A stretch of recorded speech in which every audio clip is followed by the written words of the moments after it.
नमस्कार, good morning, good day, सत श्री अकाल, अस्सलाम वालेकुम warahmatullahi wabarakatuh. Namaskaram, Wanakkam. To all those who are interested in this talk around the world, all my friends, ladies and gentlemen, this is Engineer Suraj Singh, International Professional Engineer, Chartered Engineer, speaking from Bharat, India. Bharat is one name and India is also one name. Just for clarification, it is Bharat, which means India, like Egypt means nation. It is same as we say our country, and this is statutory certification, statutory authority, constitutional, chartered engineer. It is chartered authority for rule of law in Bharat. And dear gentlemen, back to you once again with some more material related to management, engineering management and other managements. And as according to daily, it's a rough paper I am showing you. Maybe it's called rough, but it's original paper. Engineering management, project management, organization, FIDIC contracts, and concrete materials, solid, etc., etc. Whatever is possible to be shared with you is in your service. Sharing is important to everybody. Collection of information from books and from internet and from experience. All we talk is collection, collection, and collection. There is nothing original, nothing innovative. Just informative for everybody. Information is important because this is time like that. And of course, July 31st, 2020, this day for everybody. End of this month, July, and August is starting tomorrow. August means year is 20. Year is 20 and August is 8, 28. 28 number is coming. 28 number is coming, and you know 28 is coming and 27 is going today. 7 plus 20 month 27 is going. 28 is coming. System year is coming. This month shall be different, not like what's this is 27, and this will be very invisible, systematic system work of month. And we have to understand this way. Sometimes we say something, but we don't do something. SARS is there, some discussion only on SARS. Then, God's Act, which is now engineering, management, systems, changes, organization, and challenges. Human thinking only resort, general, concrete, specifications, total, systems, quality, structured, soil, and FIDIC, all that. Daily something, but currently I am stressing on contracts and soil. Soil is first priority because soil is basics of foundation. Without soil, we can't even think of existence, and we can't think of life without soil. Soil is basis because on which we sit and stand, due to which we take our food. Soil is that element of our life. Cannot say no. And then, of course, water, of course, sun, and of course everything else that we do, we call constitution of human body. Constitution of human body, which is dependent on these natural elements, not artificial elements. Natural elements like soil, number one. Soil, it is mitti, soil, water, pani, and air, hawa, and also fire, and either fire Agni and Asma sky. These are mandatory materials gifted on, blessed on to all creatures on earth. In Hindi we call, in our language we call them Panchatattva, 5 elements. These are Panchatattva minimum, there are many more than this which are not counting, like our soul. People do not know composition of soul. Some call it electromagnetic, some call it something else, Shakti and all that. Reality is unknown to us. But real element for existence is priority soul and this body composition of which is based on these 5 basic elements. If you understand these basic elements and if you understand power of soul, I think we can identify ourselves. I can identify what I am and you can identify what you are. Because objective of life is first your own identification and then only you can say you know someone. Life is not so easy as we consider. It's not just living, eating, drinking and then sleeping. That is not life. That is routine and that is automatic. Because of survival, you have to live. This means you must eat something and you must respirate. You need food, you need clothing to cover your body. The clothing is already there in skin, yet we need further clothing. And you need some residence, that is basic natural requirement, irrespective of whose ownership is that. So, roti, kapda and makan, हम जानते हैं, we know roti, kapda और makan, food, clothing and house, residence, very important. This is, you can say, why I am explaining this, you know all this. This elementary requirement of life for human being, for mankind, womankind, all. This is basic requirements. This cannot be denied to anybody. Everyone has right to eat, right to wear clothes, and right to have an area to sleep. And if you don't have this, then you are debarred of basic rights. You have money or you have money, that's not a requirement here. That's not a question here. Because money depends on opportunity. If you have got opportunity to make money, to earn money, to work, you will get it. Some are born in money sea, some are born in ocean of money, and some are born in desert of money. It depends. If you are born in desert of money, it's not your fault. And those who are born in sea or ocean of money, this is not their achievement. This is basics of understanding, this of organizational management. Because when you come here onto this planet, it's not your achievement. You are sent by someone. And if you are born in a rich family, it's not your achievement. And if you are born in a poor family where there's nothing, it's not your deficiency. You came only as human baby. It applies to all. You may be king or you may be chopper, nothing, cropper. You both are equal. Earth says you all are equal. There's no difference. But we do not understand that. We have come here just to identify each other. I am this and you are that. So there is no identification. Fact is that. There is no identification at all. Identification is your capability. That is independent capability, not your dependent capability. If someone is having capability because of family background, I don't consider, I give number 0 to that capability because that's not your capability. You have the supportive capability. You have got background, you have got support. So you can't claim that this is your achievement. I'm not critics of anybody, but fact remains, capability is measured by your own efforts, not by supported efforts. You're having a wide support, that's not your capability. Management or organization has to be considered this way. If you are having relative supports, so you are doing nothing.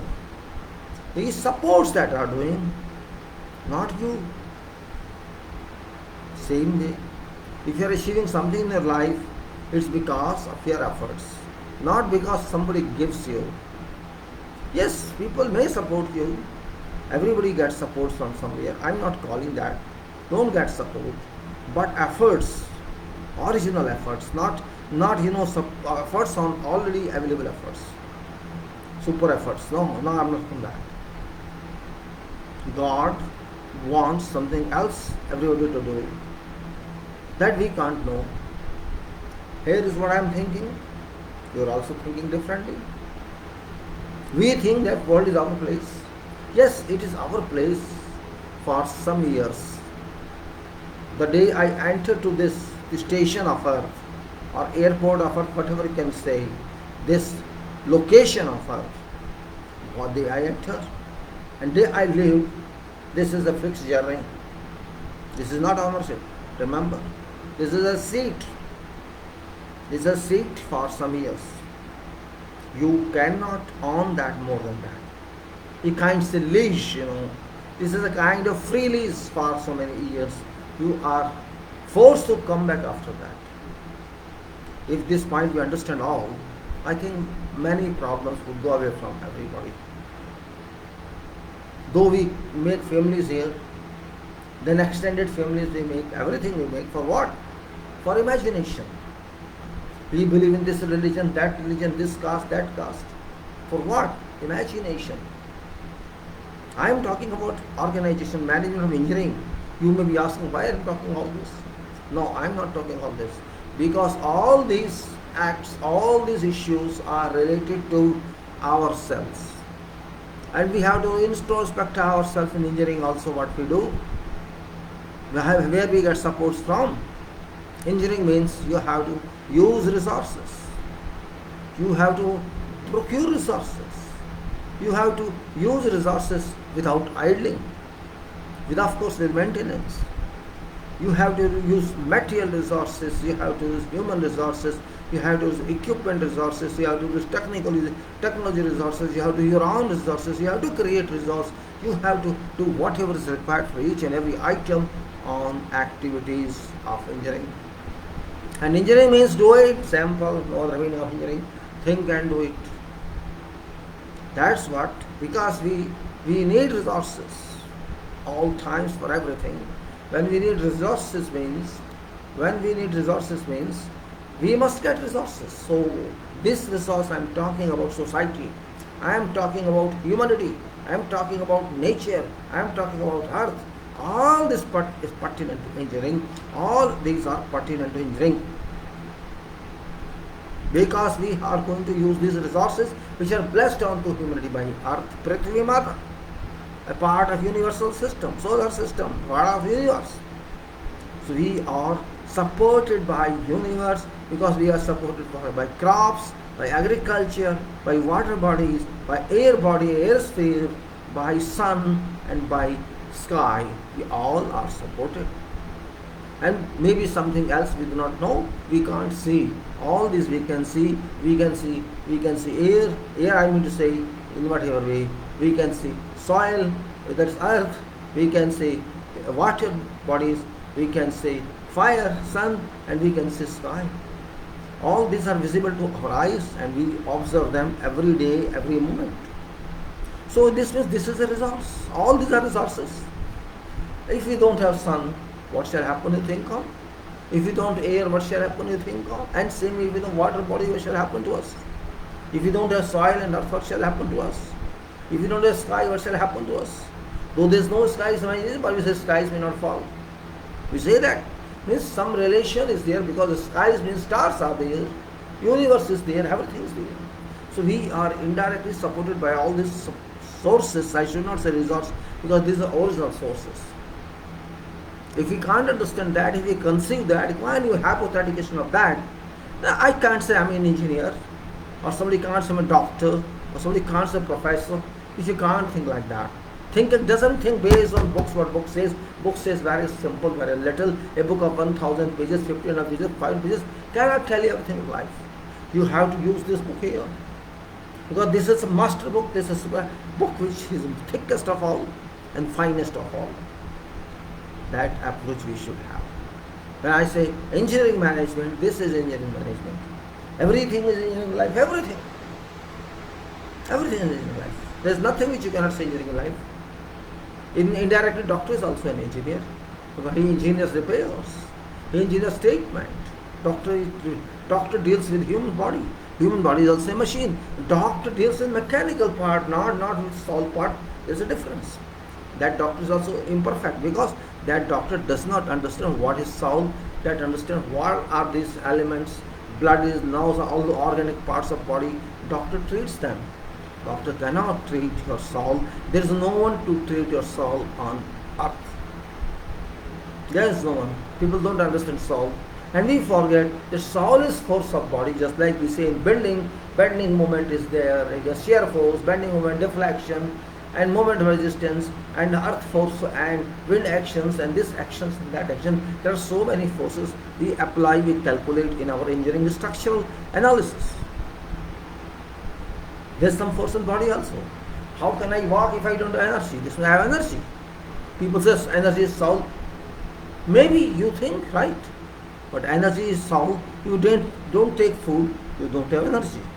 This energy is not related to soul. Energy is related to your food capacity, your water you drink, take coffee and tea and all that. Energy comes from that. So it's not nothing to do with soul. What about soul? You don't know, I don't know. What faith is there? Without soul we can't live. So that is some electrical current provided by nature, electromagnetic current, or whatever term, whatever name you give to that. That's the use. We have to understand that point. When I am talking of soil, certainly I am talking water, and certainly I am talking of air, and of course certainly I am talking of some chemicals, some minerals in that. That's what I am saying, soil. And soil is basis of engineering, because this soil, whatever soil is there, this is used in silicon chips, this is used in SIM cards, this is used in computers, this is used in buildings, this is used everywhere. This is foundation of foundation. This is foundation of foundation. You can say super foundation. We say we are designing a foundation to take load and transfer load to whom? To another foundation, that is soil foundation. We may call soil base, we may call soil layer, we may call in technical terms, whatever it is, but it's foundation, a foundation to receive foundation, foundation to help foundation which we design to stay there, durability and with consistency and this working capacity. That's what philosophy is.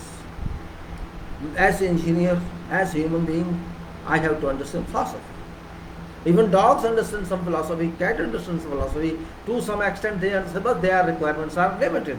They are required for the protection of their body from weather and also food, which we think alright. But we are crazy. We are human being.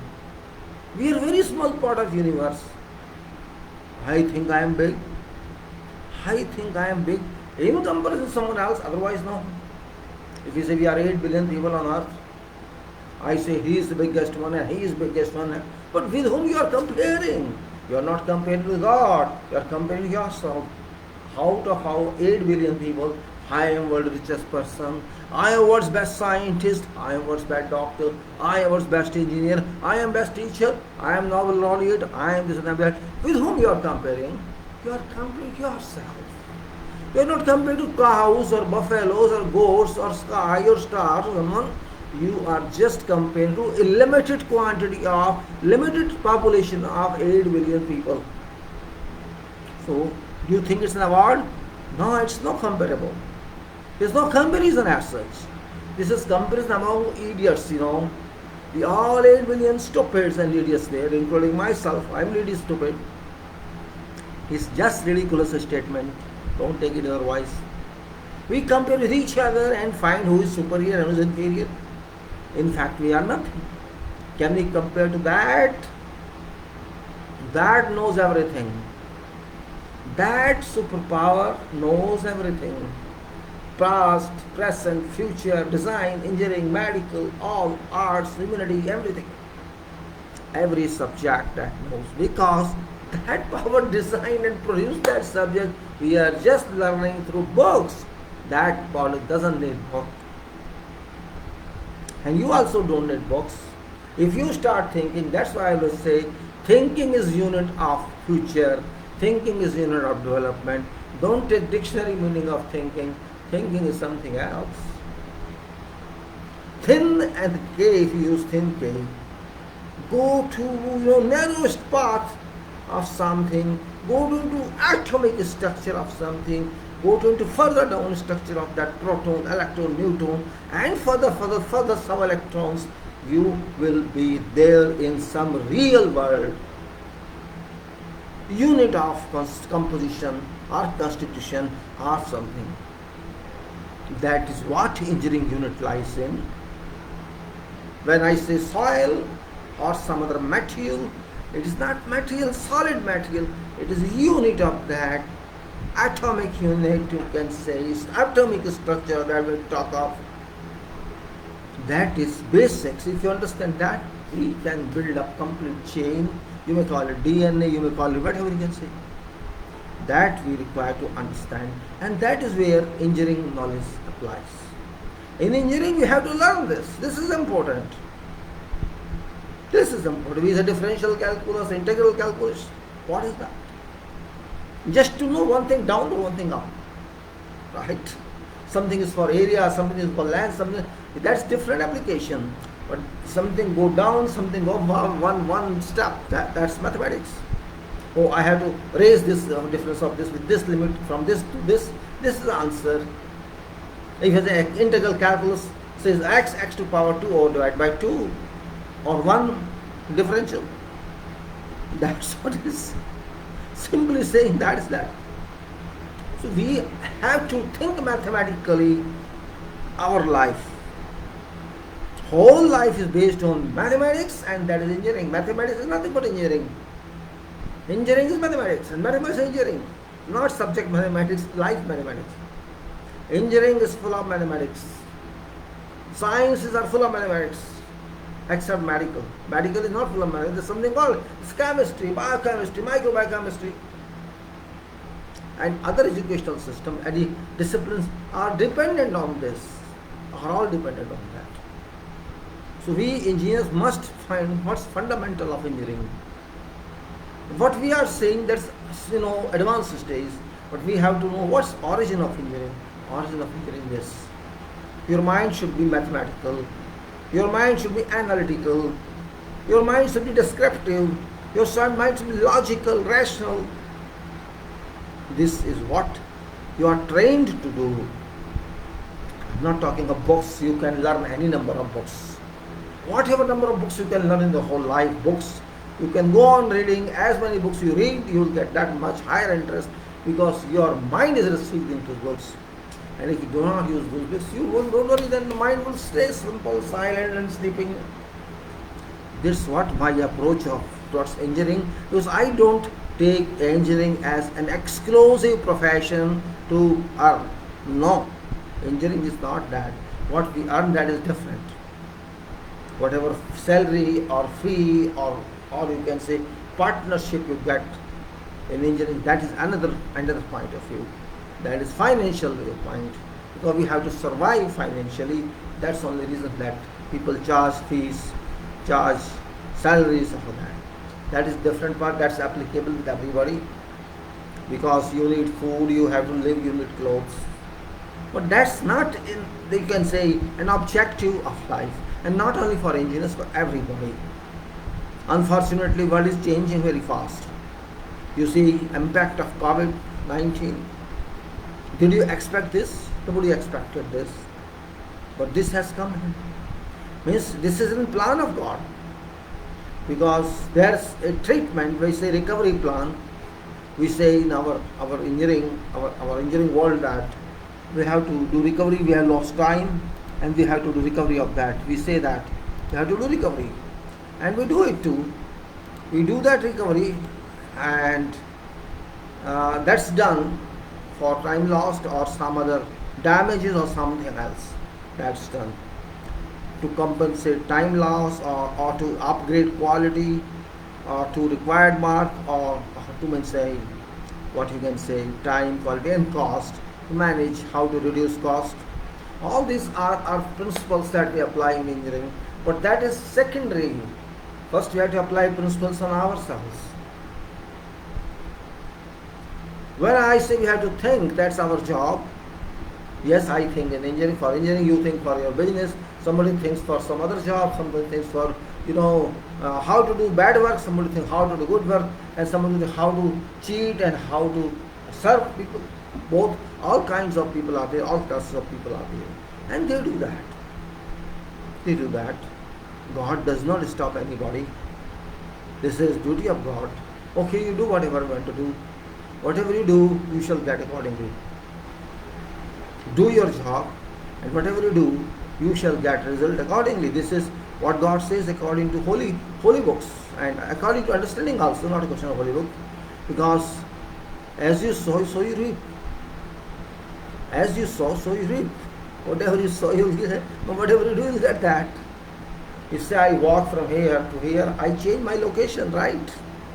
If I start from here and reach here, I change my location. Means my result is I have changed my location. And then further, I go some other place, I say I change another location.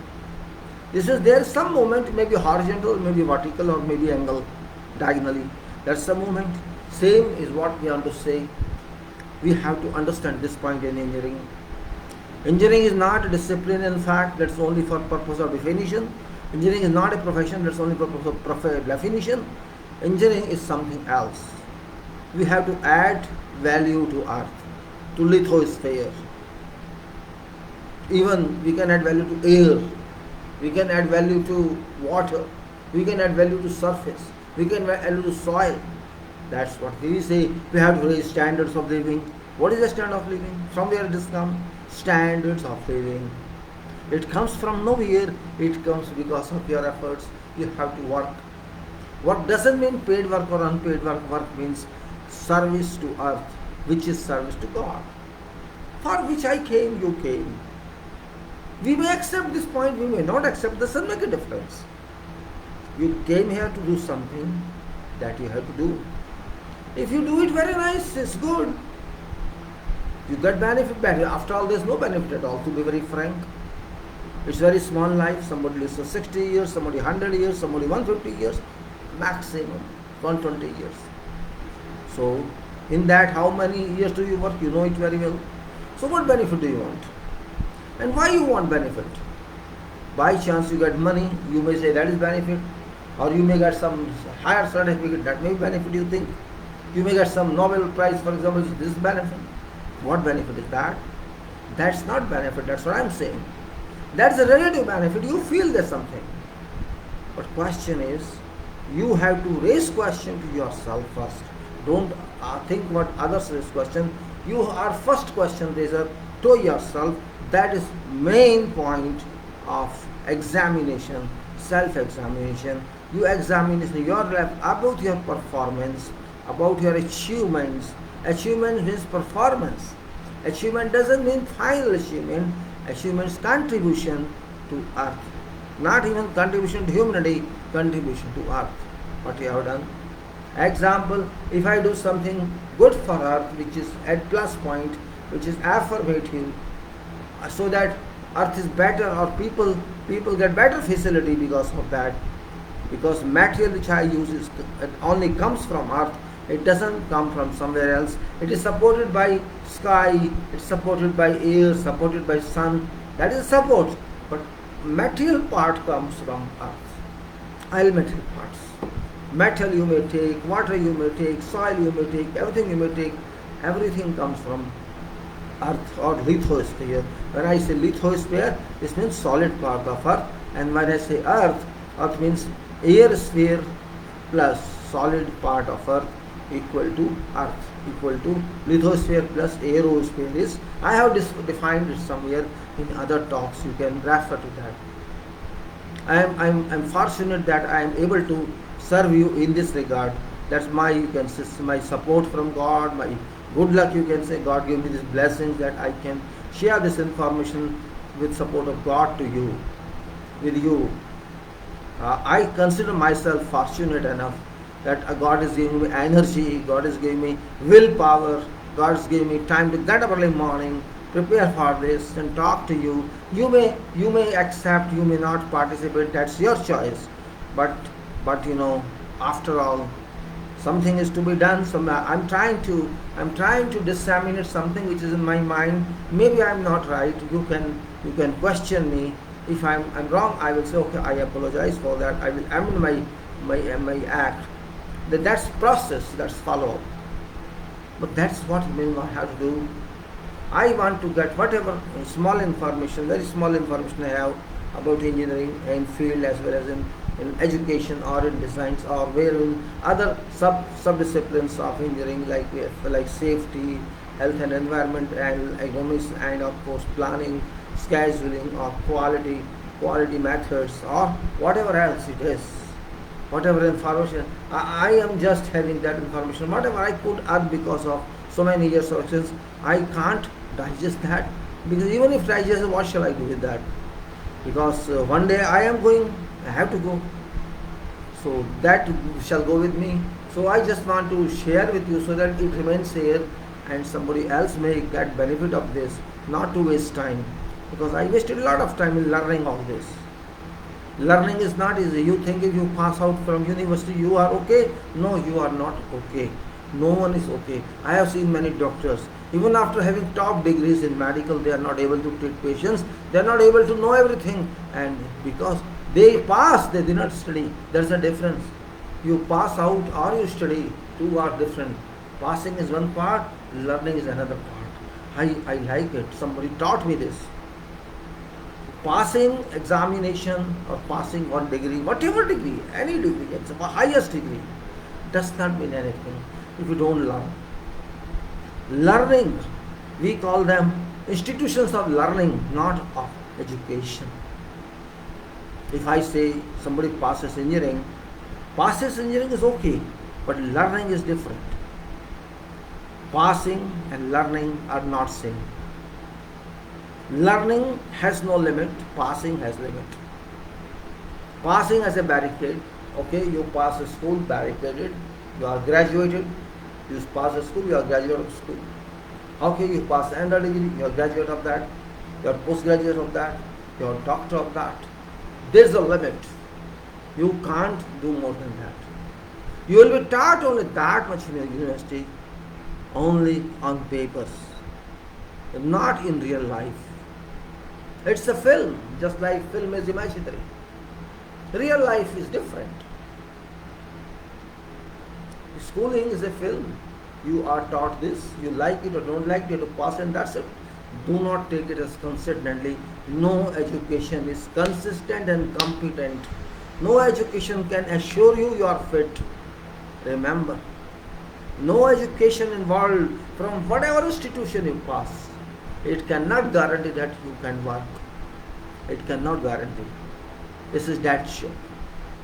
No certificate can guarantee that you are a competent person, though that's called a certificate competency, but that doesn't guarantee competency. You have to prove it. That's what is the main point. You have to prove it. If you prove it, fine, very good. If you can't prove it, then it's no use. Even if you have biggest certificate of world, top certificate of world, and if you are not able to dispose of your responsibility according to that certificate is a piece of paper, nothing else. Put on your wall and show it down this way. That's why I say learning means you have to apply your knowledge correctly, rightly. And you also learn from that application. In whatever field it is, science, engineering, arts, humanities, or you can say accounts field, political field, whatever field in life you are involved in. Forget what's happening in the world. Forget what's happening in politics, what's happening in COVID, what's happening somewhere else. This all phases come and go. But humanities stands. These are phases, these will come and go, so many means. They are all teachers of humanity. They have come to teach you silently. We have to understand that. And we can understand, that's our capability. If we can't understand, that's not our capability. So my dear gentle people, my dear friends, I am little different in having my contemplation, and that's what I want to share with you. Do not go to references, go to origin of problem. Origin of problem. I am finding these days COVID-19. I'm just discussing because this is life. It's not because I'm talking of COVID, I am interested in that. It is an impact in life of whole world. There is no place untouched by, remaining untouched by COVID-19. See power of this COVID-19, power of this corona, this force, I call it a force. I don't call it, a virus or a disease. I call it application or impact of force nature has sent it. Take it this way, it's a force, invisible force. Doctors call it whatever, scientists may call it whatever, but as a you can say layman or lay person, or you can say as a illiterate person, you may say illiterate person, I may call it a force. Force, F-O-R-C, force, which may look to someone far or which may look to someone real. Because I deal with force. I am an engineer, and every engineer deals with force all the time. One works in design, or works on site, works somewhere else. Force always remains in mind. On design we say so many forces apply on this structure, very, very kind of forces. And in what we say workforce, let's say other force, workforce, other forces, wind force, thunderstorm, everywhere force, army force, armed forces, everywhere is force. There is no force. Country itself is a force. Humanity itself is a force. When I walk, I am applying force. Right or not right? Do you know that? When we walk, what we do? We apply work force. How work is done? Yes, work is done. This is engineering, this is mathematics, this is physics. When you walk, what happens? Your weight is down. Your body weight, whatever kilogram, is down. But you say, I am walking. How you are walking? Who is forcing you to walk? Who is there to apply? Which machine you are using? But you are walking. This means there is some internal force which you are using, is energy or whatever. You are walking. So there is a force. Everywhere there is a force. And think of that. 8 billion people are applying force on earth. So many machines are there applying force on earth. As so many forces on this earth are applied without removal. These forces continue forever. It may be stationary form or dynamic form or whatever form these forces do. They are working all time. They do not go somewhere else, and earth is taking them, earth is digesting them, disseminating them into its body. What shall we call it? What kind of engineering is that? Right? That's what I say. I'm talking plainly like kids. I'm thinking I'm kids now. I'm talking like that. Kids of education, kids of profession, kids of mission. Currently, I'm just trying to let you understand what should be done in life. See, making money or whatever that's different part. I'm not going into that. Money, yes, it's useful for life. It's true. Nobody can deny this fact. Money is a must. Money is a must, but there are many more musts higher than money, a value of which are higher than money. We should understand that point. One must is not adequate in life. Life have many musts. Problem is, we are not satisfied with anything. If I have education, I say I want job. If you have job, I want better job. If you have better job, I want to do business. Your must is never stationary. Your must is also changing. All time it changes. Your destiny changes. Your greed changes. Your avarice takes you to somewhere else.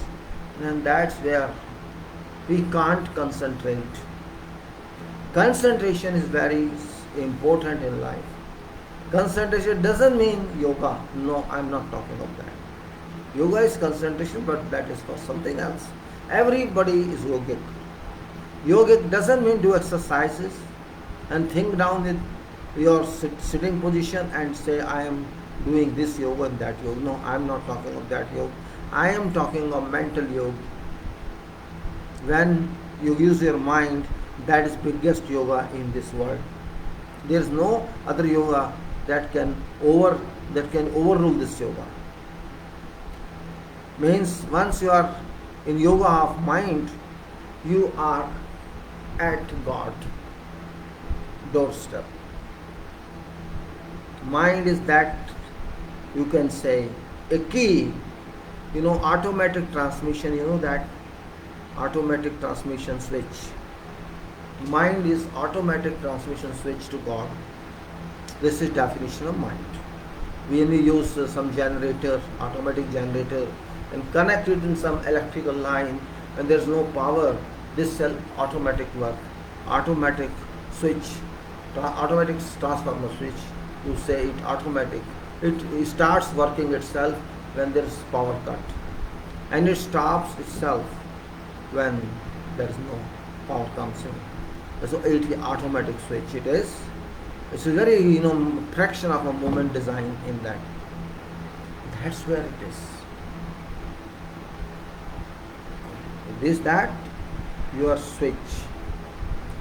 Your switch is biggest control of life. Without this, you can't do anything. So, can you understand this? Can you understand this? We depend upon mobile. Very small SIM is there. Very small SIM. And it gives you so much information. It connects us to others. And we say, I am on this side. Means a small chip or with a card, you can talk to people, you can send messages, you can watch videos, download whatever you want to there. That is very small SIM card, we call it. Simultaneous identification module, and we call it that. But even in computer system, we call this a system. System of what? System of some circuit that is linked to your card and hardware. That is system. But what is hardware? What is after hard disk? You have name of Silicon Valley. What is that? Did you ever think of that? What is silicon? What is silicon after all? Can you think of that? Yes, you should think what is silicon. Silicon is nothing but mineral. It's nothing. It's a mineral. Mineral of where is mineral? Mineral is soil. Mineral is your body. Your body is also soil. Your body itself is a soil, having many constituents in that, many compositions. Blood is there, that's also soil. Your skin is also soil. Your flesh is soil. Your bones are soil. Tell me what is there that's not soil? Having different densities, different connections, different structures we have in our body. It's all atomic, all electronic, nothing else. And self-working. It works self from one sperm to full body. Think of that. It's not something automatic. That is automatic. We should not boast that we have automized everything. You have not automized anything. In fact, you have not automized anything. You talk of 4G or 5G, or you talk of Internet of Things, or you talk of whatever. You have not done any automation till now. Your body itself is an evidence that it's automatic. You only take food, that's it. You are doing nothing else. And your body works for how many years you live, without any lapse, without any stop, it works. So what you call it? Is it not automation? It's super automation. There's no generator required here. This is what we understand. The problem is when we have something, we never consider that again. If I have good money with me, good bank balance, I will stop thinking about my problems, but start thinking how to multiply my money. How to multiply money. That comes into my mind. When I am having education, or I am good in education, I must get professional education. If I get professional education, I get more and more and more. Getting does not stop. Will to get does not stop. Will to get something relative does not stop. I am saying relative because we don't get original. We get only in reference to something. Well, I'm not here to explain all this like gurus. I'm not guru. I'm just trying to scientifically tell something, and because we have to control ourselves. It's true that people are not sincere these days. They are not disciplined. Society is not disciplined. I think this generation, and also I think previous generation after this, they are not well organized whole over the world. If you see conduct of people, conduct by people all over the world, particularly youth. Youth, I am not blaming seniors, because they cannot do that. Youth, they are not disciplined anymore. I think if you do 50 to 100 is back, they were disciplined people. They organized people, though there was no education in those days. They were not very well formally educated, but they were socially educated. They were by civilization educated. They were educated virtually. I'm to say they were educated by experience, by act, not by theory. And we are educated by theory. That's why I think we are in theory only. We don't understand what is practical. So world is changing in such a way that this is deteriorating itself. There's a detrimental effect on world. This we are finding very openly. There's no secret to that. You can consider England, America, or Europe, or China, or our country, or where you go, you'll find complete disturbance in the homogeneity of society. Means people have become crazy, No tolerance in them, no wait time in them, no patience in them. Means they can't tolerate, they can digest. If some discomfort comes to them, they cannot tolerate that. They are used to their own liberty, own will. It's not in their hands, otherwise they will wear out all clothes and walk on road. This can happen. And this happened also, somewhere. Well, this is personal life, how you live, but you can live only to yourself, not exposed to public. But this society has changed to a major extent. If you, for example, I'm just going to give an example. If you can't wear a mask, if you hate it or you resist that, well, what can you do in life? Just tell me. If somebody says use mask for your own protection, somebody says, because I am not going to get something if you use protection, I have to take my care, you have to take your care. And if you just fight on that, just dispute on that, where do you stand? Where do you stand? Tell me. Only for this small item. This gives you protection. This is a precautionary measure. This doesn't guarantee anything. It's a precautionary measure. If you can't take precautionary measure in life, how shall you fight with hazards? Hazards, do you know hazards? We call in our engineering safety system JHA, Job Hazard Analysis. JHA, Job Hazards Analysis. We do that in engineering, safety department, safety, health safety and environment and ergonomics. This job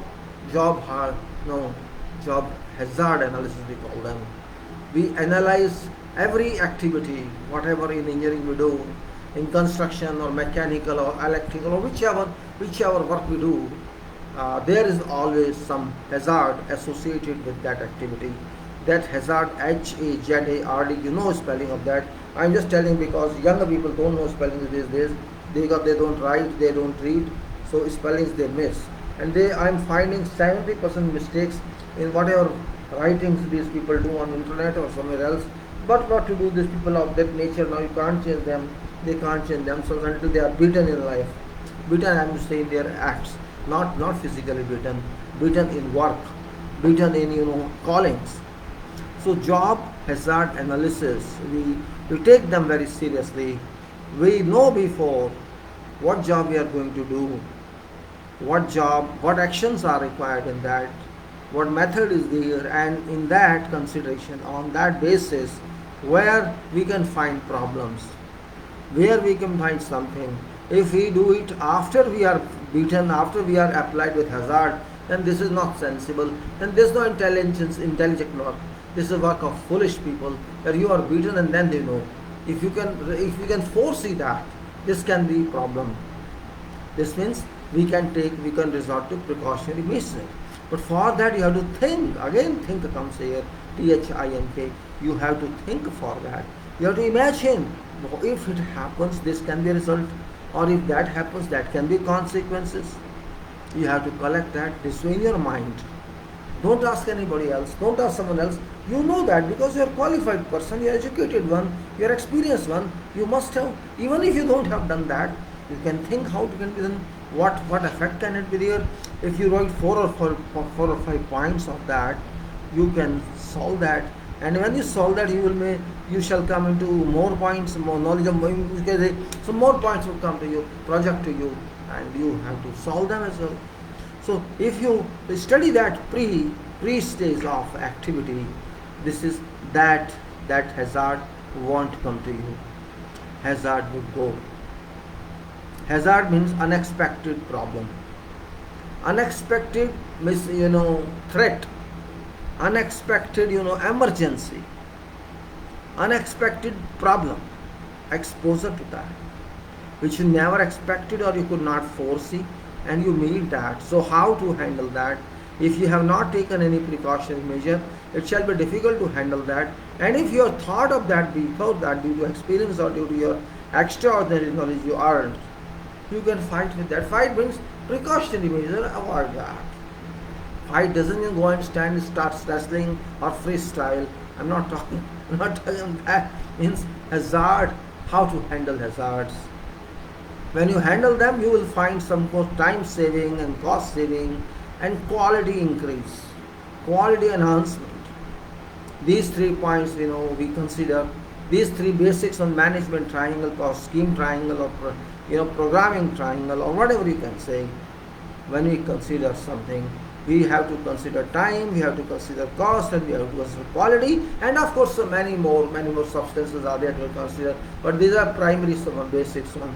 So when we understand this can cause this problem, and we know this problem can be there. If we expect there's a fire can happen here, it can break, fire can apply, your fire can break here, and we have to provide something so that we know before fire has started, we can extinguish that. Or we have to take some other measures there. We do that. So life itself is a fire. Problems are fire. We have to extinguish them. We have to extinguish them. Or we have to fire itself. Fire. Extinguish fire. It's very, very simple statement I am making now. So why I am saying hazard? Now there is hazard in the whole world. We know COVID-19 is nothing but super hazard like. Nobody thought of this 1 year back, 6 months back. Nobody anticipated that this can happen. And no one was ready. So this has acted as hazard. If we anticipated such hazards before, we could take care. We could be prepared. But now we still we are not prepared because we do not know what is this hazard actually. We know this is impact of hazard, but we do not know real hazard. What hazard is that? Despite we have 1,000 scientists all over the world, highly profiled scientists, they haven't reached any conclusion yet. They have not reached any conclusion how to fight with this. So this means we are short in education, we are short in mental analysis, we can't imagine, we can't think. Imagination and thinking are very important. I'm not saying dreaming, don't dream, imagine. Imagine and dream are different words. This is a dream, but this is calculated dream. When you imagine something, this is calculated dream. Vision is also imagination, because neither you are sleeping, not you are awakened, and we are looking some visions into that. You are searching into that. That's what I'm talking about. What's happening in England? What's happening in Europe? What's happening in all America? And what's happening in our country is super hazard. It's super hazard. We were not ready. Public was not ready. Forget political leaders. I'm not talking about. Public was not ready. We are not still ready. We don't trust anything. We argue for nothing. As if I don't know why somebody is asking me to wear mask. Question comes into my mind. Who are you to ask me to use mask? I don't know how to use mask. Yes, you can say I don't know how to use mask. And you can give explanation also. But you forget. This is hazard. This is hazard. Don't you understand this? You have to understand that. Don't be friend to hazard. Don't make hazard your guest. Fire cannot be your guest. Earthquake cannot be your guest. Flood cannot be your guest. Landslide cannot be your guest. Lightning cannot be your guest. You have to be serious. It's not your personality that is the question here. It's not in person, I am in person. It's all masses. Everybody is not intelligent in this affair. Everybody cannot understand everything. All category of mind level people are there in this world. But there are some people who can say something. But you have to understand. They don't understand. They take it, oh, why are you asking me this? Nobody is asking anybody. If I ask you wear mask, it doesn't mean I am asking you. I am asking you wear mask because I am thinking of others. I am thinking myself. I am not thinking of yours. I am not thinking. Yes, indirectly I am thinking of yours. Indirectly, because you have to wear mask for your precaution first, for your safety first, and then for safety of others. It is public safety. Who are you to violate that? Yes, you can say, I don't care. Let corona come to me. You can say, yes, it can come to you. Say it comes to you. Let us say it comes to you. Then what do you do? What shall you do? I'll go to isolation. Okay, that is procedure. But can you take out corona from your body? My question is that. If you are infected by corona, can you remove this from your body? A question. It's a question. Hazard related question. Risk is involved.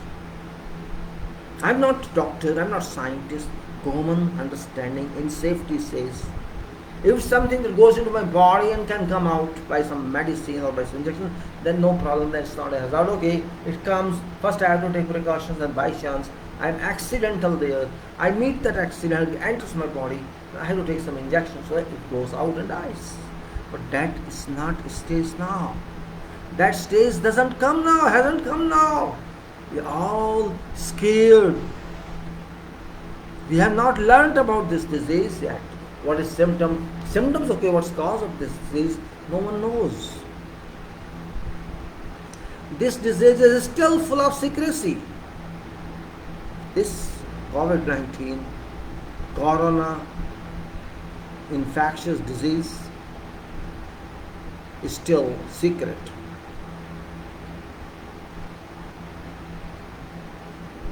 This is a virus, coronavirus. They call it virus, but they don't define what virus is.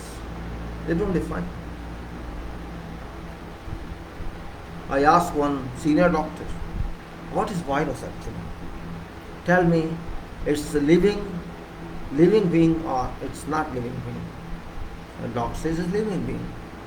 All viruses are living being. Oh, so it's living being, that's powerful. It's not simply material. Or it's not simply some mineral. It's living being. And if it's living being cannot be produced by human, can be produced by God only. Human can produce mechanism, or he can produce some material. Human can do that. Human cannot make soul. And without soil, I mean to say soul, not soil, S-O-U-L, without soul, there can be no living being. This means if it's living being, it's soul. Soul, just think of. If that size of this particle is 0.0000024, something like that. That size of this body, what is size of particle of that? What size of atom in that, in Atma? We should understand this point. We are logical people. We understand mathematics. We understand sciences. We understand physics, chemistry. We understand engineering. We understand everything. So we should understand this also. Hazard is hazard. And if you say, ask something, do this for protection from this hazard, then this is not against you. This is not against you. Because one should be responsible. You are responsible towards others, not towards others. You say, okay, let it come to me. How shall you stop from you to infect others? Do you have some solution for that? There is no I use mask. So that's why I'm saying use mask now. If you want to use mask that time, when you also use on your own, I use mask so it doesn't go to other one. So what's the problem here? I say use it now so that it does not come to you. If it doesn't come to you, it will go to other one. So simple. Where is science in this? Where is engineering in this? No science, no engineering. This simple mechanism, precautionary measure. Savdhan. होशियार, बच के रहिए. What's wrong with that? All people in the world are mad. I can't blame this country alone. America is getting fooled.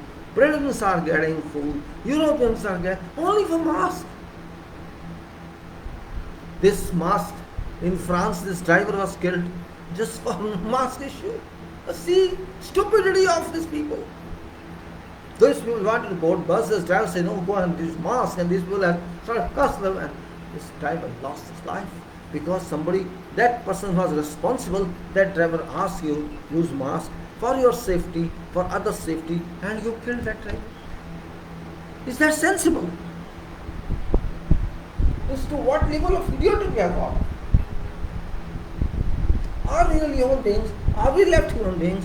We are no more left human beings. We are mad society now.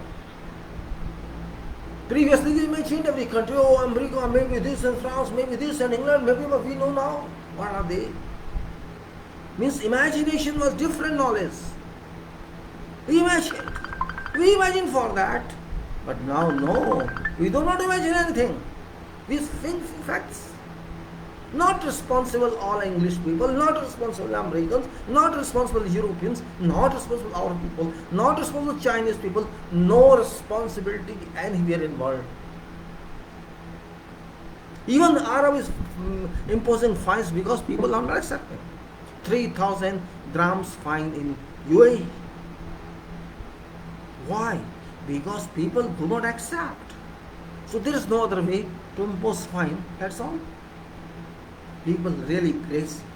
So I don't know why I am talking about engineering. If you don't accept this problem, how shall you solve engineering problems? Engineering are major problems. Major problems. I'm not finding industrialists are responsible. I'm not finding factory owners are responsible. I'm not finding political leaders are responsible. I'm not finding engineering community responsible. I'm not finding any part responsible. All have withdrawn from this problem. They cannot handle. They talk of skies. They can't handle this. They can't handle Mars. They can't handle living. They can talk of skies. I can bring sun to. I can go to Mars. I can go to this. They can't help. How to help people to have safety? No. This is nothing. This is safety only. Safety, health, and environment we call engineering field subject. SHE. This is nothing. When you do not know anything, you can only take protection only, and I want to have protection. That's it. It's not I say I want. When I say I mean to say whole world wants that. Why fight? Why be reject? This is not time for celebration. COVID-19 time is not for celebration. This is time to get yourself safe first.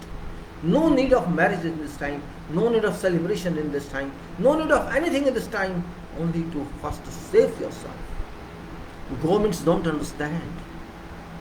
Leaders don't understand because they are fools. All are fools.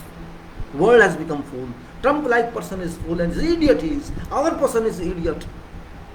for the English person is idiot. He was in hospital for so many days because of this disease only, but he could not understand. He could not learn a single lesson till now. He came back from that point, but he could not learn even going to that point. What a shame. These people cannot learn. France cannot learn, Italy cannot learn, China cannot learn, we cannot learn. No, what for our leaders are there?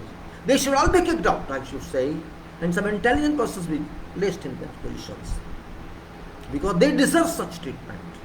This is also part of social engineering. We need suitable people for a job. These are suitable people. They just want seats only, votes only, nothing else. No intelligence application. Already 150,000 people have lost lives in USA. They are saying 150,000 official news, and how many it is unofficial, I can't say. Multiply by 5 or multiply by 10, you think yourself.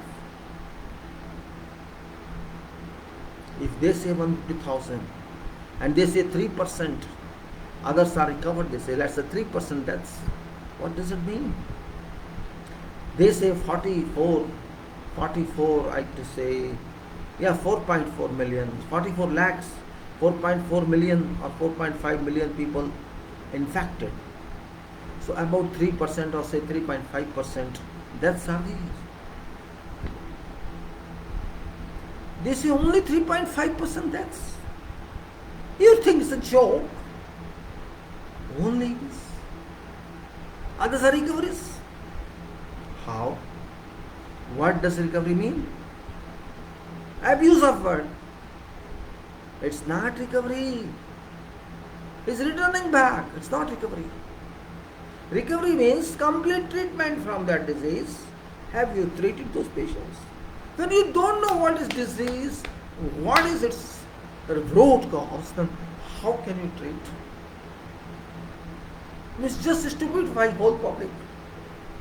Recovery. Where is recovery? You are not recovering. Disease is inside. Virus is inside. It's clubbed in inside. It's embedded inside. It can come out anytime in future. It's not recovery. You are a house now for that virus. A person who said is recovered, actually that person is a house for this virus. One day that shall certainly impact this body. Well, you may say I have gone to something else. Coming back to subject,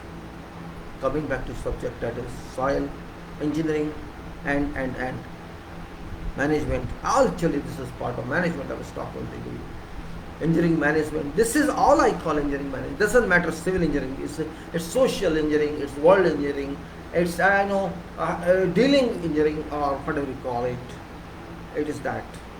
As human being, I thought, I think, and I share with you.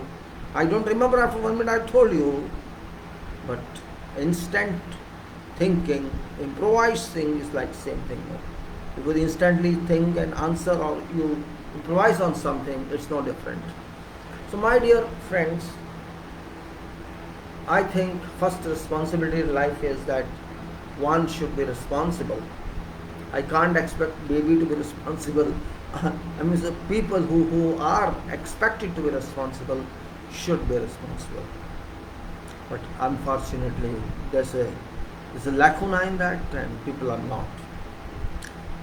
Well, I was talking of soil engineering, which as an engineer I consider a very important subject, irrespective of whatever education background you have. I don't care for that, because soil doesn't wait for educational background. It works. It's there everywhere and it works. It's there in below water or in continental ocean. It doesn't care for everybody. It works. So soil is very much important for every person, every engineer, every supervisor, every person who has to resort to decisions, who has to think about something, how to handle this on site, and even foreman supervisor are must be, or can say must be, having some information about soil. And there were I started this talk of soil. Actually, soil was not my program before, but when I tried to understand, tried to talk, interact with people, I thought that there is some misunderstanding about materials. People have some misunderstanding certainly about materials, about engineering. There's a conception that soil is not a part of civil engineering. I disagree with that, very much disagree. It's not question of engineering and not engineering. Soil is very much part of life. It's very much part of life, and without soil we can't survive. So it doesn't relate to some discipline. It's very common. For a farmer, soil is very important, because without soil, farmer cannot grow crops for you, cannot do anything for you. So for existence of world, soil is important. Forget development, soil is still required. Even if there is no development, soil is required. For food required, it's required for that. And everybody can be a farmer. It's not that you can't be a farmer. You can be. But no, I'm not saying that. So now point is soil engineering, and as I discussed before, there are many varieties of soils, but important from engineering viewpoint are only few soils which we accept, we regard, we use on our engineering activities. We disregard only those soils which are not good for not good in strength. And when say strength, soil is a material, it's not immaterial. We should take soil as very important material, because it is there, it shall remain there wherever it is, and wherever we leave it, we prepare and leave it, it shall remain there forever. Below foundation or below road or below whatever structure you do, flyover, wherever you do things, it will stay there, serve it. That point of view we have to consider. And because soil is unknown to all, it's really a very different situation that if engineers say that, engineers' fundamental work is to know soil. Even if you did not study by some reason, you can study it now. There's no problem. That, and study doesn't mean you have to do mastery or doctorate in that. Real understanding, physical understanding, and an understanding that can take you to making some decisions, that stage is required to be known. I'm not going to say do X-ray on that or diffraction or no need of that. That's something else. But we have to understand, just like we understand each other, we have to understand soil also. That's very important point. I'm saying more here. I'm just stretching myself. Soil is to be understood from that viewpoint, and that's the reason that I'm involving my time. This time, your time actually is not my time. I just want to use this time for augmenting, for enhancing, for sharing some knowledge. I'm not expert. Some knowledge, a little knowledge, so that you may take a little from that little. Otherwise, you may suffer.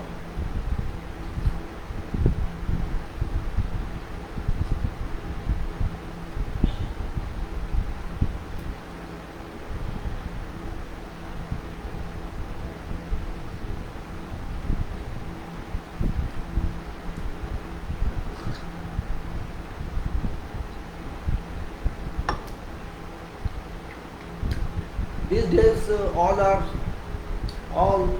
use net, all use internet, and they write so much.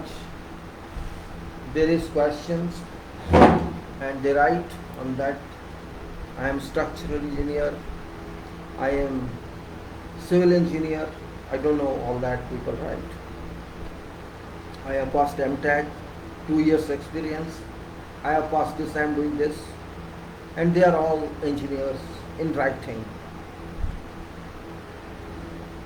And they raise very, very small issues which should not be raised if they are really qualified. If you are a qualified engineering graduate, or you are postgraduate, or you are PhD even, or whatever you are engineer ultimately. You may be PhD, you may be masters, or whatever, you may be 70 years old person, you are engineer first, then something else. Because ultimately requirement is engineering, and that knowledge is important.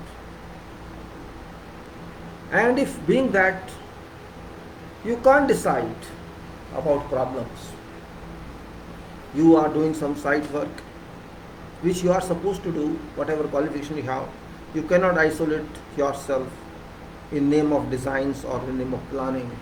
And if you do that, you make losses to yourself. Means you can't understand anything if you don't experience site work. This is my conception. If you don't work at site, I'm not saying whole life. If some period of life you don't work on sites, you can't understand activities. That's also a fact. To understand activities, you must be used to site. You must be there for some duration of your career. Otherwise, you can't decide. You can't decide. A decision doesn't mean because you are aged you can decide. No, I'm not saying that. Age is in work, not in age by physique. Say you are having, suppose somebody has 10 years experience, I am that year. Yes, you are 10 years experience, but how many years experience do you have on real work, in field, in front? And if you don't have any experience in that, then you have no experience, I would say. You have only theoretical experience. There can be any problem. There can be whatever problem on sites. I have seen many problems. And problems are there because problems are problems. You have to solve them. I have seen, if you can't identify even soil, what sort of soil it is by just leaving at that, by just see at soil, or collect some handful or fistful quantity and see if you can't even identify this sandy soil, or this is clay, or this is silt, or this is something else, then what sort of experience you have? You are excavating, you don't know what soil structure it is, and you are going excavating. This may be a soil which can't stand. This may be a soil which is angle of repose how much. All this information comes from practical experience, not from your books. Books explain everything, but you cannot understand them without going to work on site. There can be any damn situation on site which you have to resolve. And if you have experienced that, you can sue, or otherwise you go and ask this person, that person, this person, that person. So then what for you are there? If you can't understand basics of soil. I'm calling basics of soil. I'm not saying be expert on that, but basics of soil. Means you can't then choose what machine you need, or how can you plan this excavation, how can you start this. Is formation level of that soil good enough for your project? Can you rely on that? Or whatever report about soil you are having, is that a reliable report? Is report that is valid for that? These questions must be answered. And you have to answer this question, not someone else. You are in charge, or you are site engineer, or you are project engineer, or you are structural engineer even. You have to answer that. And if you can't answer that, you can't solve that, then what you are there? Nothing. If you demand about others, somebody will come and I'll consult him. Then consultants is only consultants. It's no responsibility. Consultants are consultants. They are not volunteers. They won't warranty you until they execute that, or they design that, or they sign that. Responsibility comes only then, not otherwise. So my point of view is, I respect civil engineering, I respect engineers, but I don't respect those who boast only. I don't respect those. First of all, I never claim that I'm a structural engineer. I should not claim, I don't like it. Because why should I confine myself to structures only? My point is that I do not confine my knowledge to structures, no. Engineering is wide, my field is wide. Why should I say only structure? I am not structure. I am okay. You are bigger, so you remain structure. I know structures. Yes, I can do that. Maybe I am not that good as you are. Maybe I don't have. I am not knowledgeable as you are. I am very small. Maybe 5% of what you know, or 2%, or 0%. But I don't claim that I am that. Because claim something which you are not doesn't mean anything. We should know every aspect of our field. Means you cannot for everything say I will consult this and consult that. Why should you consult for everything? Are you not educated? Did you not apply your mind for something? Okay, you do not know something, for example, you have no solution of something, or you don't know, something is new for you, then that's different case, then you have to learn that first. But if something comes to you within a variety of forms, you can't do that. Can't understand that. This means there is some error in your approach. That error is rectified. No prestigious, no egoistic issue. Don't say that I am this and I am that. That statement I don't like.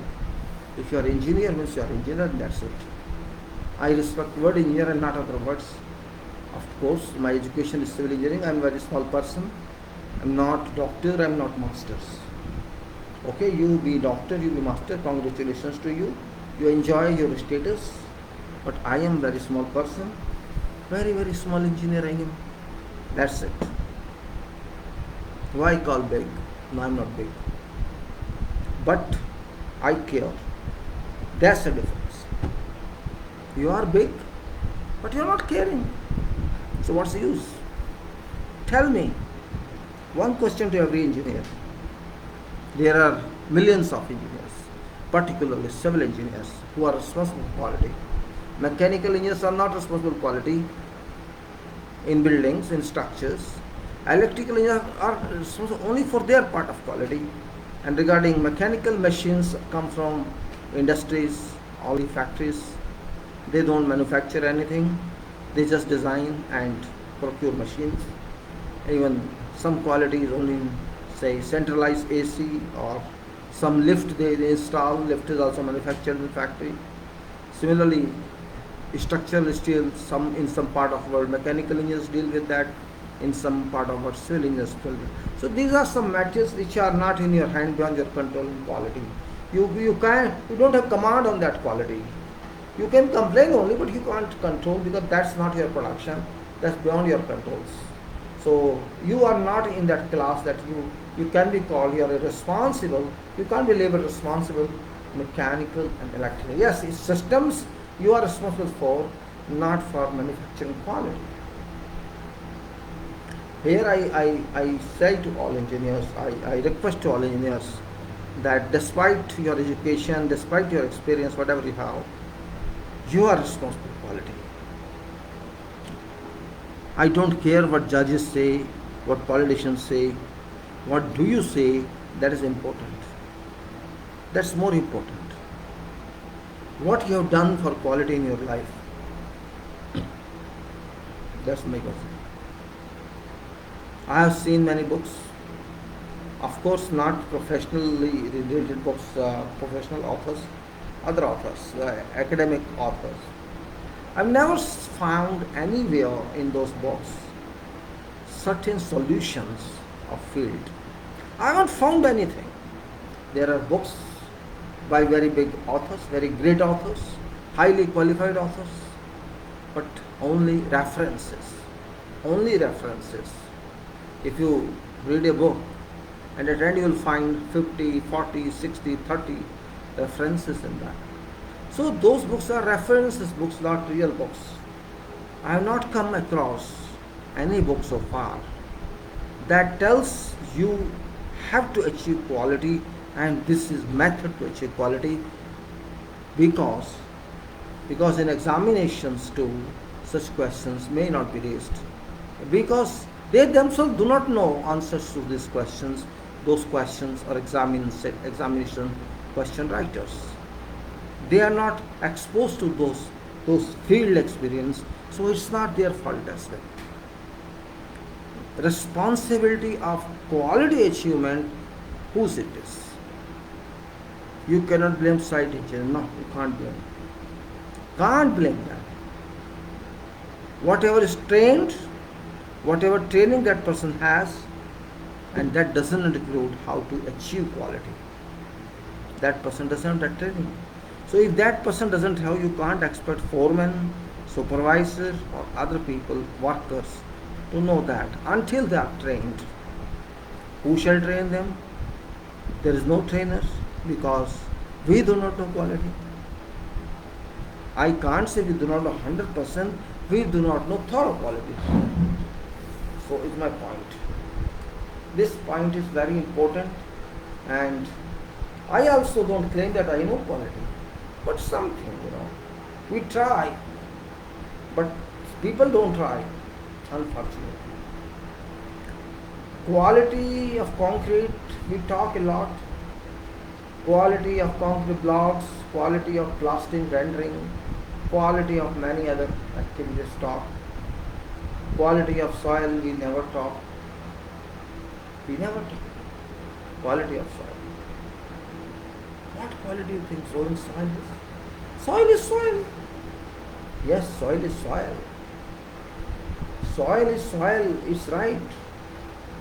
But what soil it is? This soil is going to accept your work. It has to accept your work, or it has to reject your work. It won't tell you that, but it will infect your work. It will infect, like corona infects you. It doesn't tell you who are you or who it is, it just infects you. So soil is same. It's a kind of injuring coronavirus, injuring COVID it is, soil. And I don't know why people run away from this. This is very simple, not even subject you can say. I can't even consider soil as subject. It's only material, because this subject hasn't developed yet. Soil as a subject hasn't developed yet. It is just information. Not even 100 years it is gone. Means it has to develop. Whatever information do we have from sites or from some references, whatever we have, whatever small literature we have, or whatever machines are used to know its background, the structure we know, we have very little knowledge about soil. We have to learn more and more on this. We have a lot of knowledge about concrete technology, we have knowledge about stress analysis, we have knowledge about analysis of structures, we have knowledge about design of foundations without soil consideration. See fun, without considerations of soil, we design foundations sometimes, and this we assume this one. Based on experience we can say. Such, what experience you are talking? Every soil is different. Composition of soil is different. There is no uniformity in soil all over. It's heterogeneous sometimes. It is having different percentages of various materials, various kinds of soils in that. So we have to be very smart in that. We have to, if books cannot tell us, we have to understand ourselves. We have to find that. Now some literature is available due to internet, we can find that. I was talking about soil yesterday. I talked before about, I started something of soil, and yesterday I think I opened a file now. Just what talked yesterday was, it's about file that was Mount, wait a minute, this was this file we talked, and it was, let me open it please. It is, that was, don't guess it, it's written on that, very interesting one. It's written on this, I shared this file video actually. I have shared this file video already. This is thermal resistivity, don't guess and measure. This is that file. This is already there on share, it's already, what is it, screen share URL on Facebook, it's there, and I've taken two more files on video, I can say screen share. Yesterday I recorded two, and that is about Montmore Illonite soil mineral, Montmore Illonite mineral, that I have already recorded, and that URL is available in this video's top text. You can see there are three URLs in addition to video URL. This one is about this file, that is thermal resistivity, and other two URLs are about Montmore Illonite. I shall keep more URL there when I record. I mean, record is direct live. It is, you cannot say it's record, it's live record, because facilities there in videos that I thought that I can fix that. I can record that along live regular video. I tried that, but I could not do that, and I'm not getting any answer from Facebook also. Maybe they are not clear. So what I decided to record live for all these shareable papers which I am getting from downloaded from internet. I try to find. I spend it's a lot of time to search these documents, because these are reference documents. You can say resourceful document.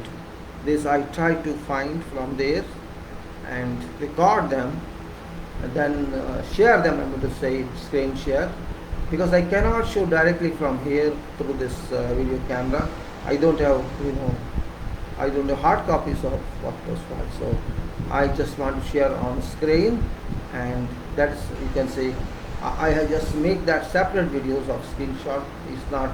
It's not done relinkable. If I try to relink them to this camera, but it's not working, or it stops and the screen becomes black, though it should not be, but there's some, I think, technical problem. So no problem, we go this way. We have solution that we record them separately. I have recorded this, and I shall also record some more files of maybe today or tomorrow, Montmore Illonite, and then I will record some soil reports that I have, one or two soil reports, actual project soil reports. Actually, that's the purpose that I want to share with you. Those are descriptive one and practical work experience. I will try to share those with you. That's my thought. So I was just trying to find a solution how to provide you that file, and I also recorded those files somewhere on live.com, I think it is, and URL is also given there in same list of URLs in this text at end of this text before safety URLs.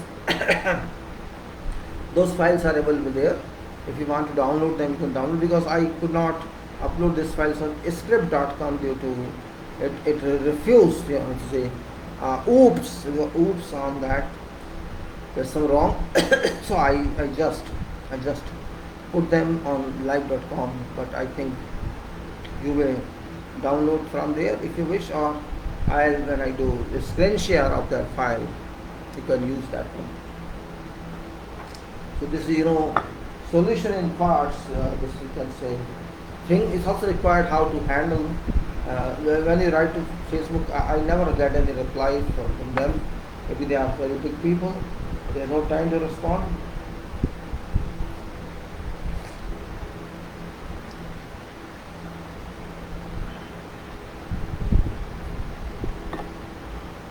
So this file which I shared with you, this is thermal conductivity of soil. This is it is having some pages, 29 pages, and we have already discussed about these pages. Many of these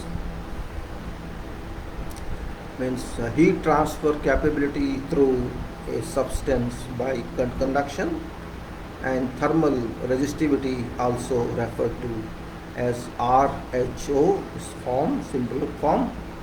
Then theory, measure and studies, we have taken up references in that.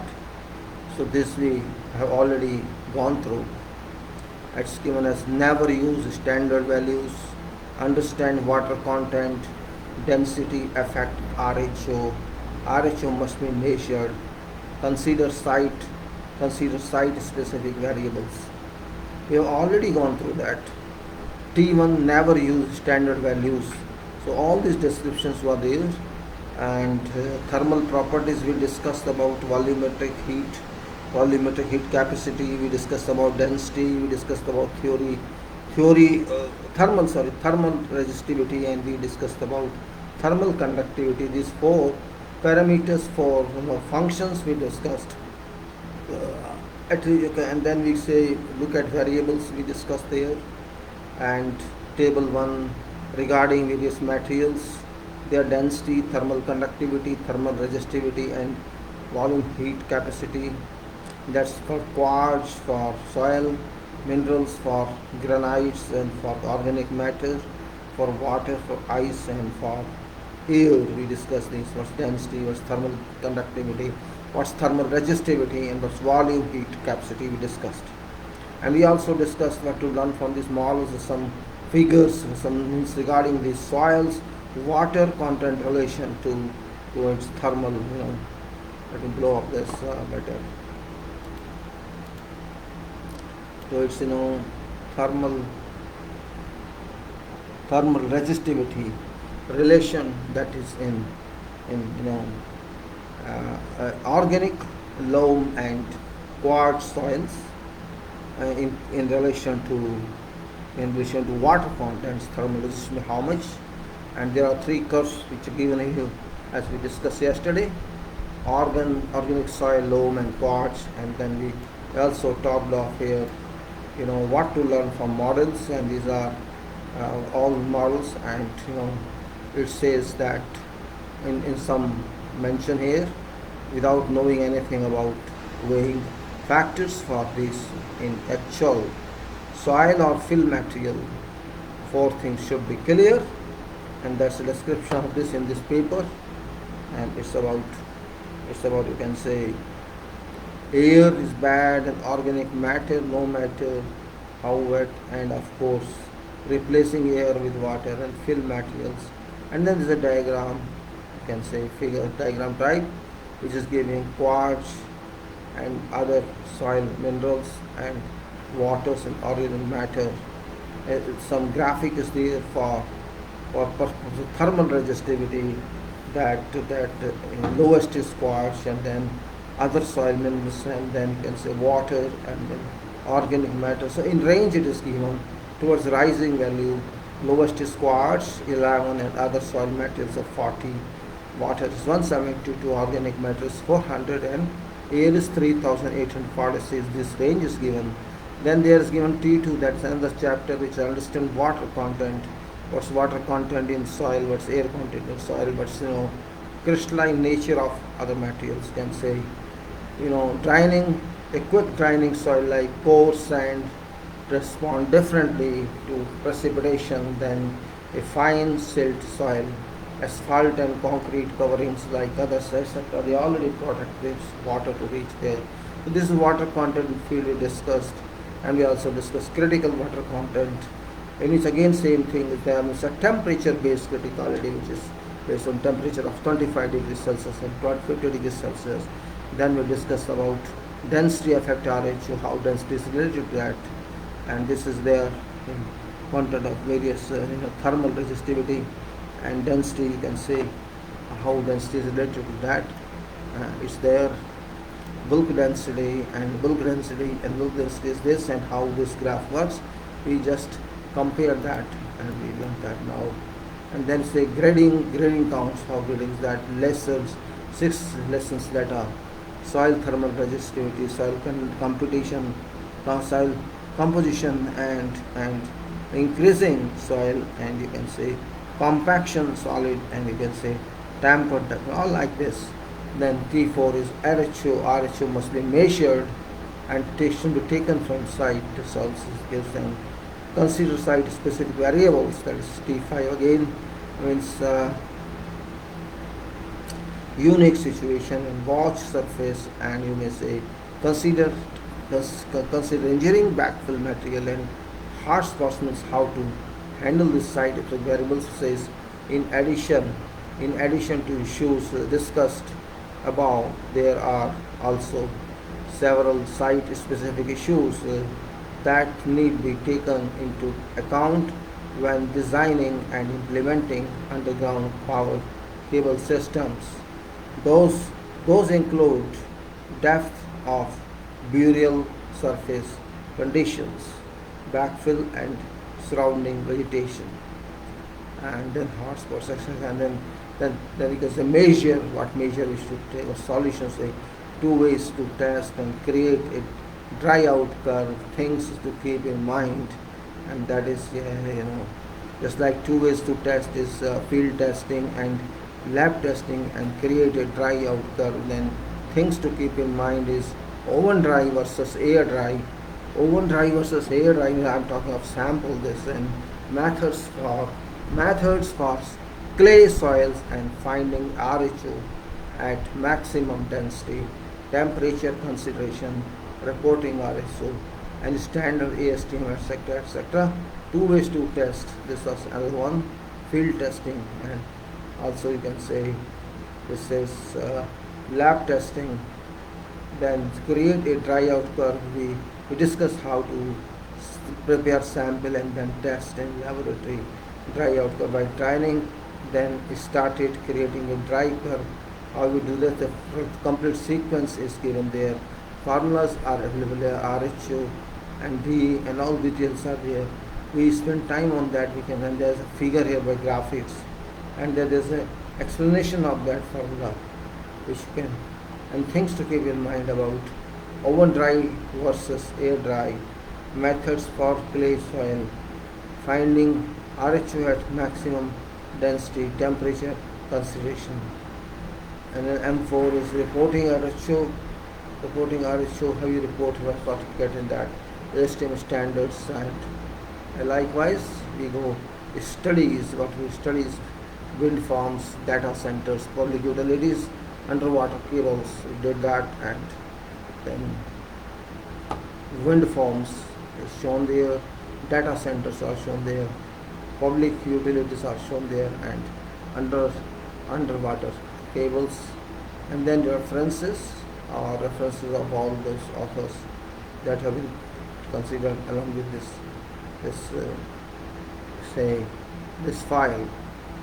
So this file has given us a brief about what is soil conductivity, what is resistivity, and of course relation to electrical engineering as well, how temperature of soil is affected, how heat resistivity or heat transmission is affected depending upon water contents, or when soil is heated naturally, how it affects, how can there be cracks if suppose soil is of clay and there is Mount Morolite in that, how that can affect that one.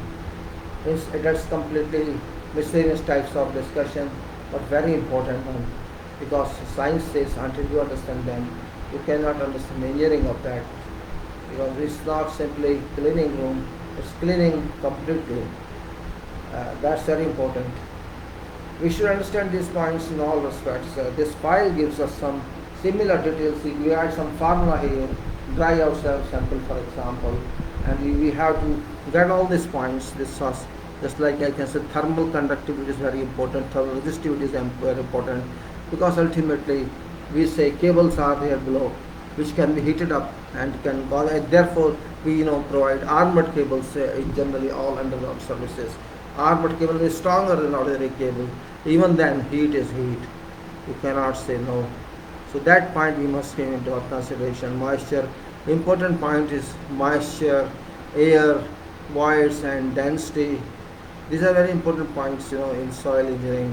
When we are talking now, everybody is talking how to protect. Means soil is unforeseen. As you can say, you cannot say anything. Soil still happened this into soil. So thereby this book is, this page was important and explanatory. I took some time to read that, to explain to you people. That's very important. Now I'll close this file, because this file is, if required, will open again, no problem. Now I'm going to start a file. It's a Mount Morello file. Mount Morello file which I uploaded uploaded, and I'm taking it out from file folder, and I'm going to see this file folder. That's Mont Morlite 1. I'll start with one, and then I'll get to part 2 then. So let me go to this and open this file, Mont Morlite. This is here in my DES, and I go to dictionary, my folder soil. Where's soil? Here, gone somewhere. Yeah, soil is here. Then I'll open this. There's so many files. I'll put more files even than now here. And this we discussed today. We have to discuss this Mont Morlite Introduction to Paper Utilization. This is here.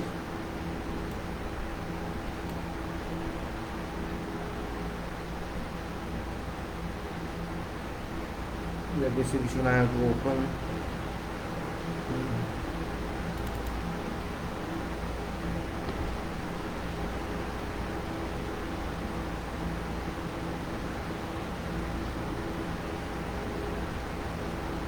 Yes, now I have opened this page, and this file I opened, Mont Morlite. Just blow it up. Now, first of all, because I'm installing this file to talk of, then we'll see what does it say. This is about 17 pages, and this is introduction to properties and utilization, and that is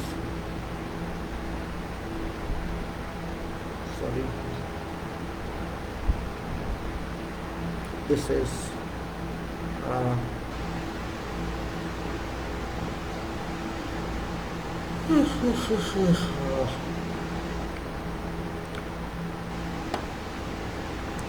now there is a note on this. Let me read this note. It will be beneficial to you. First of all, let me tell you that this is a reference from site, that's www.intechopen.com. That's books, current topics, and that's all. Now it's given what's open access. Just for reference, I'm telling you, nothing to do with this Mont Morlite. It's written, what is open access? Open access is an initiative that aims to make scientific research freely available to all. This is open access, means it's support to us, you can say indirectly. And open access is an initiative that aims to make scientific research freely available to all. To date, you can say, because this is wide and one. To date, our community has made over 100 million downloads. It's based on principles of collaboration, unobstructed discovery, and most importantly, scientific progression. As PhD students, we found it difficult to access research we needed, so we decided to create a new open access publisher that levels playing field for scientists across the world. How? By making research easy to access, and puts academic needs of researchers before business interest of publishers. Now, and our authors, and just reference to authors, and just give we as community of more than 103,000 authors and editors from 3,291 institutions spanning 160 countries, including Nobel Prize winners and some of the world's most cited researchers. Publishing on Intech Open allows authors to earn citations and find new collaborations, meaning more people see your work not only from your own field of study but from other related fields too. Now, content analysis there, I don't think so. There's a brief introduction to this section that describes open access, especially for an Intech Open perspective. How it how it works, manage preferences, context, etc. Now, and we'll see. Now it is I'm leaving this page, going to other page, and that is my that's page 2, and it's now what does it say? Let us say it's in abstract is written on that. This was abstract, and let me read this abstract for you. Now it says about clay mineral. Clay mineral is an important material. Clay mineral is an important material available in nature. With an increasing understanding of clay structure, Mont Morillonite is realized viable for an enhanced performance in a variety of materials and products in areas of catalysis, food, and say food additive, antibacterial function, polymer, solvent, etc. Significant development in use and application of Mont Morillonite is seen in recent time. Now this chapter provides an overview of Mont Morillonite structure and properties, and particularly discusses its recent utilization in important materials. Mont Morillonite is introduced in terms of its natural sources, chemical structure, physical and chemical properties, and functional utilization. Important physical and chemical properties are summarized as particle and layered structure, molecular structure and cation exchange effect, barrier property, and water absorption. This is followed by important functional utilization of Mont Morillonite based on effects of its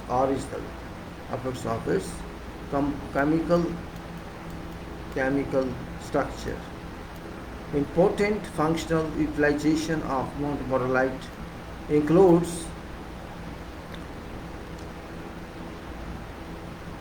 food additive for health and stamina, for antibacterial activity against tooth and gum decay, as sorbent for non-ionic, anionic, and cationic dyes, and use as catalyst in organic synthesis. In structure, structure. I think I made a mistake. This is followed by important functional utilization of Mont Morillonite based on effect of chemical structure. Important function utilization of Mont Morillonite additive for health and stamina for antibacterial activity against tooth and gum decay, as sorbent for non-ionic and organic as synthetic. Environment concerns to date do not indicate adversity for particles used as additive. Studies be useful clearly are based on Mont Morillonite structure to describe environmental effects.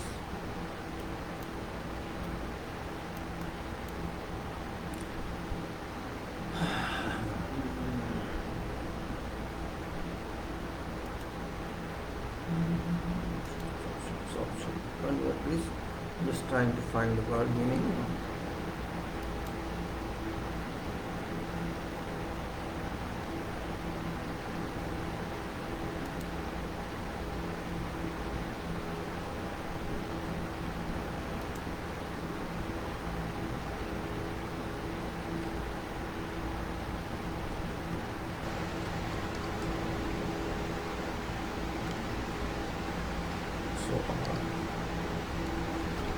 Sorption.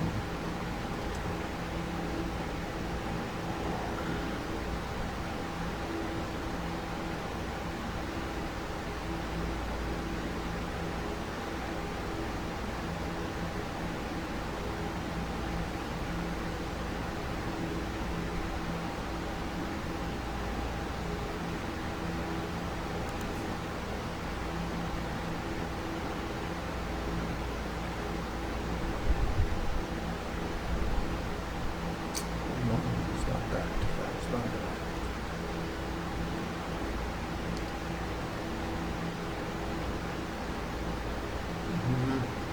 Yeah.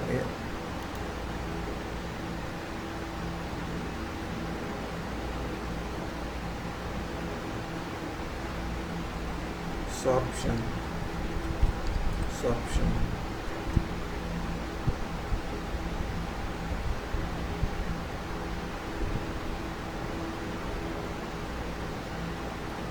Definition: sorption is a physical and chemical process.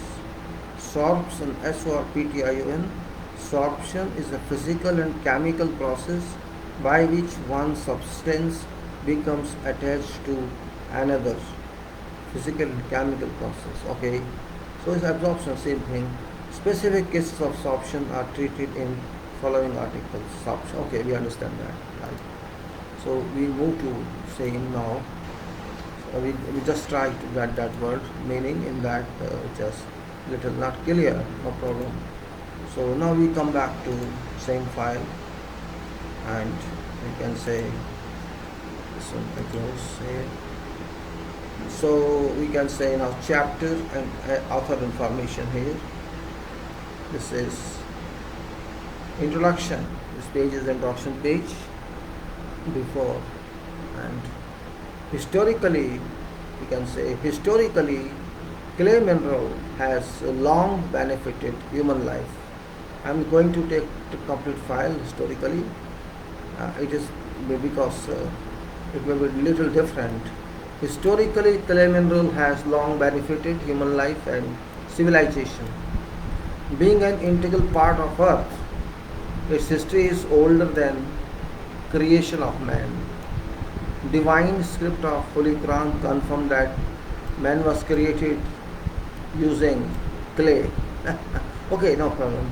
We are all clays. This indicates that clay mineral was present before human life began on earth. Ancient Greek philosophy and culture considers clay an important component of life. Currently, 21st century is process of appreciating even growing number of clay applications in material science. In times when technology wasn't at core of human civilization, clay mineral was used as an important form of material to form a variety of products. Its softness, plasticity, porosity, tangibility, and pliability, and climatic adaptability all at affordable cost were viable characteristics to recognize its usefulness and introduced several products. Today, when nanotechnology is hallmark of scientific world, contribution of clay mineral is significantly visible as highly useful fillers or additives in polymers for desired effects. Nanoclays based on montmorillonite are currently used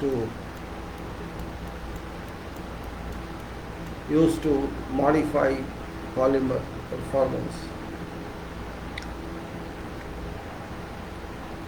Science of clay was introduced since prehistoric times. Ceramists used nanoparticles since antiquity. However, nanotechnology is knowingly you can say scientific utilization of nanoparticles. Use of kaolin may be tracked back to third century BC in China. China clay, a traditional name of kaolin. China clay, a traditional name of kaolin, Kaoline, is a mixture of minerals generally containing kaolinite.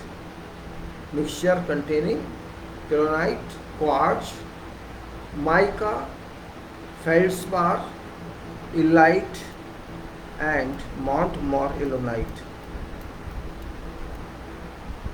Science of clay.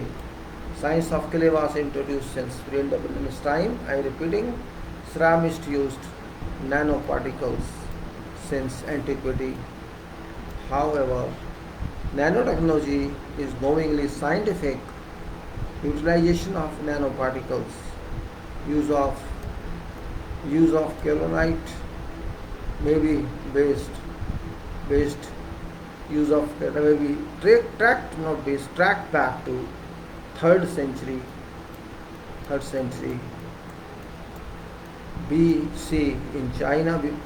China clay, traditional name is kaolinite.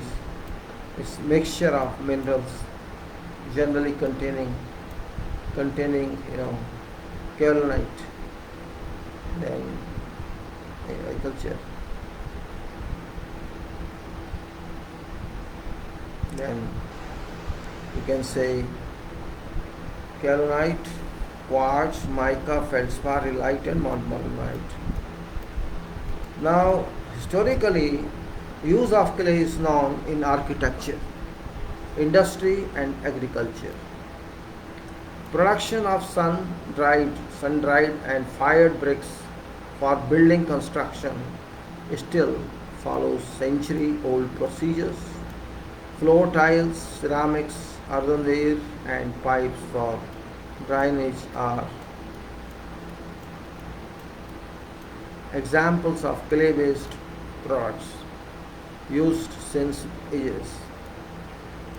An interesting behavior of clay in producing products is its ability to swell and to mold in water and retain shape of a container when dry. A common characteristic of clay mineral is a fine-grained natural structure. A fine-grained natural structure in a sheet-like geometry. Sheet-structured hydrosilicates. Sheet structures hydrosilicate are generally called phyllosilicate, PHYLL. Phyllosilicates. Natural clay particle is smaller than 0.0004.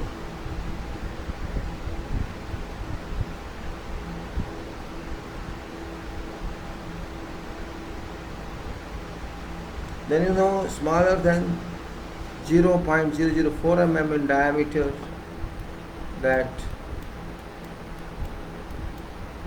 may range from 0.002 to 0.001 millimeter for quartz, mica, feldspar, and aluminum oxide.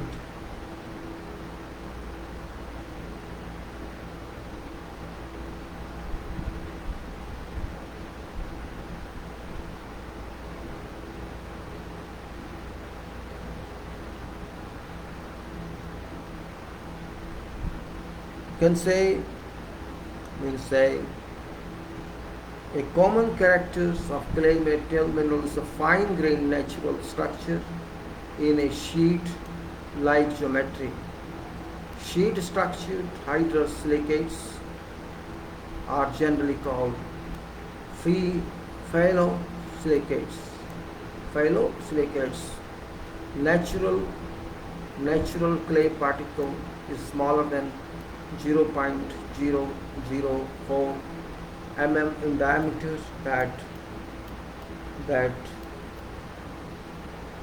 may range from 0.002 to 0.001 mm for quartz, mica, feldspar, iron and aluminum oxides. Colloidal clay particles are finer and found in layered silicates less than 0.001 in diameter. Clay minerals may be grouped in future steps. Group members vary mainly in layered structures. These include galenite group, smactite group, montmorillonite group, illite group, and chlorite group.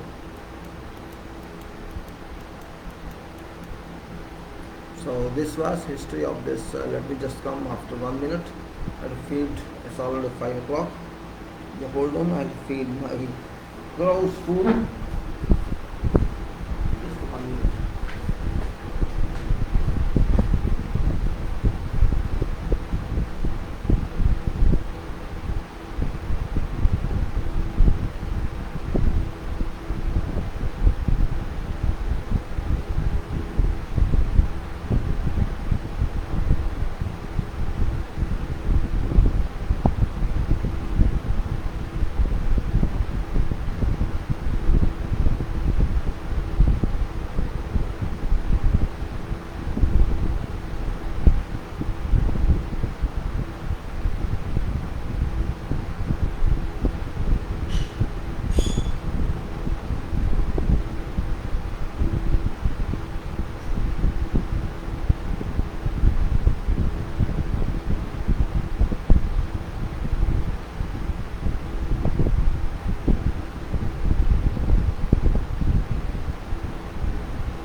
talking of history of clay. Brief history, though there's more history in clay if you know yourself.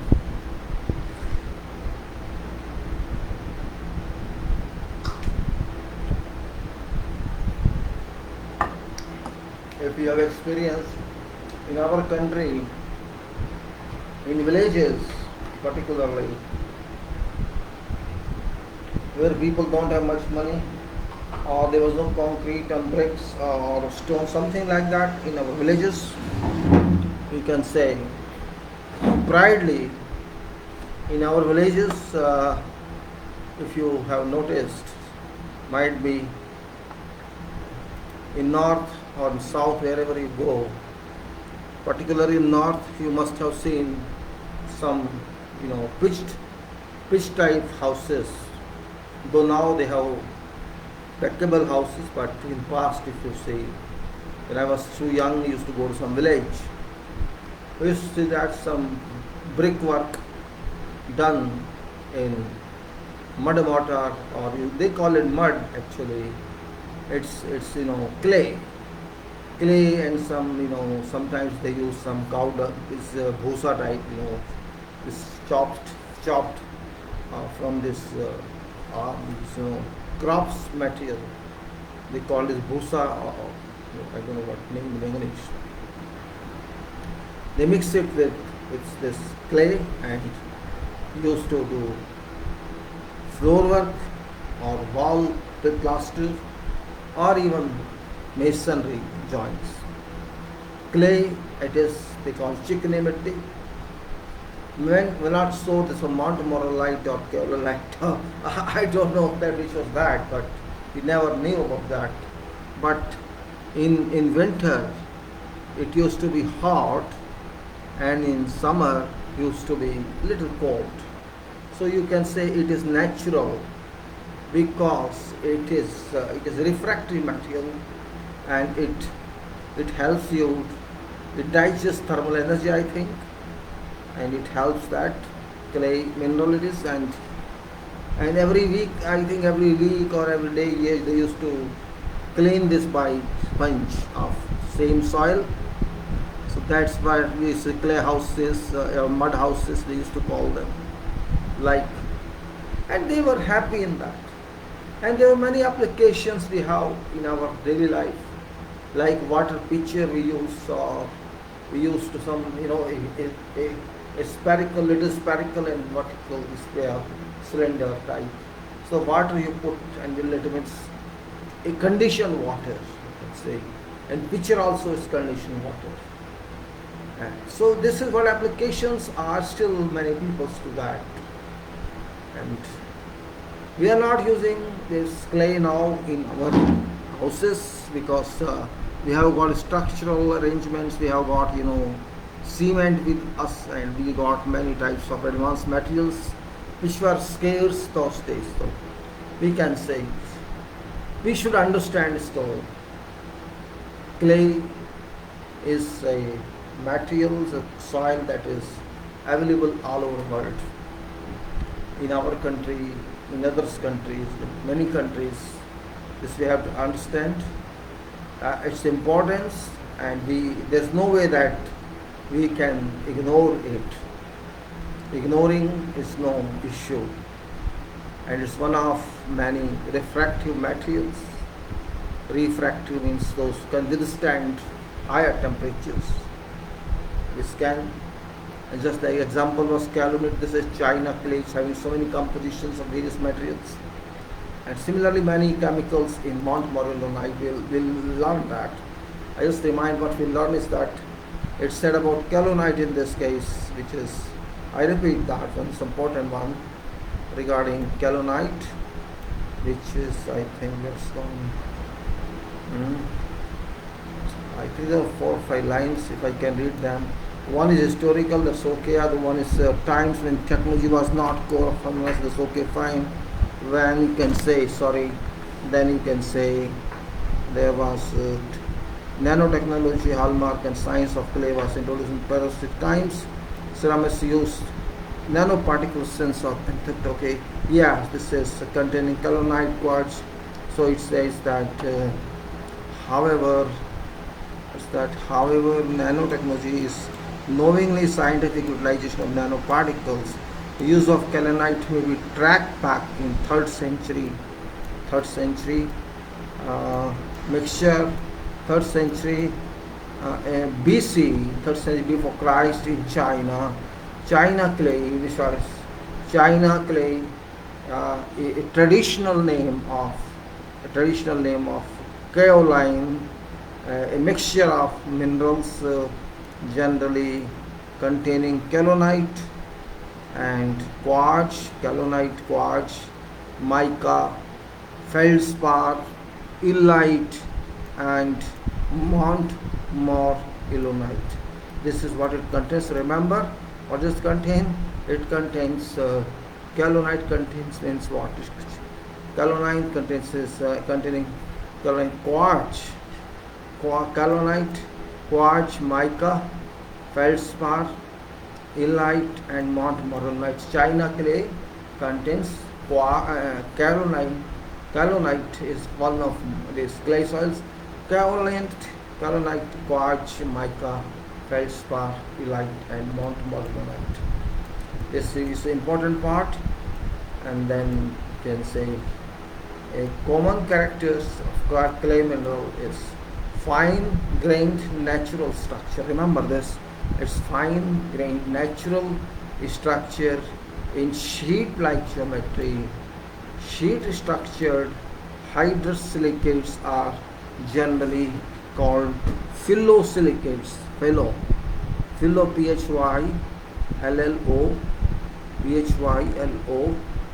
silicates are natural clays. Natural clay particle is smaller than 0.004 mm in diameter. I think it's still higher, should be lower. That you can say may range from 0.002.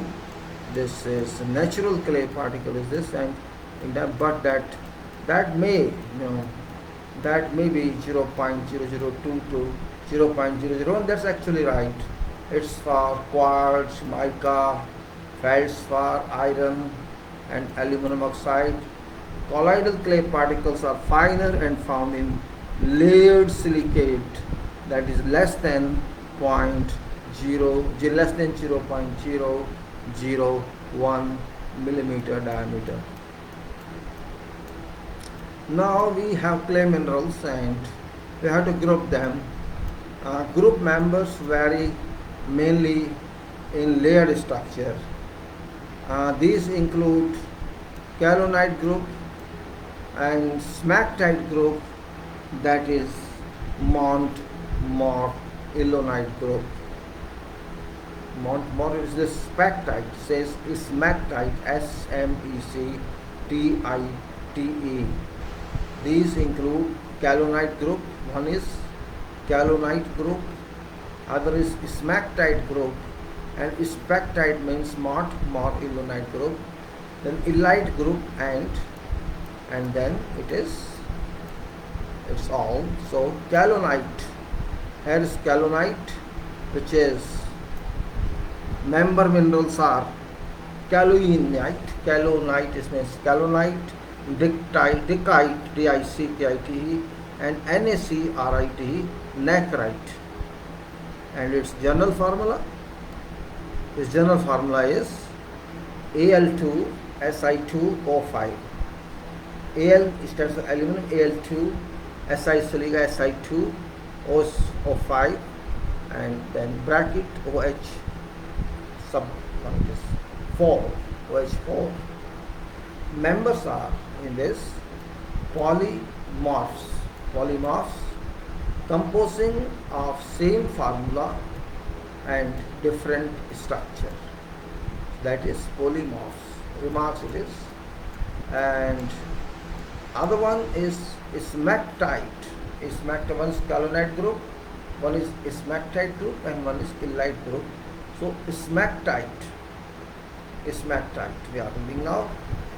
Montmorillonite It contains members and monomials in smectite. One is Montmorillonite, other is pyrophyllite and TALC, vermiculite, sauconite, saponite, non-tronite. So there are about this Montmorillonite in this, as there's smectite, Montmorillonite, pyrophyllite, talc, vermiculite, sauconite, saponite, non-tronite. In this, our general formula is CaNaH in bracket, CaNaH. Next one is bracket AlMgFeZn and bracket 2. Then it is, this is for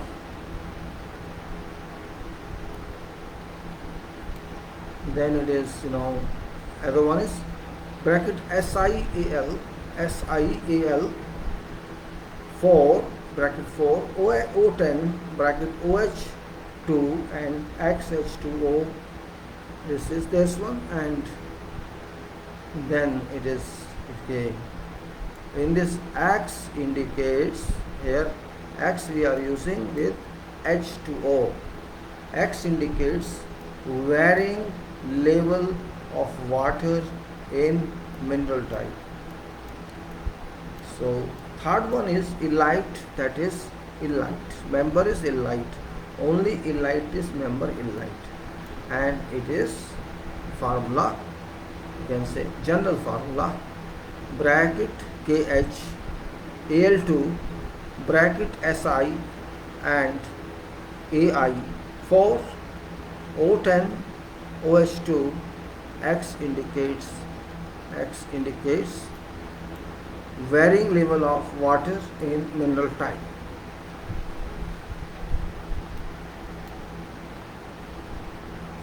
So this is, you can say, illite. So we have gone through what? 3 groups.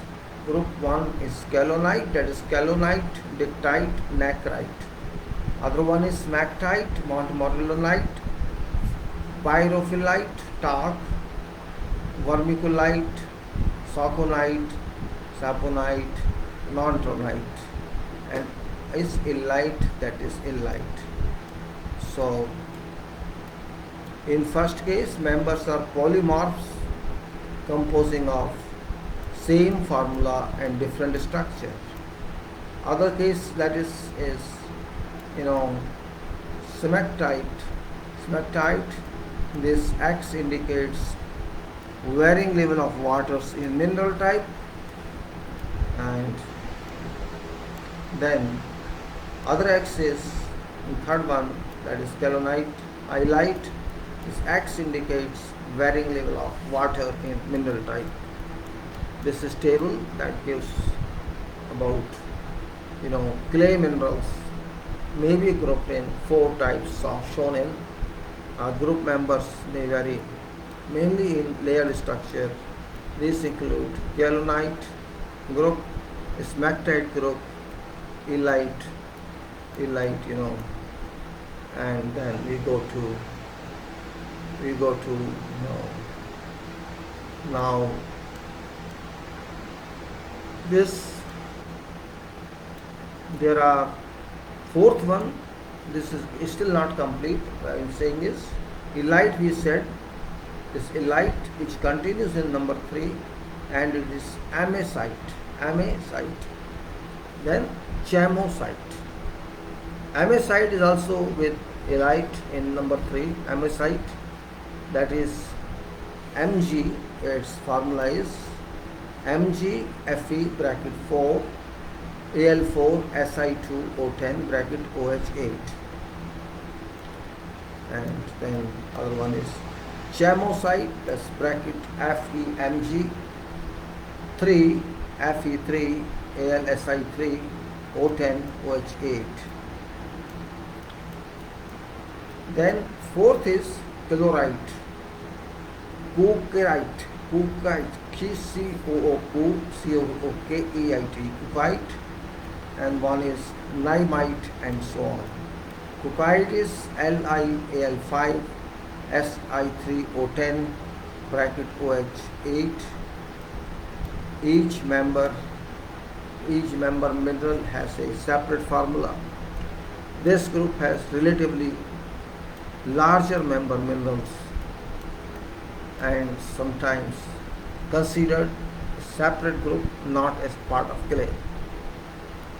This is yours, cucite and niamide, and so on. Niamide is Ni bracket Ni Mg Fe Al 6 Al Si3 O10 OH8. That's all. So how many are four groups? If you see now, one is kaolinite, other is smectite, third is illite, and fourth is you can say chlorite. In one, kaolinite, dictite, lactite. And other one, smectite, montmorillonite, pyrophyllite, talc, and vermiculite, succolite, sapolite, non-tonic, and then illite is illite, and then is amicite, illite, amicite, chamosite, and that is formula for amicite is there. Formula is there, and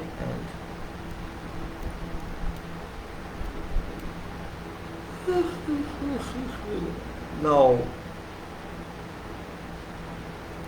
have gone through this formula and cookies, then cucite. Now table 1, major groups of clay minerals. Table 1, major group of clay minerals.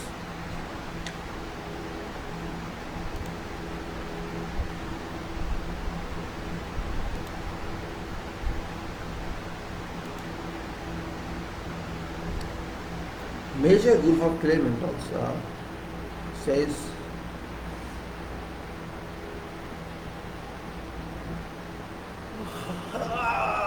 no, it's okay. Just stretching my body so that I don't feel lazy.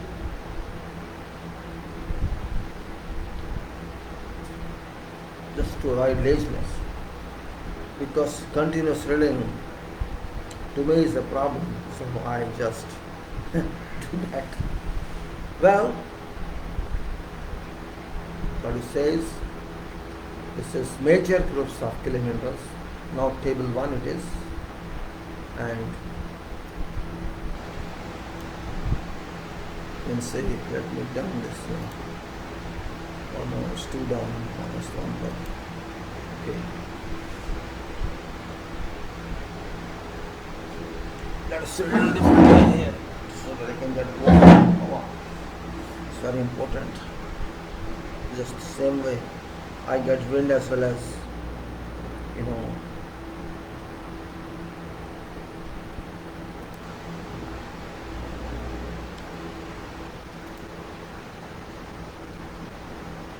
kaolinite group has 3 members, including kaolinite, dicite, and necrite. Formula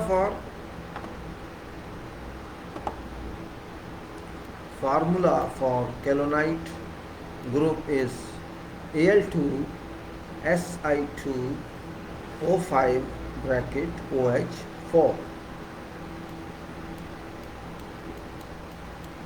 Illite group is represented by mineral illite. Only common clay type. General formula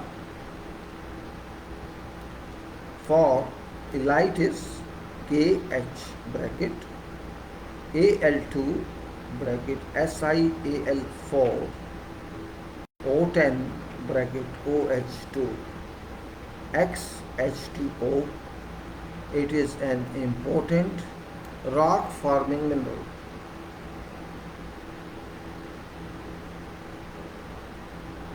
It's an important rock forming mineral and main component of shales.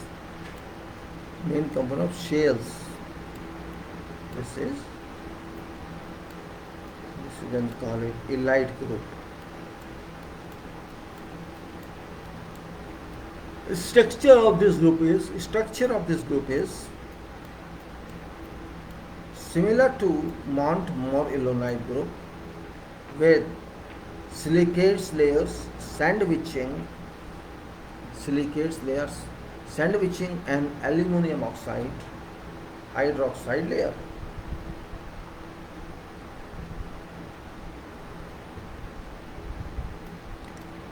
Now, chlorite group is relatively large.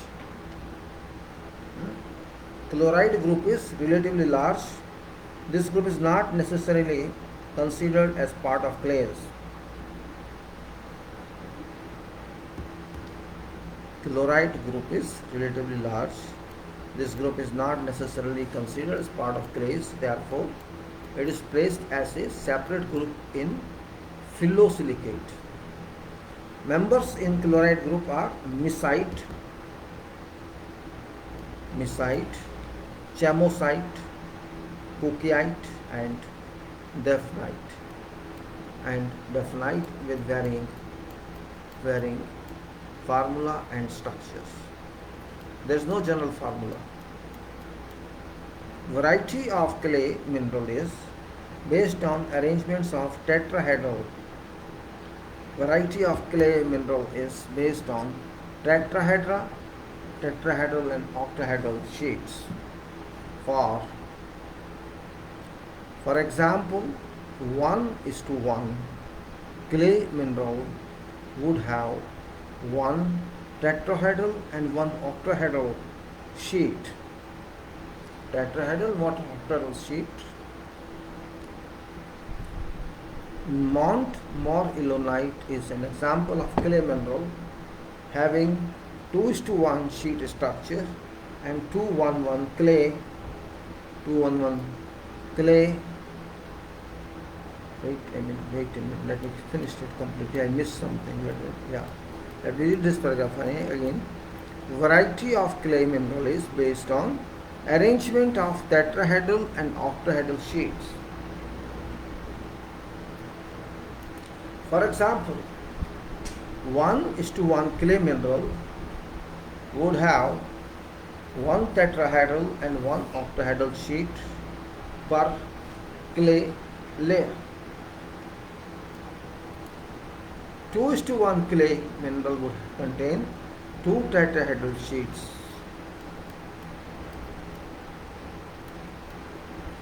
And one octahedral sheet sandwiched between two tetrahedral sheets. One octahedral sheet sandwiched between two tetrahedral sheets. Mont Morillonite is an example of clay mineral having 2:1 sheet structure, and 2:1 clay mineral are composed of octahedral sheet adjacent to 2:1 layer.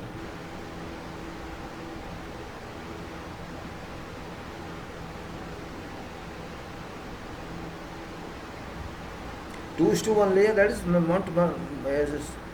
this is octahedral sheet adjacent 2:1 layer. You see, then it is 2:1 sheet. This is the Mont Morillonite, and 2:1 clay minerals are composed of an octahedral sheet 2:1 structure. 2:1 clay minerals are composed of an octahedral sheet adjacent to 2:1 layer.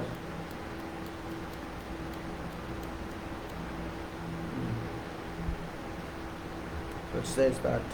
Hold on, please. Hold on. So 2:1 is Mont Morillonite, an example of clay mineral having 2:1 sheet structure, and 2:1 clay minerals are composed of an octahedral sheet adjacent to 2:1 layer. Sheet structure for layers of various clay minerals with possible charges shown in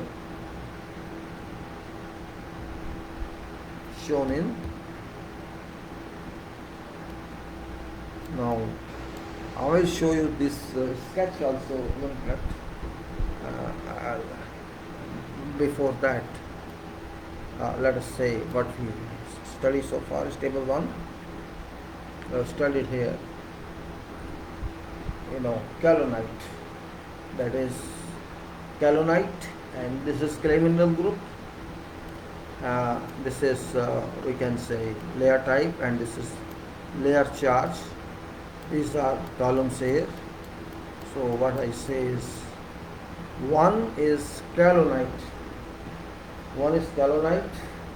Other one is montmorillonite or smectite, and one is illite, and one is vermiculite, and one is vermiculite.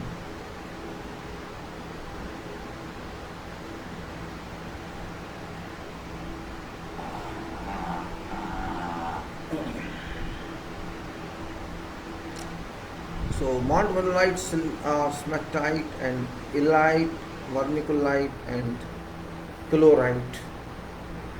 These are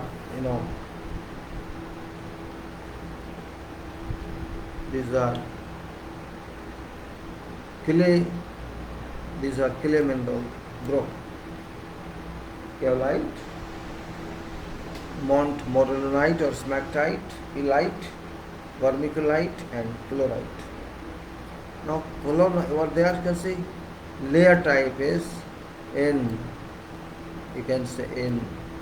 kaolinite 1:1, in montmorillonite 2:1, in illite 2:1, in vermiculite 2:1, and in chlorite 2:1:1. These are there in omega and layer type. Then in this layer type, first is 1:1, and that is less than 0.01 charge. This is layer charge, and other one is 2:1, which is 0.5 to 1.2. Then it is third one 2:1 again, that is 1.4 to 2,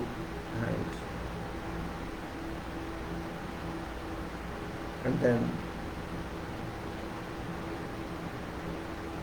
2:1 is 1.4 to 2, and 2:1 is 1.2 to 1.8, and 2:1 is very low. Layer chart this is.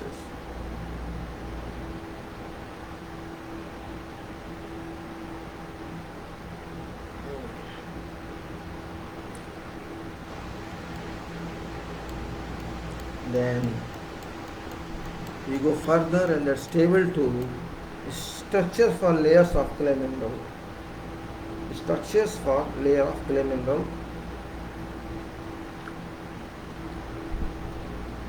Natural reserves of montmorillonite. Can say I'm feeling some problem here.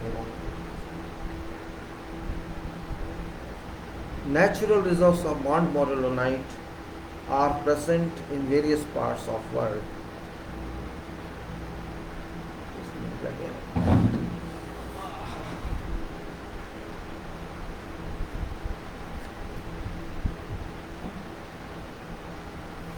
Let me see how I feel.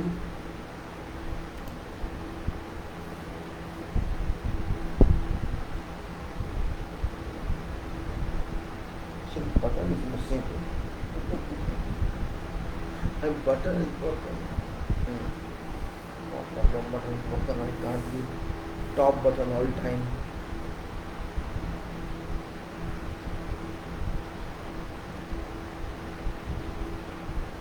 So let this one is enough for them. No issue. Now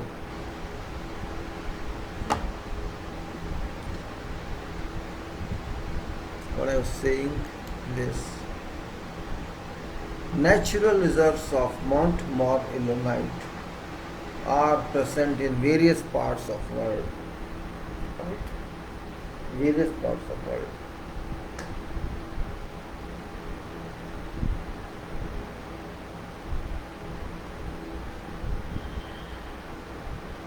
An earliest, discovery of Mount Morillite was indicated in 1847 in Mont Morillon in Vienna, prefecture of France. However, use of Mount Morillite for medicinal purposes may be in over 2,200 cultures, including ancient Egyptians, pre-Aztec, Amargosians, I think it should be, pre-Aztec, Amargosians.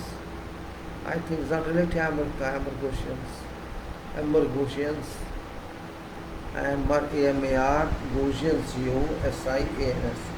Amargosians, and the native of Mexico and South Americans.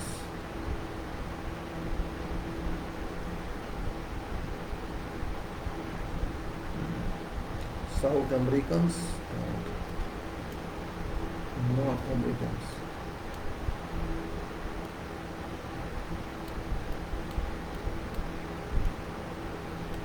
Names used for Mount Morillite are known in different languages. These are known in different languages, including Mount Morillonita,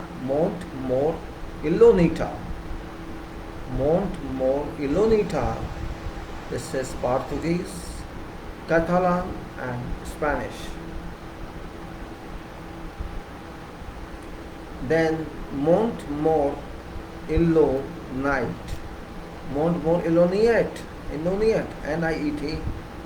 Morillonite. This is Dutch, and Mount Morillonite is German, Hungarian, and Slovak.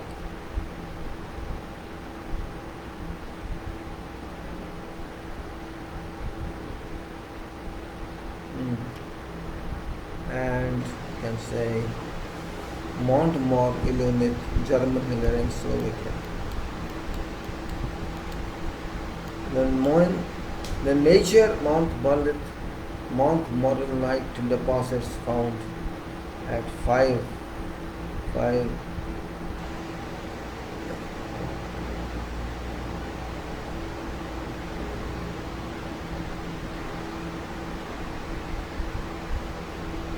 Alright, name in Mount Morillite deposits found in five places, including Himalayas, that is China, and Urals, Pakistan, Caucasians, Georgia, Russia, Andes, Peru, and Ecuador, and Wasatch, US.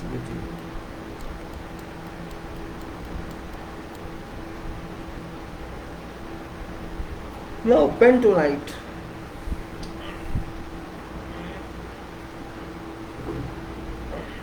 Bentonite,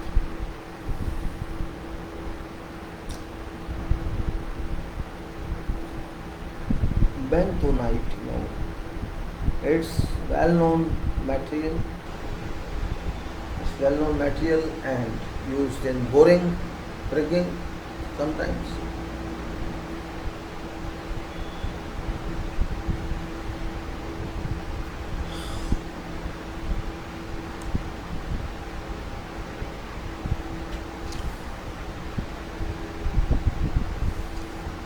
Bentonite is an important rock of clay. It's rock of clay. Bentonite is an Imported rock of clay found in nature.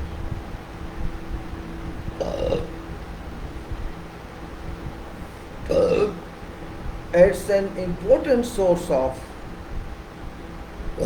Mont Montmorillonite Montmorillonite in nature.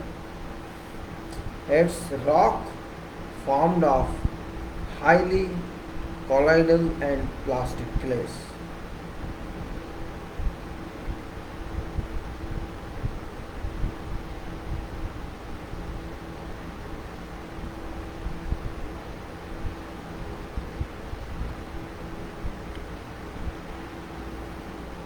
It's rock formed of highly colloidal and plastic clays, mainly composed of montmorillonite in addition to montmorillonite, benitopenite.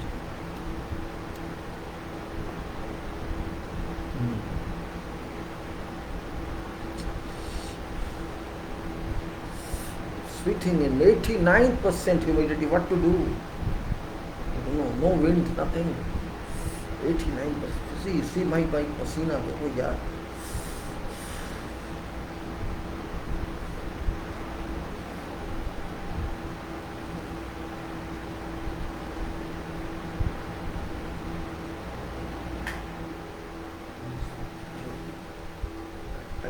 One friend what to do now. So I have to say this, that important rock it is of montmorillonite nature. It's rock from highly colloidal plastic clays, mainly composed of montmorillonite in addition to montmorillonite. Bentonite may contain some amount of crystalline quartz, cristobalite and feldspar. This is in addition to montmorillonite. So bentonite itself is not montmorillonite, but rock which contains also in addition to montmorillonite, which amount of crystalline quartz, crystalline quartz and cristobalite and feldspar. So these are in addition to may contain also rock, not necessary.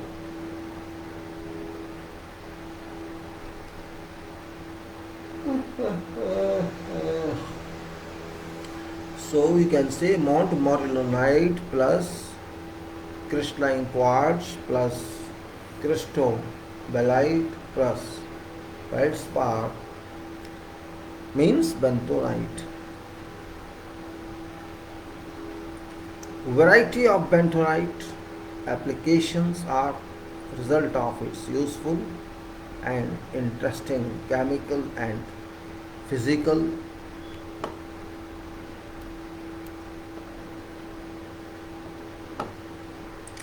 where are you?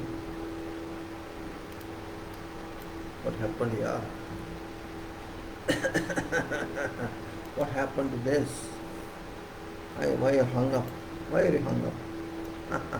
It hung up. Variety of bentonite. So our results are, wait a minute, variety of bentonite applications are a result of useful and interesting chemical and physical properties, chemical and physical properties. That's bentonite.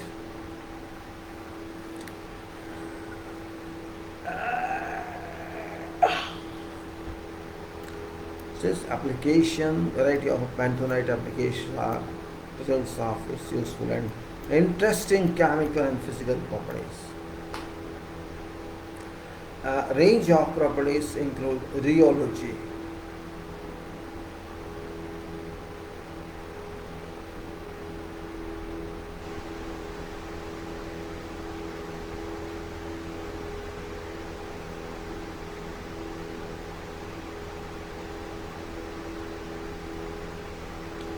Alright, so it is range of properties include rheology.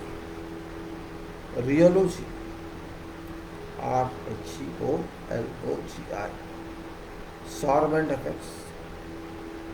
effects and plasticity and lubricity high high drive, high drive, high drive bonding strength, high strength.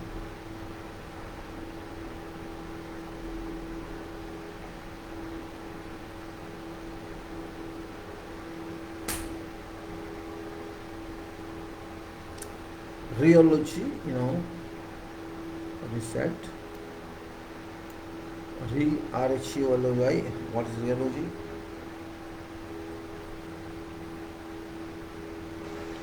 Rheology, solvent, we have no solvent effect and plasticity and lubricity.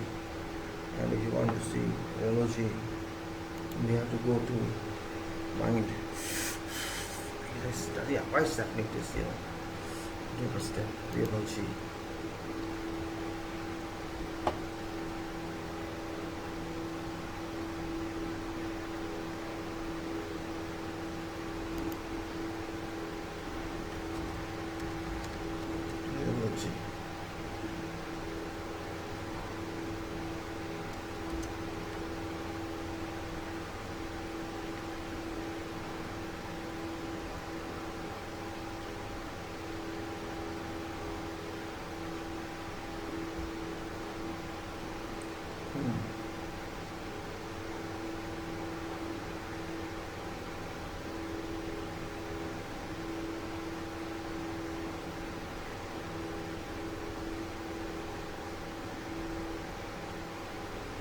Rheology is this means this is study of flow of matter primarily in a liquid or gas state, but also in soft, solid or solid under conditions in which they respond. It is a branch of physics and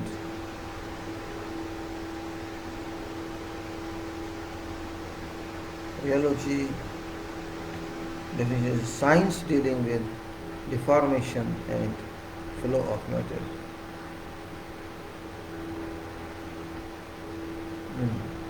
So it's that, understand this now. So we can say clearly now what does it mean rheology and solvent effect, plasticity and lubricity, high drive bonding and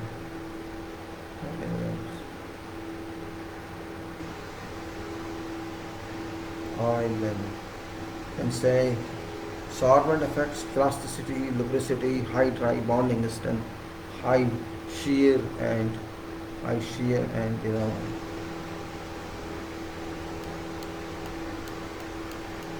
and compressive strengths, impermeability and low compressibility.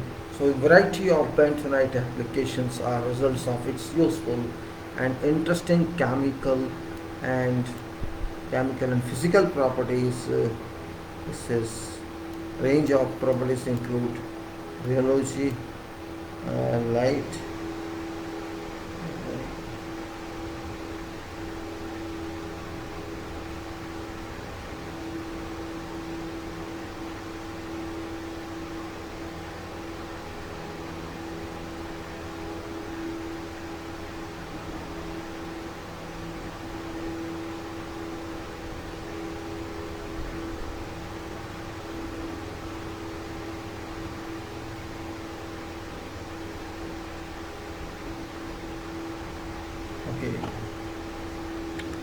Then we go to natural bentonite. Natural bentonite particles are indistinguishable from kaolin clay. That is, natural bentonite particles are indistinguishable from kaolin clay minerals viewed under scanning electron microscope. However, main difference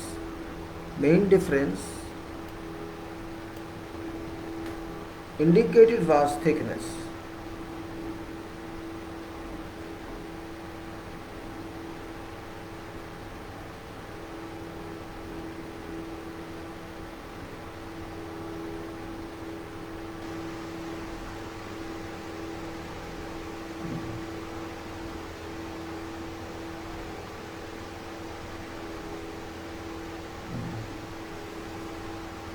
So there's a difference, in natural and in other one. So we repeat that natural bentonite is different. Natural bentonite particles are indistinguishable from kaolin clay minerals. Clay minerals are viewed under scanning electron microscope.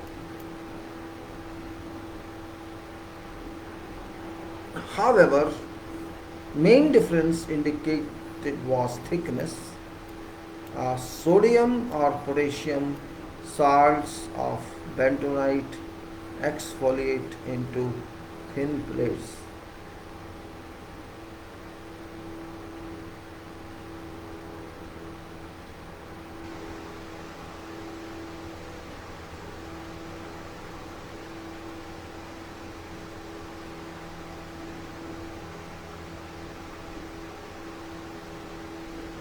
So we can say now, repeat.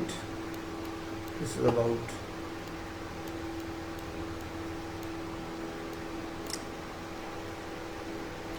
natural bentonite. Let me just stand for a while. I think I'm getting lazy here, right? If I can see, I can just for 5 minutes I stand to just see. Looks.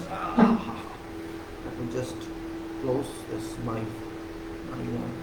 And let me stand for a while just to read that. Sometimes you feel lazy, so I don't know if I'm lazy. I just stand for a while and see. I lose my, I can say here as well. I see for a moment I can say. So let's say natural bentonite particles. Natural bentonite particles are indistinguishable from kaolin clay minerals. Natural it's my space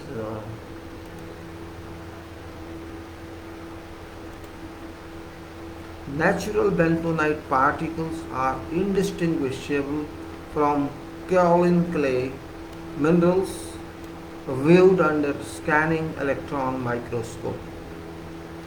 However, main difference indicated was thickness. Sodium or potassium salts of bentonite exfoliate into thin plates.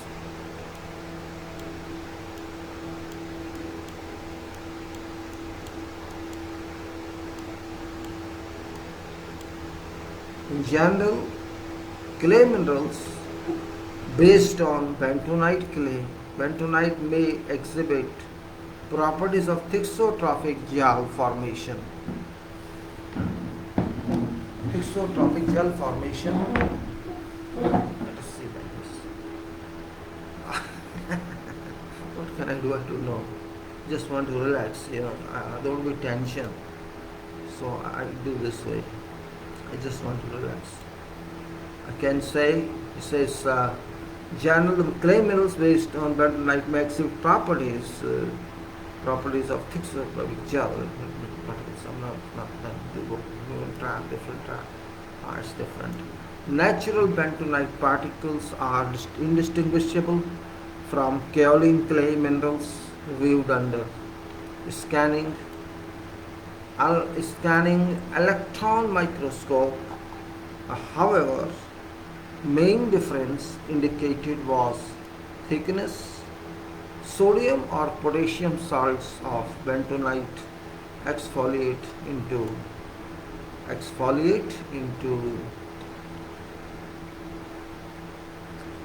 thin plates that could be of 1 nm, 1 nanometer in thickness theoretically. In general, clay minerals based on bentonite may exhibit properties of thixotropic gel formation with water, high water absorption and high cation exchange capacity CEC.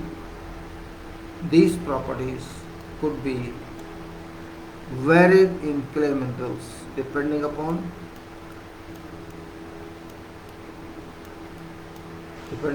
nature of interstitial waters and exchangeable cations in interlayer space. Bentonite, which mainly contained montmorillonite. Bentonite, which merely contained montmorillonite, was discovered in about 1890 in USA. And name bentonite is associated with name of American geologist for one time Fort Benton in eastern Wyoming Rock Creek area, USA. Montmorillonite derived from bentonite. Montmorillonite derives from bentonite.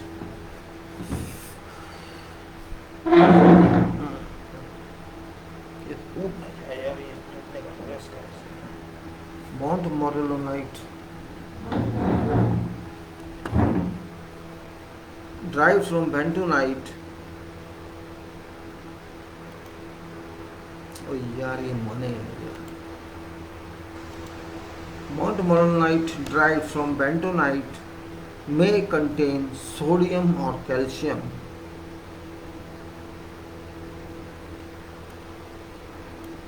Sodium montmorillonite is main fraction in bentonite, found in combination with 10 to 20% of various minerals including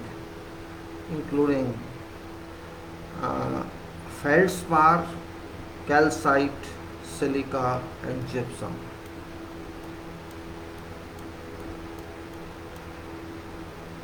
Now, physical structure of montmorillonite particle is generally perceivable. Physical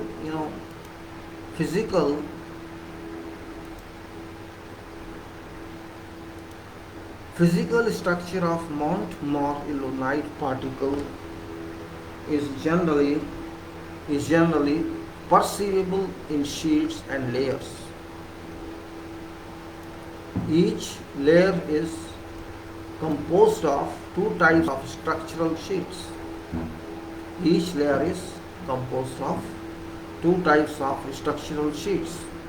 Octahedral and tetrahedral.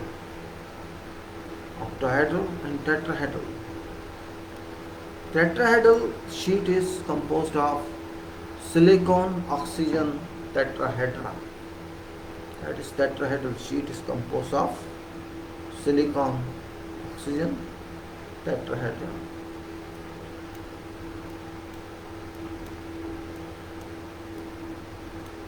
Linked to neighboring tetrahedra by sharing three corners.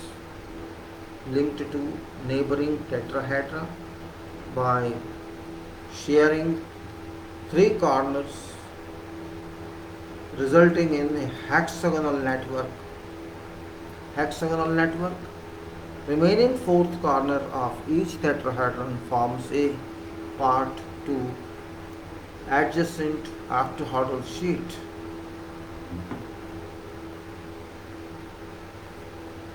Each tetrahedron forms a part to adjacent octahedral sheet. Octahedral sheet is usually composed of aluminum. That is, that octahedral sheet is usually composed of aluminum or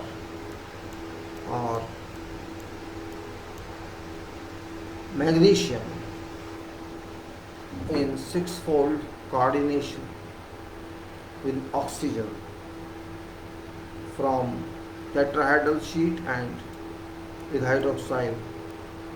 Two sheets together form a layer.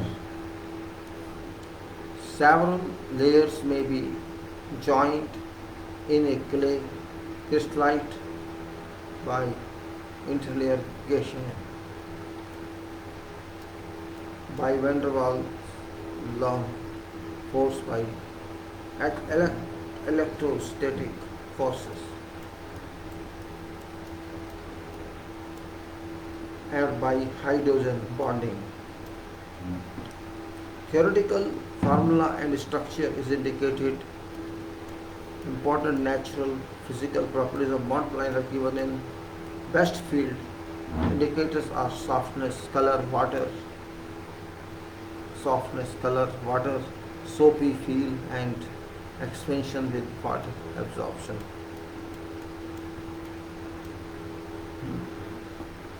So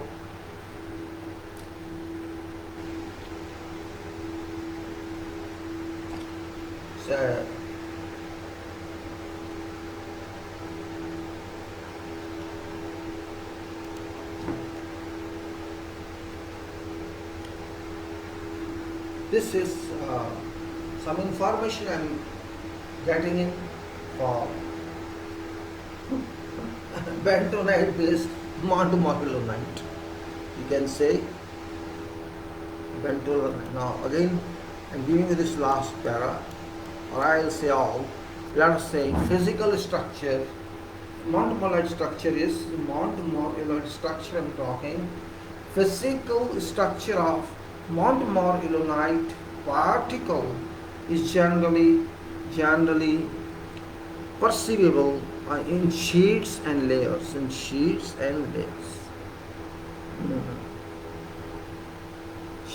and layers. Okay.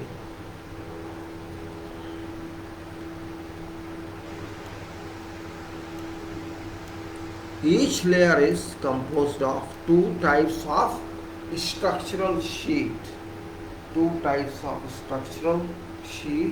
Each layer is composed of octahedral and tetrahedral. Octa means 8 and tetra means 4. Octahedral and tetrahedral. Tetrahedral sheet is composed of silicon oxygen tetrahedral.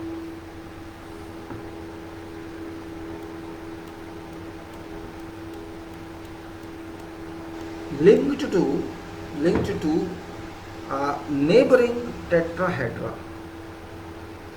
Same sheet, same layer is linked to the sheet linked to neighboring tetrahedra by sharing three corners.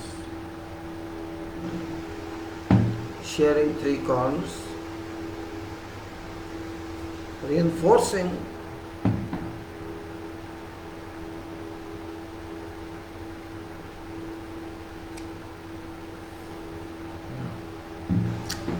by sharing three corners, resulting in a hexagonal network.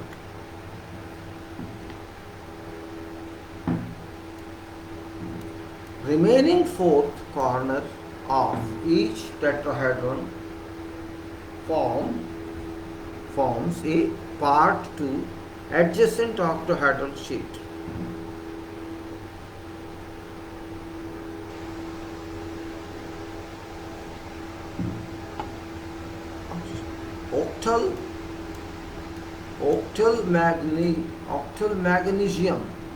Octal magnesium in six-fold coordination with oxygen from tetrahedral sheet and hydroxyl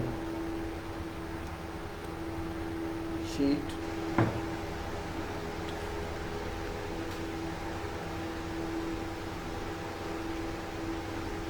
Oxygen from tetrahedral sheet and with hydroxyl two sheets,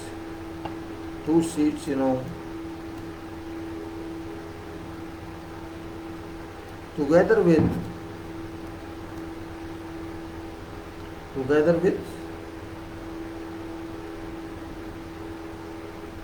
forms a layer.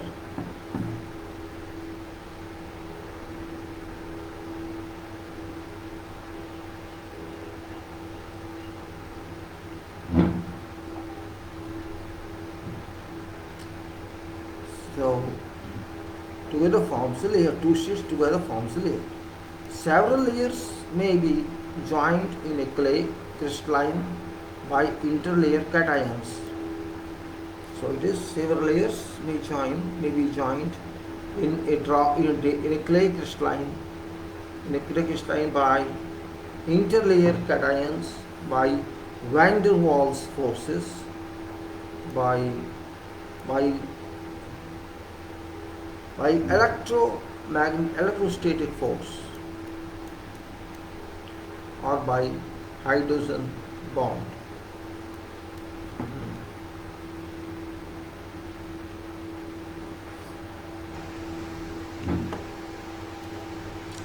Theoretical formula and structure as indicated.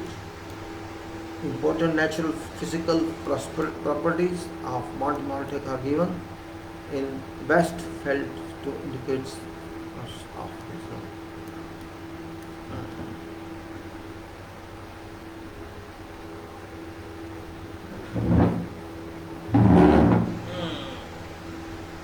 So let's sit a little now.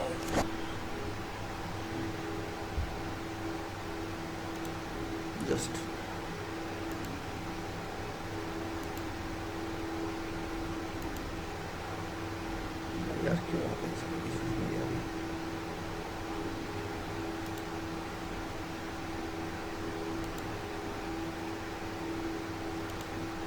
so it is now M, say it is My bracket Al2 and I think not My, M it is, it's comma is looking Y actually, it's M and Al2 and Y, MGY SL4 O10 OH2 and NH2.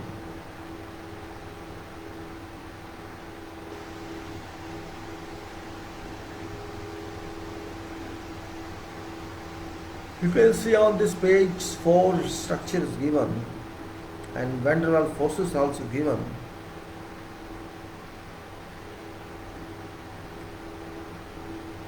And you'll find various indications here. If you see this page on your monolith file 1, you'll find this.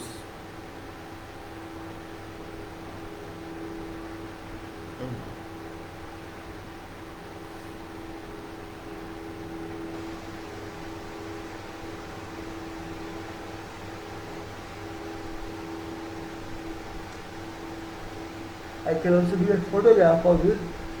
Wait a minute, let me take some photograph of this because it's a little interesting. Just black and white doesn't matter.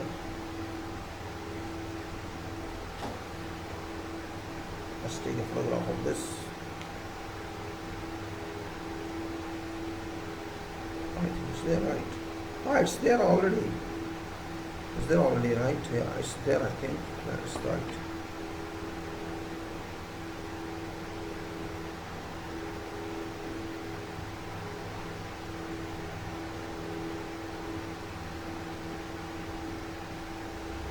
Yeah, it's there, so I can show it directly. I think yesterday maybe I showed to you. I don't remember exactly.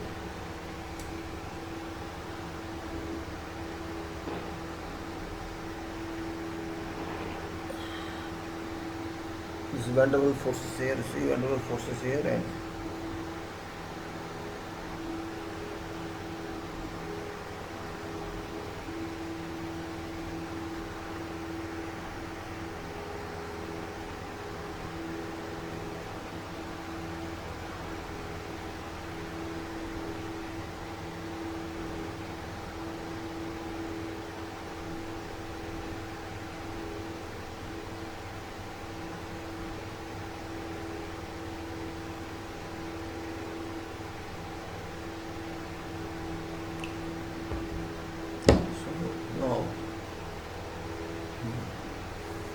We'll move further now.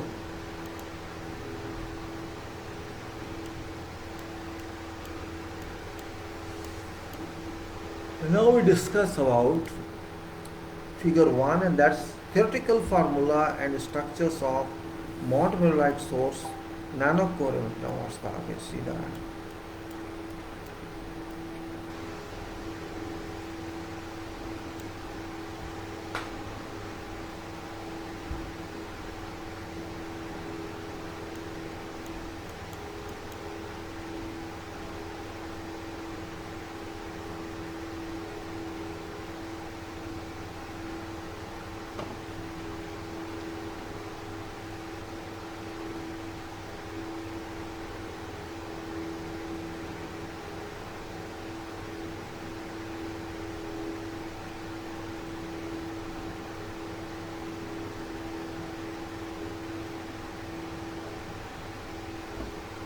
Okay, now we go further without the laziness.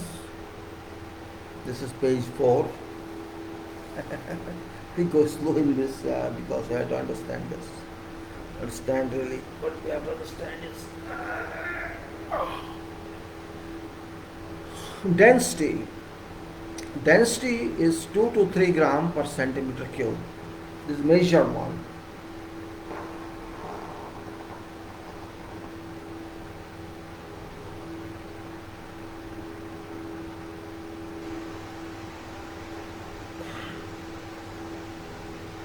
Density is 2 to 3 gram per centimeter cube.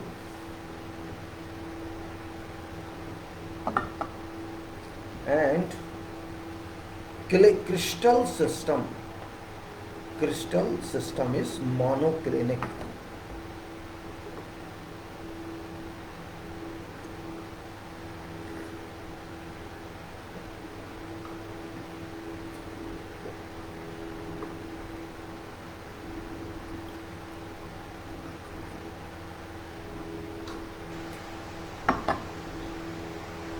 Monoclinic.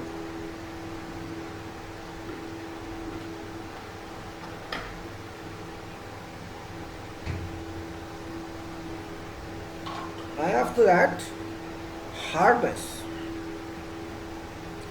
1 to 2 on Mohs scale. Soft causes fine-grained occurrence. Fracture, irregular, uneven. Cleavage perfect. Luster earthy, dull. Transparency translucent.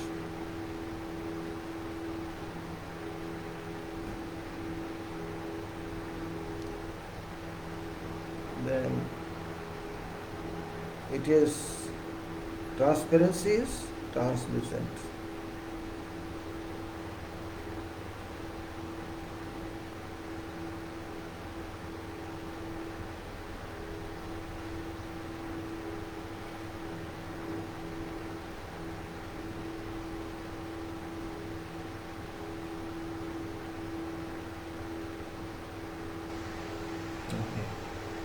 So what we say, regular, even, perfect, luster is dull, earthy, transparent, translucent, and color is color. That's the point here. White, that is buff. White, buff, you can say yellow, green, rarely pale, pink to red. Presence of high valence amine produces a pink to red coloration.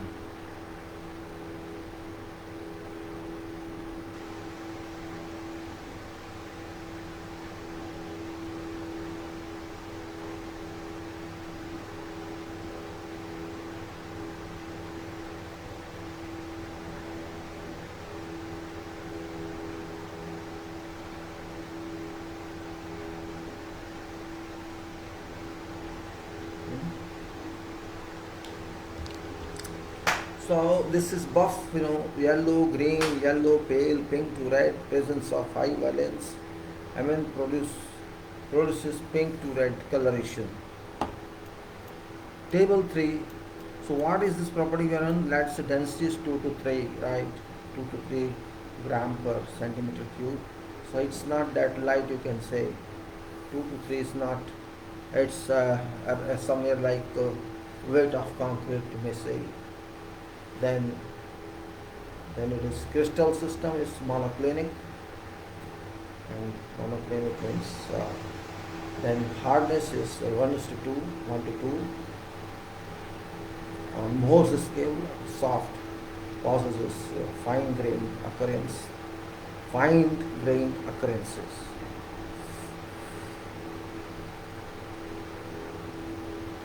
Fracture is irregular, uneven, and cleavage is perfect. Luster is earthy, dull, and transparency is translucent. Color is white, buff yellow green, rarely pale, pink to red. Presence of high valence MEM product.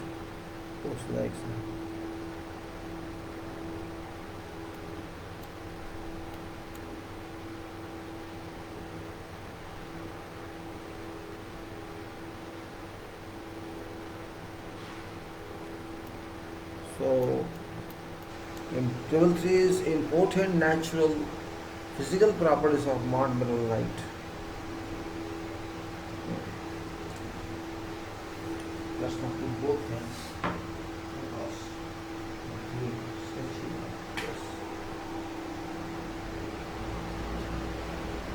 so important natural physical properties of monmineralite are variation in chemical formula.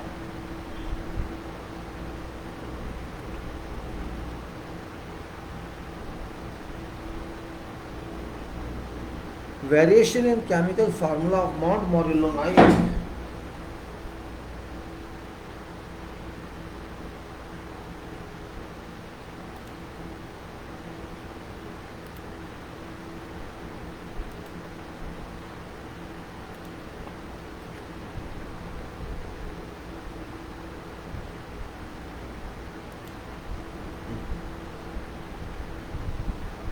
variation chemical formula of monmineralite is possible, resulting from modifiable structure. Cation substitution introduces charge imbalance.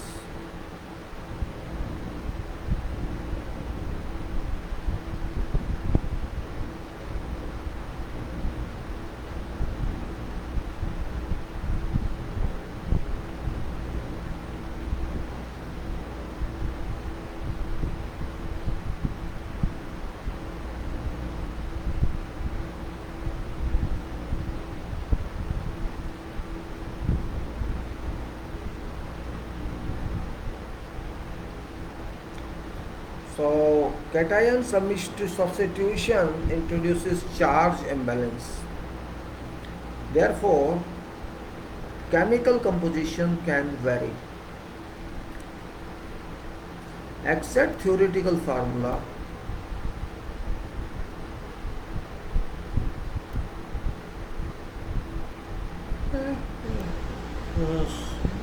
exact theoretical formula is never seen in nature.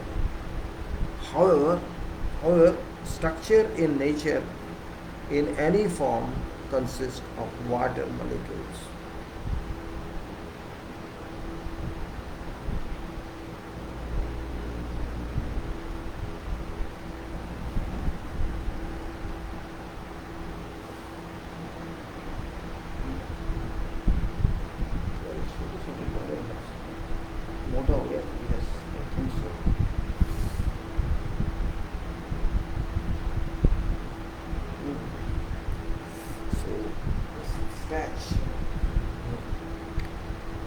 So variation in chemical formula of monmineralite is possible, resulting from modifiable structure.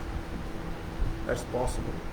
So chemical formula for monmineralite discovered a Montmorillon for Montmorillonite discovered at Montmorillon, France as a France formula Ca 0.14, Ca 0.14, G8 base, Na base 0.02, bracket 2 bracket, and then sum of 0.16, bracket A aluminum base 1.66, Mg base 0.16 means, and Fe 0.04, bracket close, and sum again 2.08, bracket Si3, Si 3.9, and Al 0.1, and bracket sum 4 base 0 is 10, OH2 102 H2O.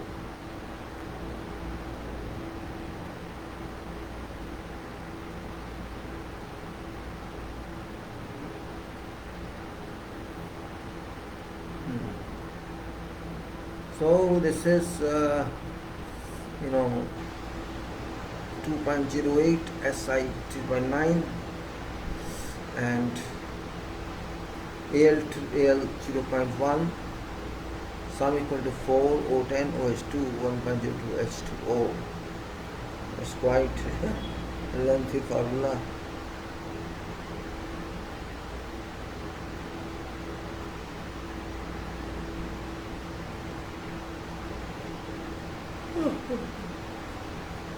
Very boring, of course, but we have to study. Problem is not that boring or not boring, we have to study.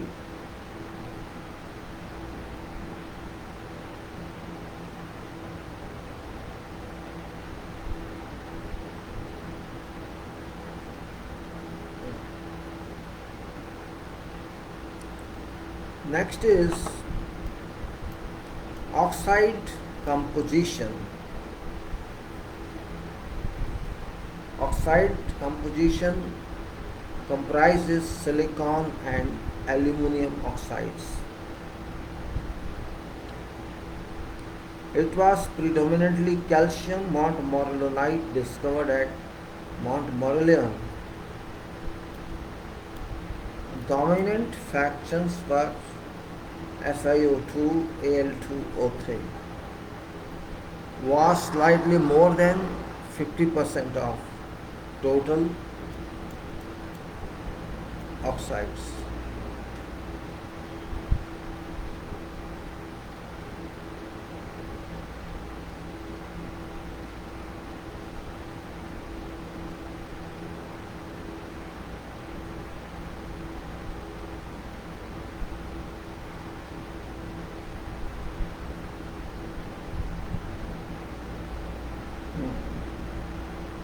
करेगा सारी मैं सुनता हूँ नहीं stretching humidity इतनी ज़्यादा है अरे डू काम भी करना है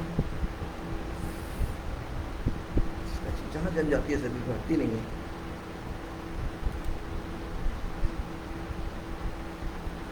लगी यार क्या करोगे कमाल भी मेरा यहाँ रखा है कमाल मेरा भी है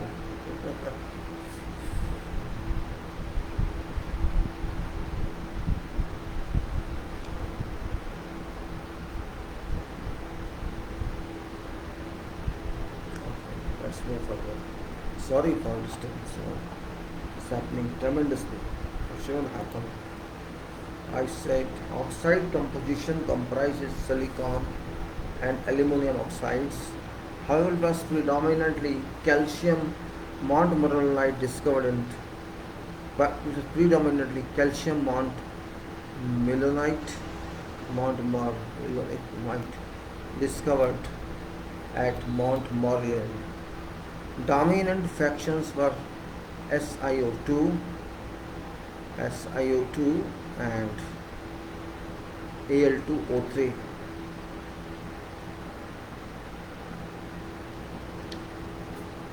Al2O3, where SiO2 was slightly more than 50% of total oxides. Elementary molecular structure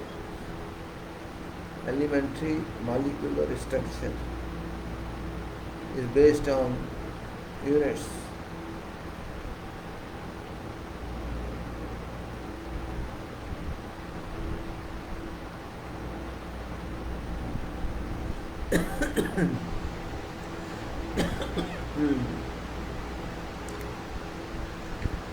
So, elementary molecule structure is based on units comprising silica tetrahedra, remember this, and aluminum octahedra. Silica tetrahedra, aluminum octahedra. Cation Si plus 4, cation is fourfold and possesses tetrahedral coordination with oxygen.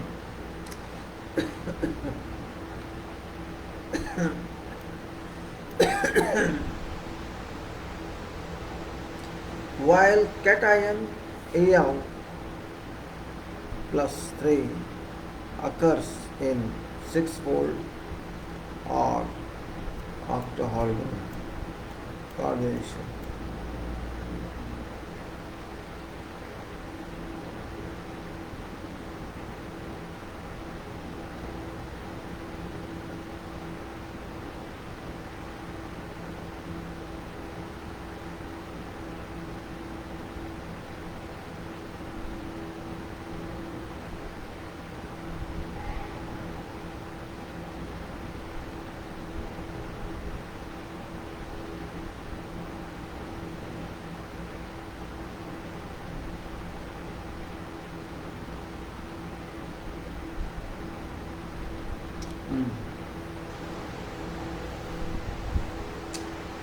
Surprisingly, something, let me repeat.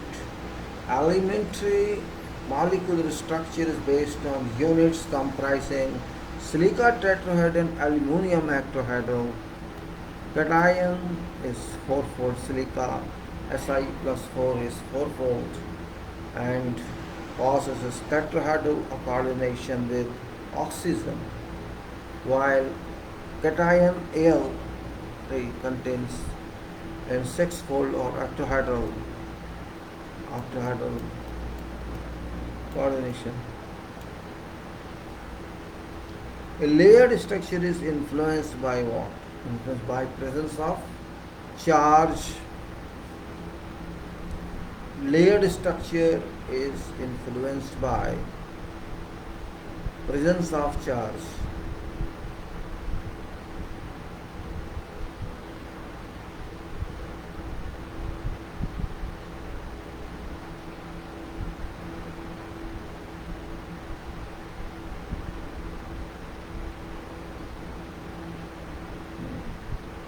So layered structure is influenced by presence of charge in tetrahedral and octahedral sheets, isomorph substitution in clay, isomorph substitution in clay.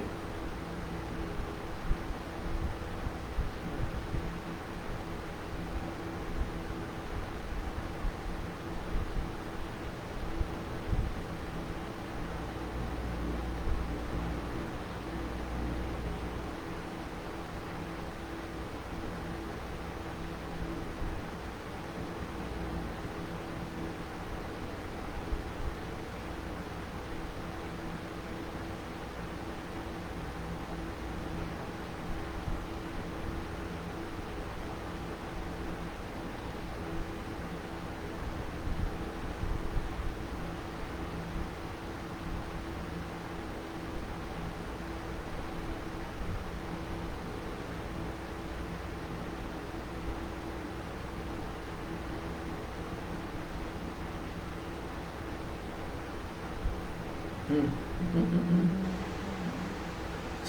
थी यार, क्या करूँ मैं?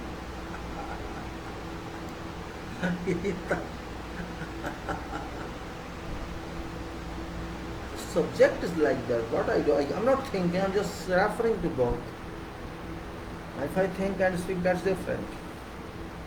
Our layer structure is influenced by presence of charge in tetrahedral and octahedral shapes, isomorphous substitution in clay mineral mainly produces charged mineral crystal without modifying its chemical structure.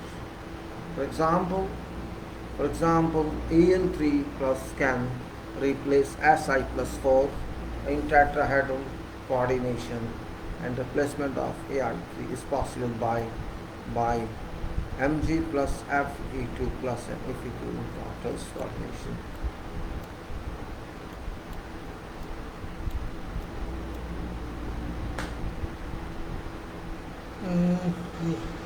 Okay.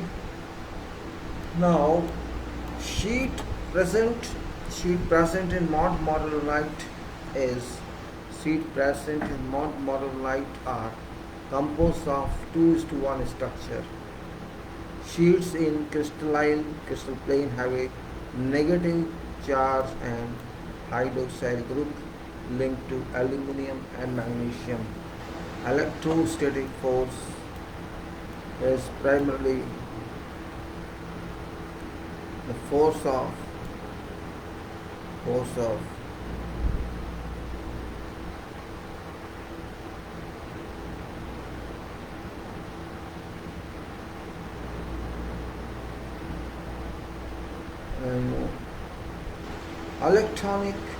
electrostatic force is primarily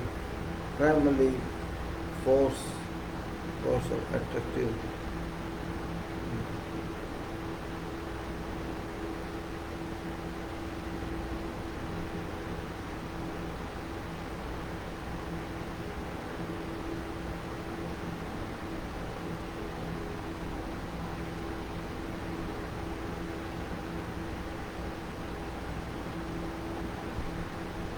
So now we go to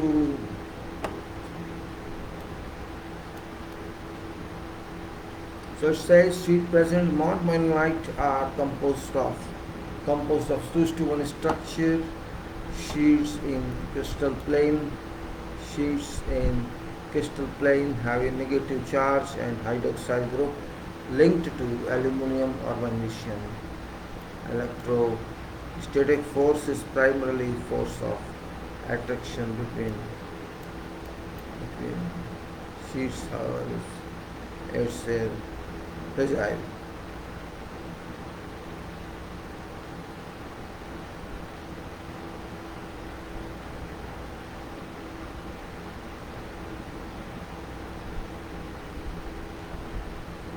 Okay, now we go to this is page 5.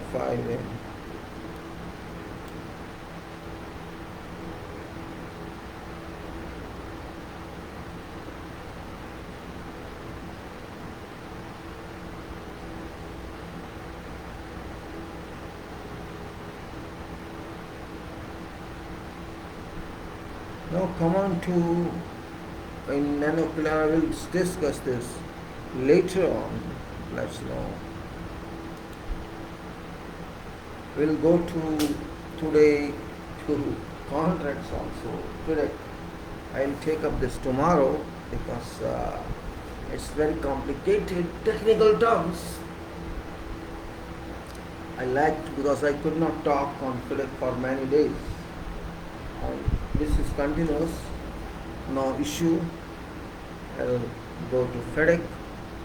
For timing, this I remember page is this page is 5 of 17. We will continue this, but now I'll go to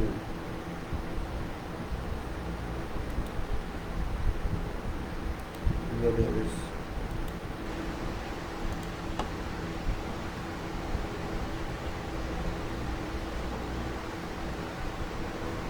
जाओ यार,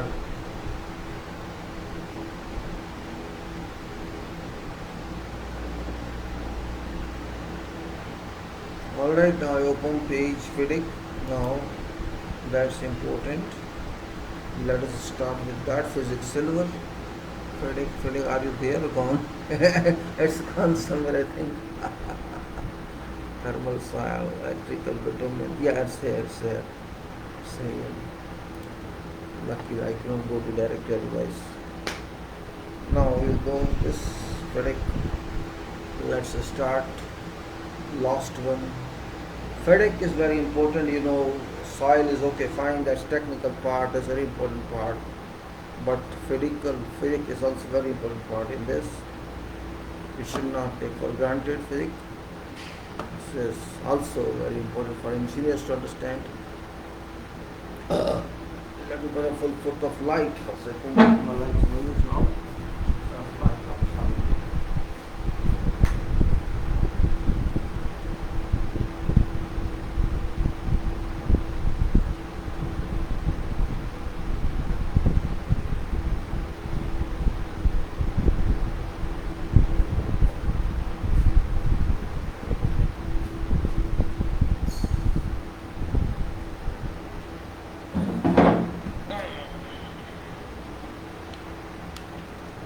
My idea is FIDIC, and I should say that.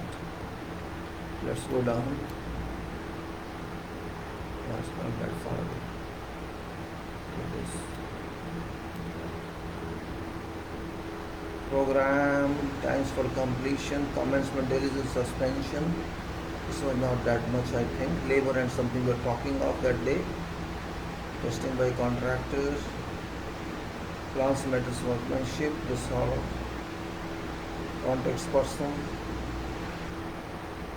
I think labor loss we discussed, working hours we discussed. What we were discussing, I actually don't remember. Superintendents and context personnel, we discussed disorderly conduct, field personnel, plants, metals, and workmanship. Let's discuss this. Plants, metals, and workmanship. Plants, materials, and workmanship, let's say, and let's also say this is FIDIC. I'm talking FIDIC here. Now, for about 1 hour we'll talk FIDIC. After a long time, I just included. It's very important also, you cannot miss it, otherwise I know that this is different for engineers. This is not easy, it can be understood, but they cannot understand that, I know, but it doesn't matter, they have to understand, no way out. They have to understand this is their right. चल यार.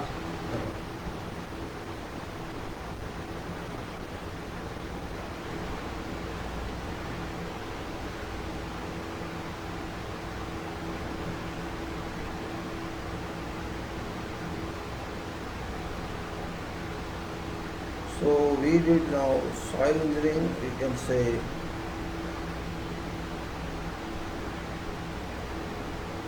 this we have to do now FIDIC.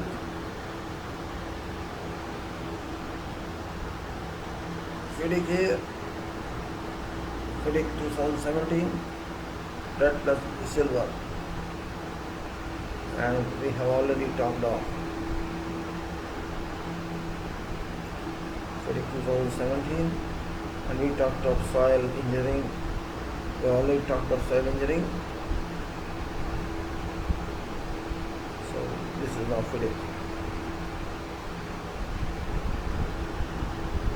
Okay.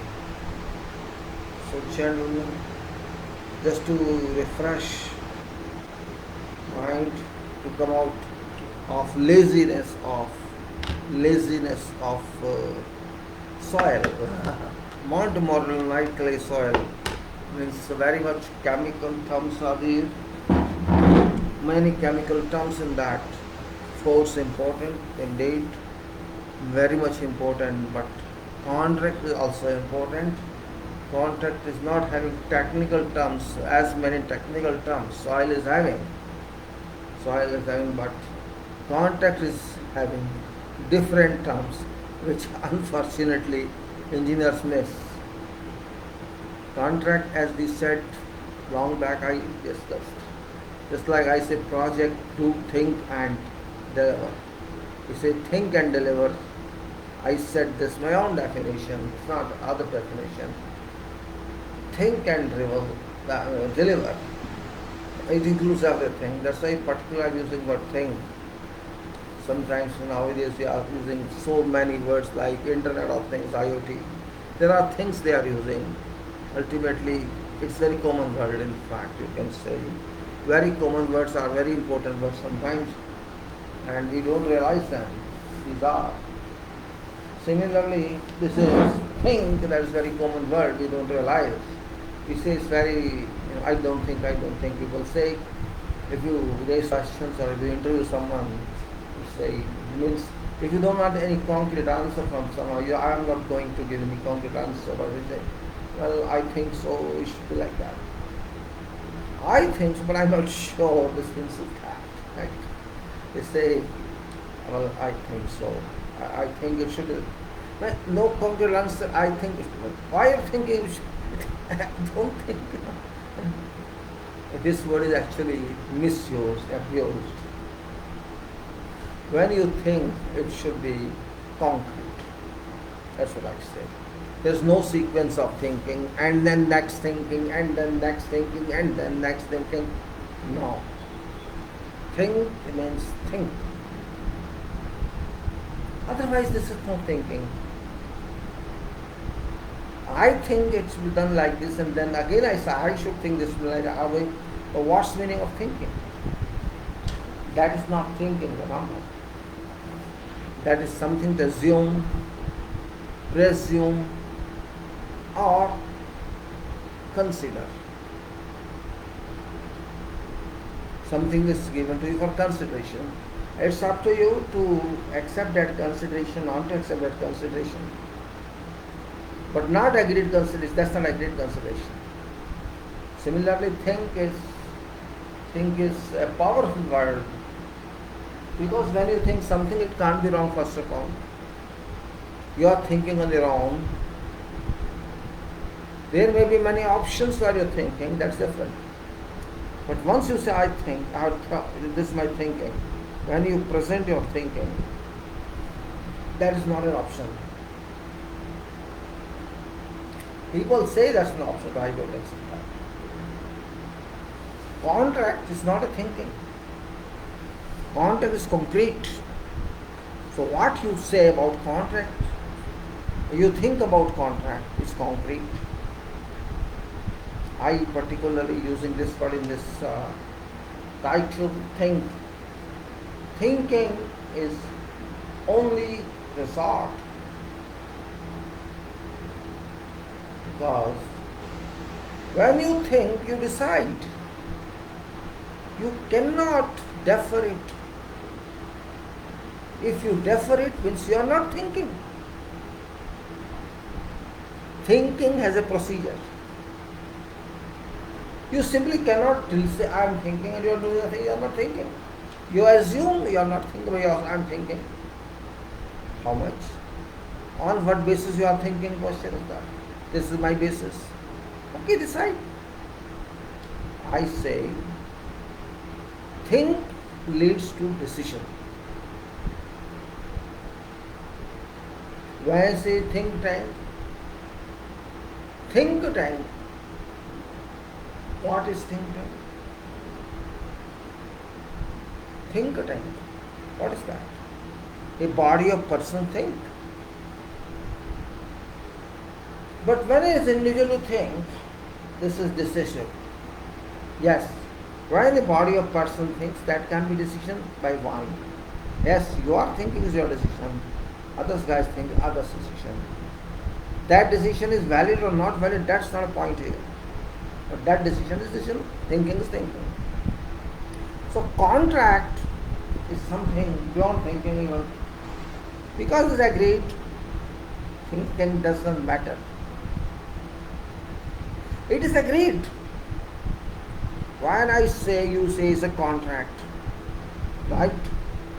What does it mean? This means it's running. or it has to run, but agreed between whom? Agreed between those parties who are signatories to this contract, and not simply those parties. There are some people independent of that who witness that contract. That is legal point. But even if there is no contract in writing, there exist contracts also. When two people say yes, we agree, that's a contract. Verbal contract. We are talking about written contract. Yes, written contract, that's an agreement. Based on your proposition, based on your offer, they say you are awarded this contract. Based on what? Based on your offer. It's not plain. Because you agreed, you submitted your offer, that's why I say it's your contract. It's equivalent to contract. If they don't, you don't sign anything in future, post that award, post that acceptance letter of written, it's also contract. It's also contract. Because that is not independent, that is dependent on your offer, on bidder's offer. So we have to consider contracts also in different light. It's not simply underlining main points, simply understanding whether contract exists or it doesn't exist.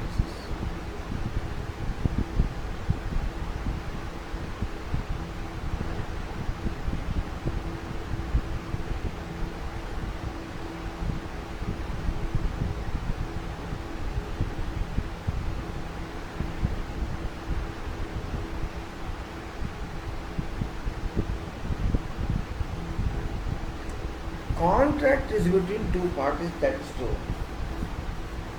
Two parties who agree for something. One party says, I do this work for you. The other party commits that I will pay this much.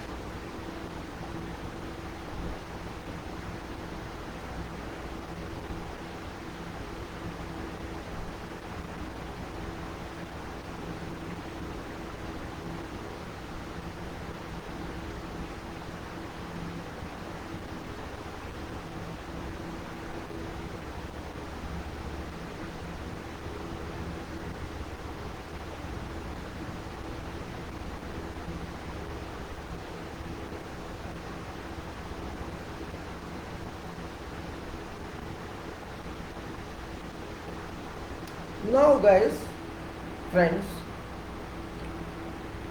I know that civil engineers, particularly young and of course middle-aged people, they are not very much interested in understanding contracts. I know this.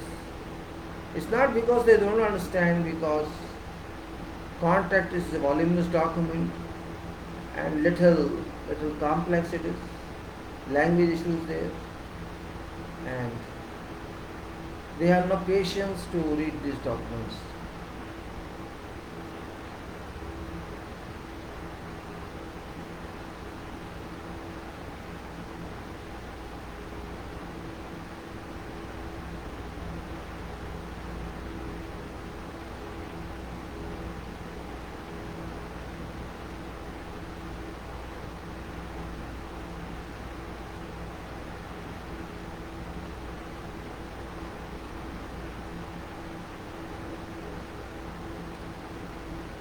When contract is there in details, and particularly EPC it is, and lump sum price it is,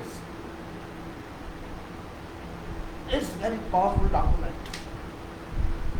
We have done that book, we have gone through that. Red book is also powerful. Red book is actually practical contract, and this is different contract.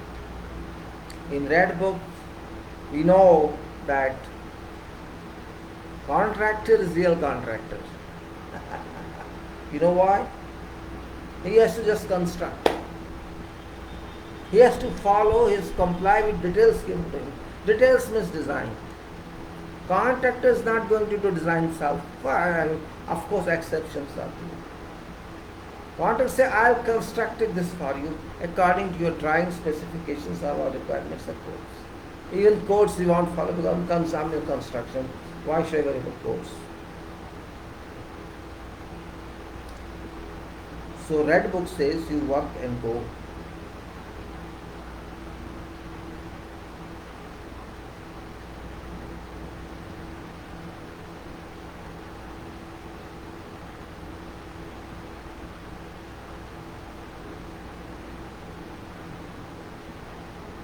Now, Red Book says, do it and go.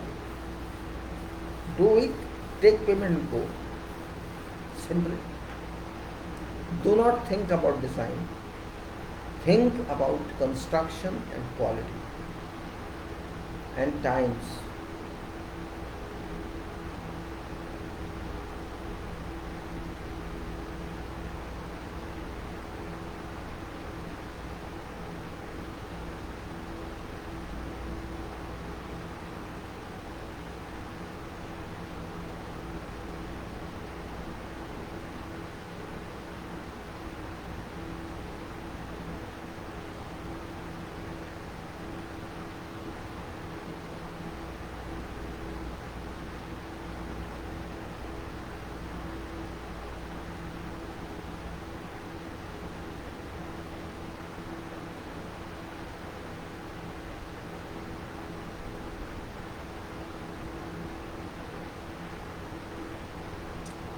Red Book says,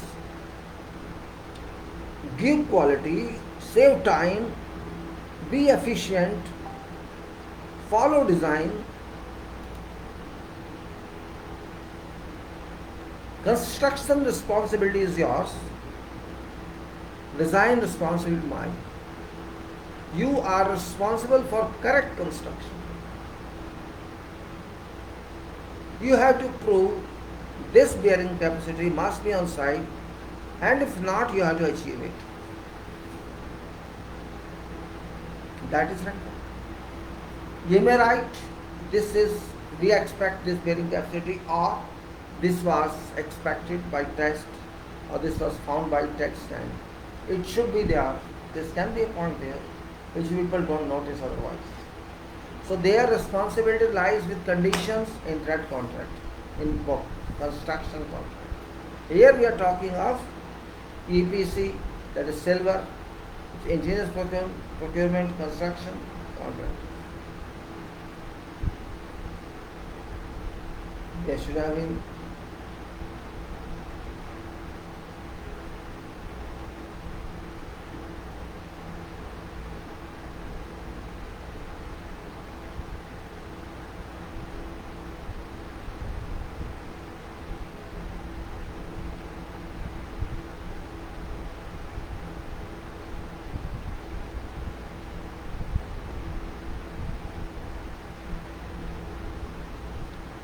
Red Book said,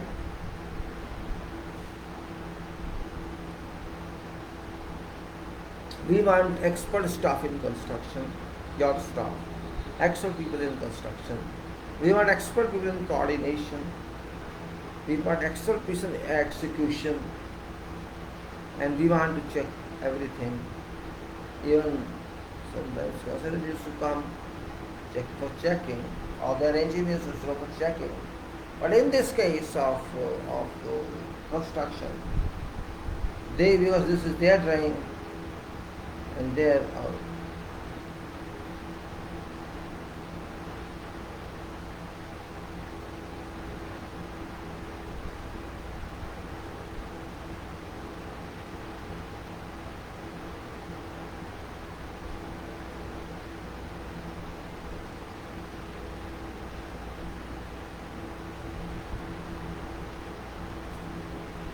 when we say EPC, silver work, it is something extraordinary like, no, it's not extraordinary, but I say something like extraordinary for engineers.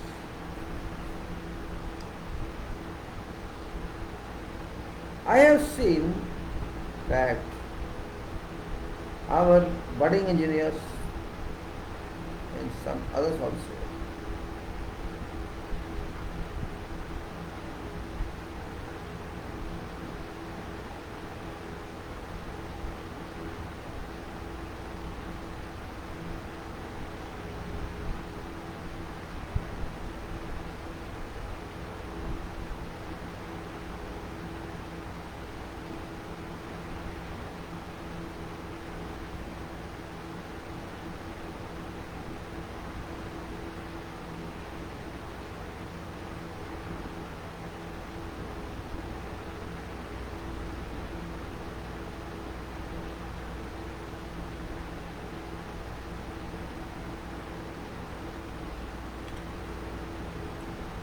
Difficulty arises in EPC because every bidder is not well qualified to become EPC. EPC and trade or construction are different words.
I was on a contract that was construction contract EPC fixed in Doha, Qatar, and consultants were very strong. I was from contracting end. Very good construction, intelligent construction, contractor. Designs were also from organization, and project was government project, FIDIC project, Qatar petroleum project. Starting was very difficult. You have to follow their procedures. Your procedures are not allowed. You have to follow their formats. You have to follow everything what they say. Okay, gradually we adopted that.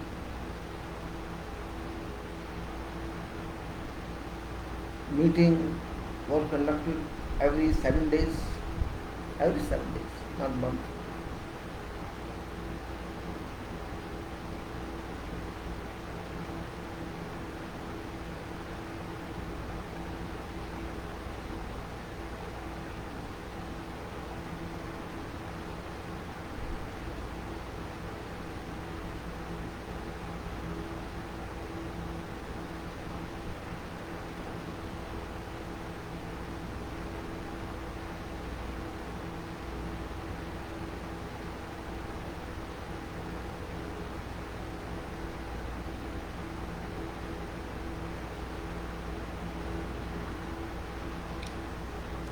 We started submitting materials, drawing, excavation, everything started. It was rock, and there was requirement in the specification, you should get this much bearing capacity. You should get this much bearing capacity before foundation is raised. I mean, to start. You can't contravene. I don't know, somebody noticed as time of bidding what is right. Nobody knew that. Nobody thinks that. Because when they, particularly in construction contracts, when people have overconfidence, they don't even go to site before bidding. They do. Nobody went to site even to see labels. And this, okay, we have various experience in construction. Just take BOQ point rates and fill up. And not even bother about construction quantities. Not even bother about that, which is a must. My suggestion to all those who are in lump sum fixed price contracts, either on both ends, engineers and contractors, and for me it's no difference what are saying. It's very important point I'm discussing here, that both quantifiers on both ends, engineers and contractors end, at time of bid or preparation for bid. In fact, engineers and quantifier is very careless, non-serious, because they are not going to suffer, they shall not suffer. If quantities are wrong, whatever percentage, no one is going to question them.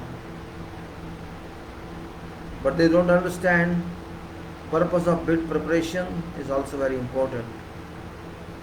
Because yes, there is a budget, we know. There is a gross budget, provisionary budget.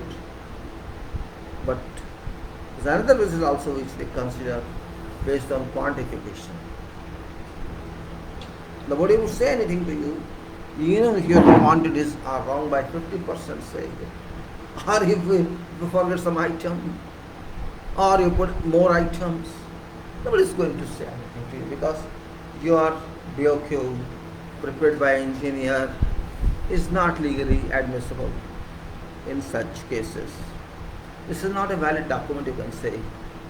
Yes, this is a part of contract document, but not that very, very low profile. Actually, it is equivalent to zero contract document, you may say. This is a point where people are trapped. What happens actually, bad habit is bad habit, right? What is bad habit? Carelessness. First of all, those staff people, those engineers, professionals who are involved in preparation of bid documents or preparation of technical submissions. Technical preparation of submissions means contractor or bidder. They have to prepare for technical submissions, and those who prepare bid documents, they have to prepare documents for bid. Both have different approach, different time. Person who is on the engineer hand, that person thinks I have to finish these documents. There's a milestone date, and we have to dispose of these tenders so that we get back quotation, I need to say bids, tender. It takes time for quantification, I understand. And particularly when new work is involved, whole building is involved, many buildings are involved, and infrastructure also involved. It's not easy to quantify. It takes time, and it takes your concentration. It requires your concentration, and if you don't concentrate, you miss. What happens in a haphazard area? You have 4 projects you handle, 3 projects you handle. Nobody handles projects, single projects to concentrate upon. So today you handle this, next you handle that, maybe after 1 week you handle that. If you did not finish that, you start that, or you come at night and sit and do it, you take home is sensitive. So in such a complex, demanding situation, concentration does not stay. It remains as if I have to do everything today, tomorrow it has to go, but it doesn't happen. Many times it happens we go to sites to see what's there.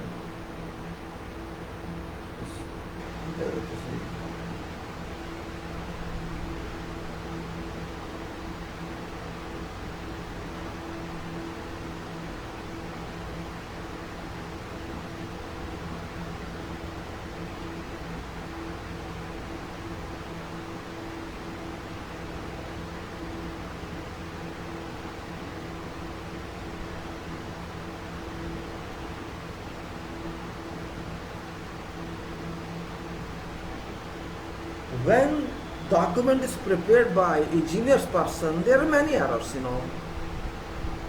because engineers persons are not going to be responsible for anything, and it doesn't affect them financially because first of all they are young and they have no experience on contracting. They just do formally, and they know that bidder shall check it thoroughly. This is they know or they presume. Means they take it, I am not going to suffer, let them suffer. Let them work because they are going to make their own BOQ. Why should I be okay? This is okay, fine. Only for guidance they will write. This BOQ is only for guidance. They will write somewhere in specifications. They will write and shall bidder read? Bidder won't read because everybody is confident. Clearly you'll find if you go through documents, the BOQ provided is only for guidance, but nothing to do with contract documents. That point can read only if you read documents.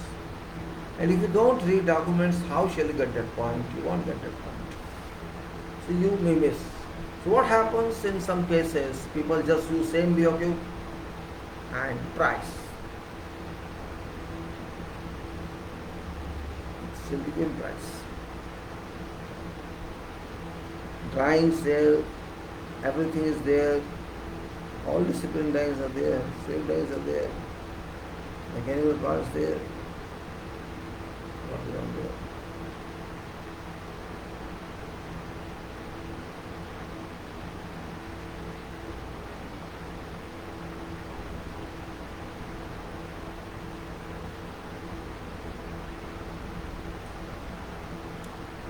What happens on contractor end, on bidder end? I'm not calling Canada, bidder end. Bidder end is also not very serious, practically speaking. Nobody is serious, in fact. Bidder is also not serious. I don't know reason for that, but bidder is not serious. Some are serious, some are not. Because what happens, you buy tender, okay, keep it, we'll see, then we constitute some team to work, and it takes maybe only 7 days are left, 10 days are left, 15 days are left to close tender. In what happens in that case? Because you are not doing everything yourself. You have to obtain prices or quotations from various vendors who are going to do services jobs for you or some other specialist jobs for you. And you are just you are inclined for civil specifications, for example, concrete, block work, brick work, and all that. What is coming? All the services there is civil, electrical, mechanical. I mean, this is somebody.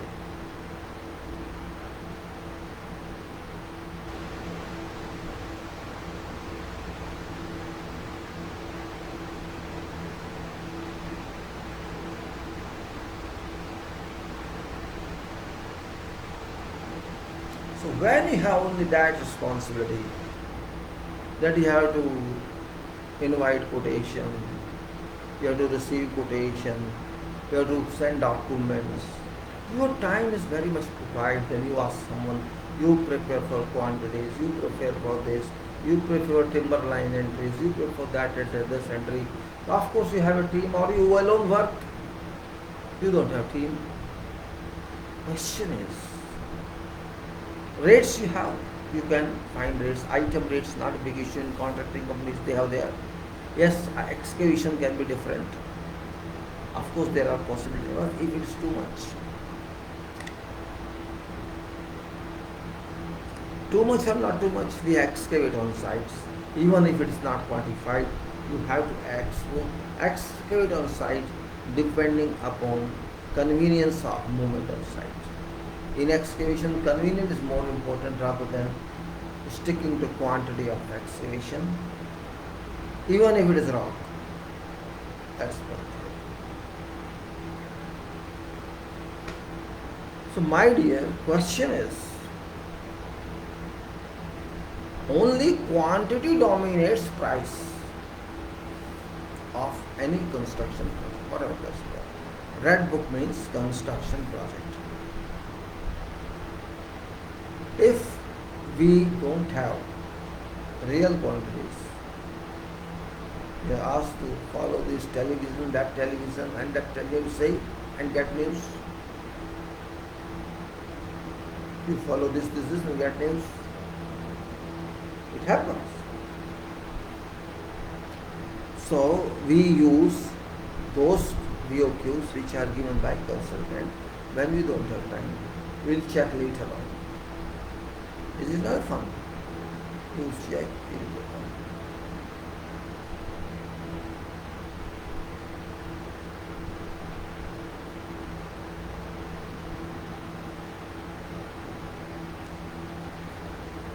Quantity, if miscalculated, blunder is done,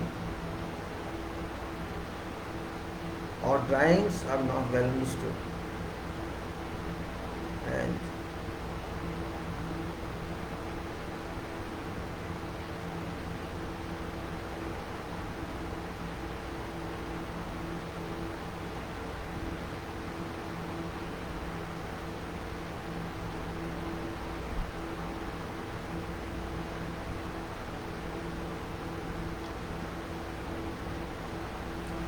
so my statement here is, if you make mistakes in quantities, your tender is gone. We once met one person bidder in Abu Dhabi. We had to tender for a commercial building, and there were many commercial buildings of similar or typical designs in that road. It was lump sum contract and fixed price. We walked out. We also made same mistake, our manager say, this is a small building. We have done that building. Pro rata, you find out total cover area and this and that and that. Bad habit. Well, we did that, no problem. Of course, I used to cover many points in my mind, and I used to cover areas and all that. Like, we had a price. Our price was not lowest when this tender opened. Lowest price was for someone else. Well, no problem.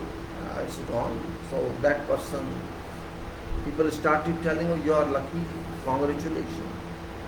That person is arguing something. What's the same? How did you calculate this price? Somebody asked that guy, that tenderer, how did you calculate the price? Because they felt something is wrong. Some people ask him, because our price is coming different, how could you get this price? Oh, this is same building as other buildings there. That building is there because so.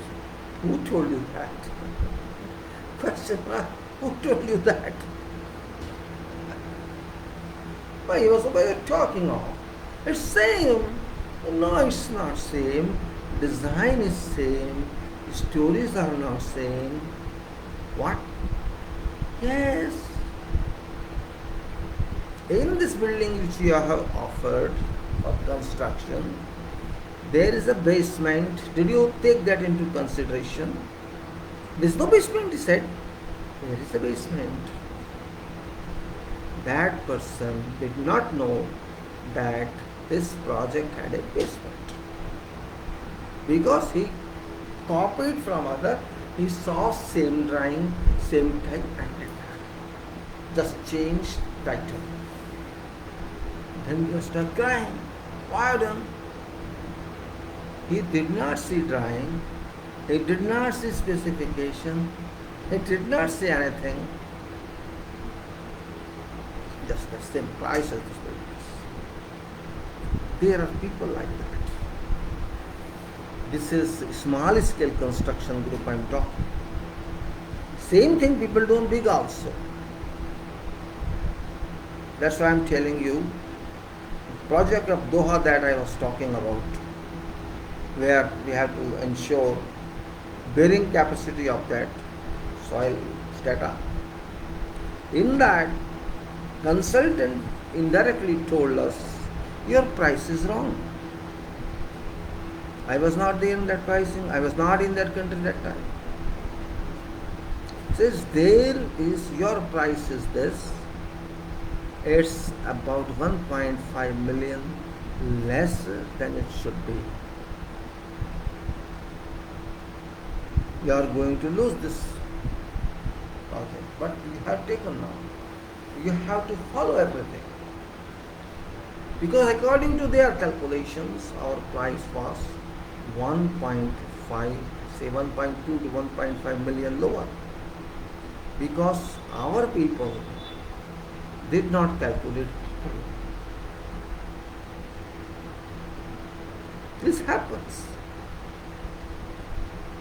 There was another tender done by our company in that case. Means tender section I should say, not myself. There was a tendering guy. He finalized one bid, for submission, price submission. And when it's opened, there's a difference. There's a gap with difference. 1.5 million real difference. Owner was shocked. How can it be? So much difference. He asked tender guy who was involved in tendering, check it first. What you have missed in that? And missing item was discovered. Kilometers of cable was missed. Armored cable. That was an item which nobody noticed. This happens in such contracts. In one case in Doha, this was also Doha, in road contract, road tender. I was there in that company on site then. The road section was there for it. Some error. In those days there were no major computers, very small computers were there, DOS related computers, dot matrix. This was about more than 100 million project, 100 reals project, 100 million reals. So our company quoted, bid. And when it opened, there was a difference of 18 million reals. Qatari reals. They were happy that they were lowest, but when you see how it is. See, there can be difference of 2%, there can be difference of 1%, 3%, maximum 4%, 5%. This is a 20% difference. There's something is wrong somewhere. All are fools, only you are intelligent. You see, problem is quantity is calculated by quantifiers. Drawing is there. Details are there. If you ask 4 quantity engineers, sit down and work each on these, all will give you same result if they concentrate. You cannot change mathematical calculations. You will get same. This happens. Yes, there can be little error, 0.5% error. Maybe some measurement somebody doesn't take correctly, or there can be little variation, but not 20% or 15%. So quantity, dominates your material price, item price. Yes, there can be difference in something else. Overheads, you can say there can be difference. Quantities cannot be different. This means there can be variation of 1%, 2%, 3%. Maybe you are paying lesser wages to your workers or to your staff, or you may be having good suppliers who can give you credit something. There can be little difference. Or your subcontractors are good for you, they charge less to you. But it can't be that much. That's why I'm saying, if you are in this field, in this profession of tendering or bidding, you want to make a career in that, this is very important, much more significant than designs. In that sense, the responsibility is yours. Design is not going to change anything. It is to be done. But if you mistake somewhere, because design shall come to you and you will find out quantities. Because design is seen all time, quantities are not seen.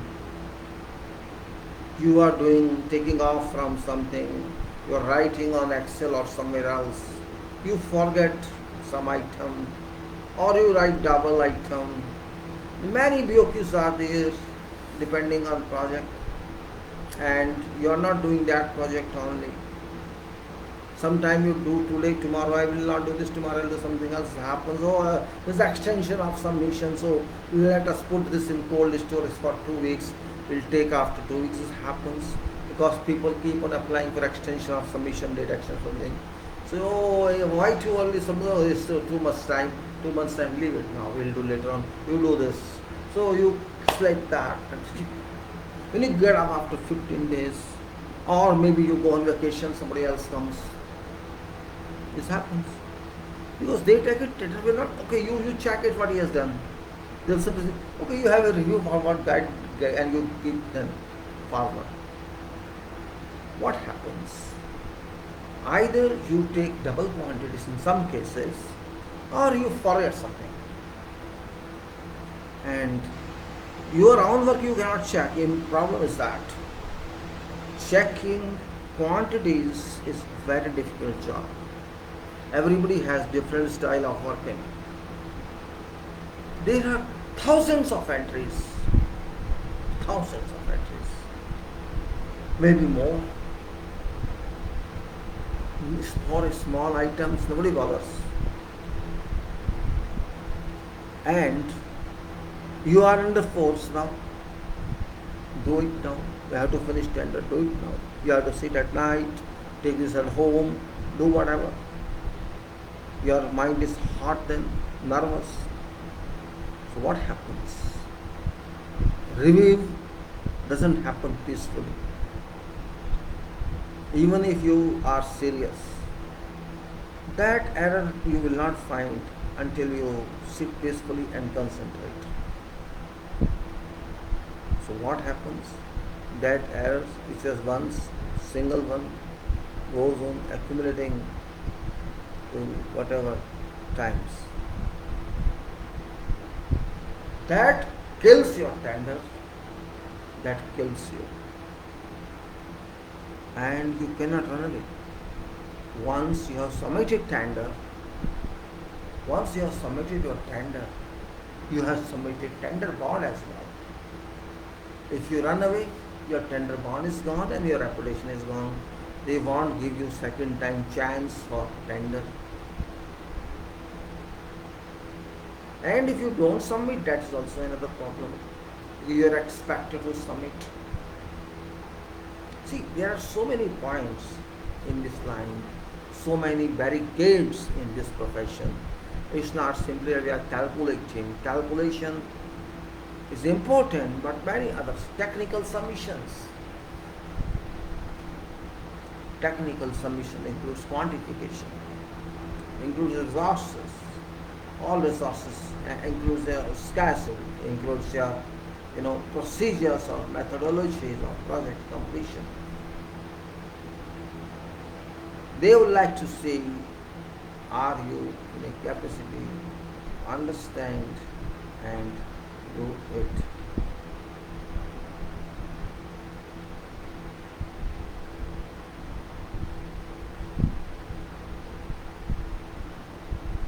If you say you do not know everything, then you are not competent. That's why I'm trying to stress on quantities. Even if it is EPC, same applies. Only difference is their design is yours. That's the difference. There, in that design is not yours. But when design is not yours, then it's more difficult. You have to understand design first. Here you are doing quantification yourself. There you are getting some feedback from there. That can confuse you. That can also confuse you. Quantification is very difficult job in buildings, particular buildings I'm telling you. I'm not telling in road work or in irrigation work or in water supply works also, where mechanical engineers are different and there different type of calculations. Not like this, everything is clear here. Here so much you have to imagine. Who sees a steel ring, steel rod by rod, bar by bar? Who sees that? No one sees that. Just try let us assume 100 kilogram per cubic meter or 120 kilo, depending on 200 kilogram. You cannot go and make complete, you can say, bar bending scale for project and say that this is this much. It doesn't happen. It never happens. It doesn't happen that way which you think it is. That's where you fall. Then you have to calculate everything, and also even if item is not there, you have to do that. Maybe they say just this is RCC quantity, so many cubic meter, you consider that way, and the price for that item. This whole quantity element wise is this, each element price is, you don't consider your shuttering or your steel fixing separately. They want to see it one item. Or otherwise they say no, take all items separately. Form work is so many meters, concrete so many cubic meters, steel fixing so many tons, or so many like that they give you. They give this way or they give that way, you have to calculate both. Even if item is unit 1, means everything should be packed and back. You also require to calculate. This I am telling you because of my experience. That people, I used to know it also. We used to know it also. It matters.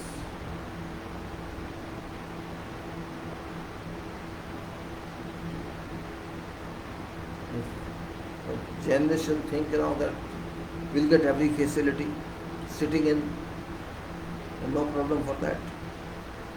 And maybe in some cases, many female engineers work in offices. So it can all cause obsession.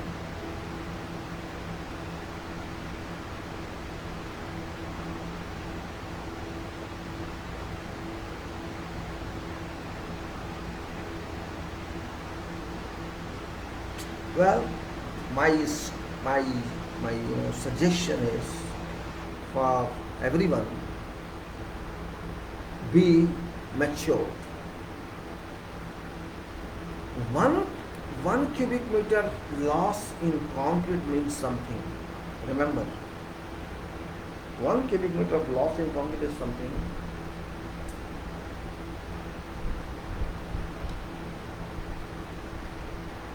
Therefore, don't rush and do point by. Don't be fast. Quantity should be accurate, because you may go after tender, somebody else will be there, or on site somebody else will be there. Based on your quantity, there will be a chart, graph, BOQ is there, and that BOQ goes to being considering as a list of items or list of materials, goes to cost control. You think they separately calculate? No. Same allotment of cost is given according to codes. This item, this item is code, and this is your project. and you find that you miss some items or undervalued some items, your budget is undervalued. See, it does happen. It does happen every day.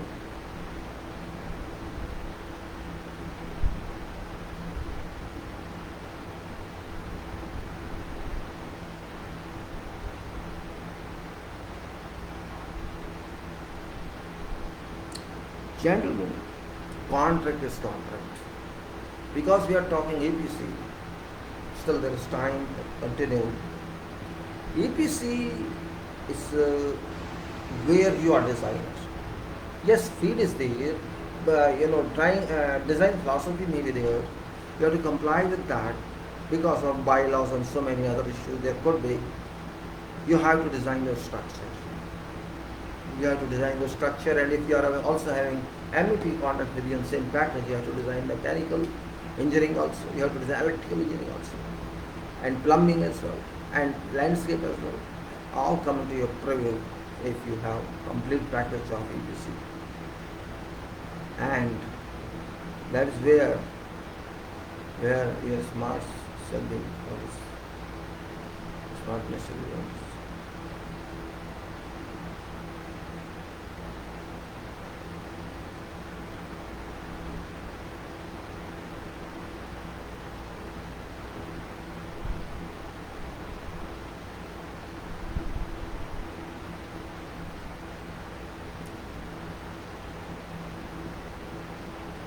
EPC means engineering, procurement, construction. Engineering is a big part in that. And until engineering is done or drawings are not produced, you contact in quantity section. And until you have good designers who can understand contract, because contract is also there. So it's your design, contract is there. That contract, how does it impact on you? If you don't understand that, there should be some contract expert. If you don't have anybody, some of you can be to manage that.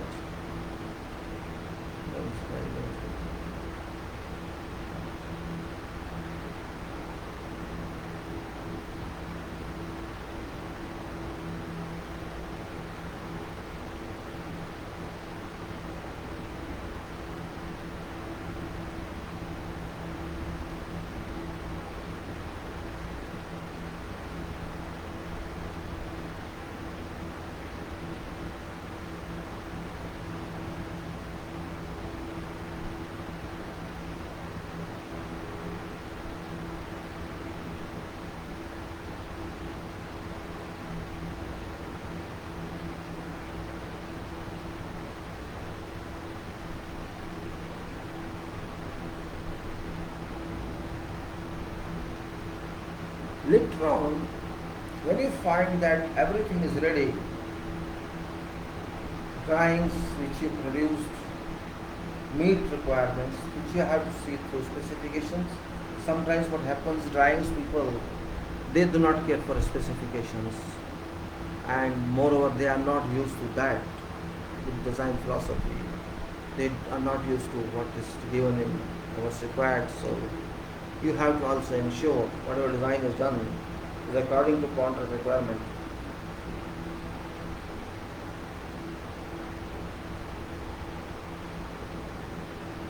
Because you have not to deal with one discipline, you have to deal with all disciplines. That's where problem lies. Sometimes it seems the project very easy or it's not time, it doesn't take much time, but when you start doing that, at that time you are trapped because of lack of information or because of incomplete information. You are trapped. That point is very important, how to come out of that trap. That trap is very tedious, very difficult, and one must come out of that. Nobody would help you, you have to help self. Yes, you can say that I have done this, I have done that, and all that. Hello? Hello? Yeah, I'm open for yeah. You have done this, you have done that, and we have to see this, we have to see that. We have to understand design. Then we have come out to compute quantities. This design goes to HVAC engineer, it goes to electrical engineers, it goes to other engineers. They also work on that. Design comes in different stages. It will come first of all information, preliminary design, or it may come to you only as you know, only as for you have to, I meant to say, assume so many things which may not be working capacity or working able design. So you may ask for more details. So it will take time. Or they may say you assume this time, we'll give you later. Both are very difficult stages. Design takes time, and in contracting, I'm not sure that designs will give you complete details. They will give you just preliminary details, and you follow them. In that case, your smartness work. If you have experience of what it should be, what it should not be, you can be fine. Otherwise, you can't be. It's very difficult. They may work out anything temporarily to be revised later, because they're not going to do that on site, and problem lies in. But without that, it's not possible. Particularly happens in mechanical foundations, machine foundations. It happens a lot. May not be for buildings, because buildings are generally, I'm talking of plants, projects, where there are combinations of all kinds of structures. They're kind of ordinary structures, and there's, you can say, storing structures, warehouse structures, electrical structures, blast resistant structures, blast resilience structures, free blast structures, and maybe underground services structures. There can be different kind of buildings and different kinds of, you can say, structural steel buildings and RCC buildings, or some other types of buildings on such projects which requires your attention. That's very important one. And then in addition to those, there are very electronics items, electrical items, electrical mechanical unit items, and there are pipe racks, and you may be bridges, internal bridges, and then there's internal road system, and so much underground utilities, and many other types of structure, open some reservoirs or some lagoons or some outfalls. There can be whatever it is. Everything is required, because you have to keep water isolated, so you can say outfall is required, or you maybe seawater storage is required, the seawater sent into all areas are required, and after that is come to outfall, and it goes from there to the treatment area. All that comes in such areas. If you can understand that. Assessment of quantities are generally taken by in such cases, because you don't have detailed drawings, detailed works. So there is no way that you may take definite concrete quantities of whatever material. It may be structural steel, or it may be RCC, or it may be whatever. Then you have to apply assessment, which is risky one, of course. Nobody can say no. But because you are experienced company, you might have done same work before. You are repeating that. In that case, it helps. But if you are not repeating company, you are trapped. Then maybe you are not fully PC, you are subcontractor. In that case, it's okay, it will work. You'll ask details from your main one. But otherwise, it's very difficult to handle. I have seen people suffering from that. They cannot even understand complete design till end of projects. It happens. Particularly where machines are involved. I again stressing, machine doesn't mean small machines. Machines mean bigger machines, equipment machines, vibrating machines, vessels, big generators, big compressors, those types of which require maybe very heavy foundations, massive blocks which require. So those after all costs, massive or no massive, costs. Very much cost. And to means in such situation, I can say that EPC is very difficult, but there is no way out. You have to do that, because if you cannot do, then you cannot expect as employer to a company that giving you this project do. If they do, they could do at least by themselves. They are not given us chance to. There is opportunity for this. And because we think that we are going to have opportunity, first time we are into this field, and this company will value us, they are poor people like us, then they on any basis.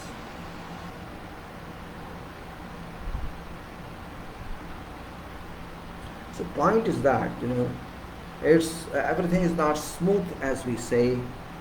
That's what I was saying in APC, which is I opened. I just tried to read that, but I just started thinking something else. In this, we have talked here up to staff and personnel from both ends. Staff and personnel that is on site, they call in EPC accordingly. For me, well, I don't believe that. For me, employer's representative is considered responsible in EPC, while engineer is considered responsible because it's the content of FIDIC. But I don't believe this. I don't accept this personally, because you can't say employer's representative is responsible for this. Employer representative is representative. Representative is representable. We are not dealing with representative. We may deal temporarily, but finally competence must be there. And in Red Book, for example, engineers, there is an independent person, independent authority to decide. We need that. So they may say employer's representative in EPC is responsible for that. I don't accept this. How can employer representative be responsible for everything? When you say representation of employer means he's attached with the employer. And when you say engineer is not attached to employer. So either you section that designation into engineer, employer's agent, or general drawing, or whatever else that's there. There should be a portion in that position which is engineer or equal. There must be engineer rank in that, because after all work is what? Only difference here is it is engineering additionally. Procurement was there also. In fact, we have to procure material. We have to get approval of materials, we have to approve drawings, everything. Only difference is in this, we have design element to do ourselves. Design element, of course, it impacts budget, but design cost is not that high, 10% maximum. So for 10% allocation, you are changing designation. To make it more difficult, we want at least that person to be nominated engineer also. Or there should be an engineer in that place. What's wrong with engineers there? What's nothing wrong? If you can call employer representative, you can call also engineer. What's wrong with that? Engineer is not representing employer, engineer represents project. They represent projects, but employer representative does not represent project, that represents employer. That's my internal argument. I cannot check on FIDIC, but I may write to them sometime when I think so. This is my case. I'm just clarifying what I think, because ultimate responsibilities goes to engineer. And when you say employer representative, means they may assume, oh, this is mechanical project, 70% cost is going to be a mechanical work, so we should have a mechanical person, or we should have that person. But they don't understand.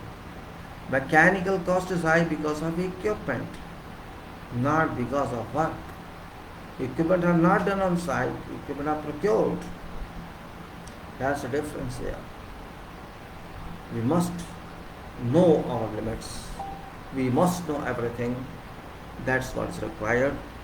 Easy to say anything, but fact lies somewhere else. That's what I said, that here personal are okay.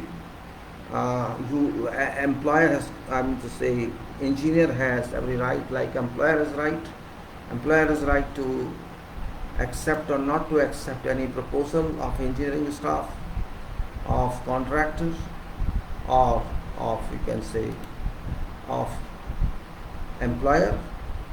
every Everybody has right for his company, and to accept or not to accept CVs, it's also right of everybody.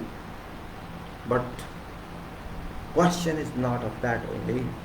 Question is performance. Performance, that is important. Who can decide performance? Performance means every performance. It's not simply site performance. EPC is particularly more different than that. At least in that we have documents, we have design, we have something received from engineer or employer, and we move on that. There is nothing unclear. But what is now?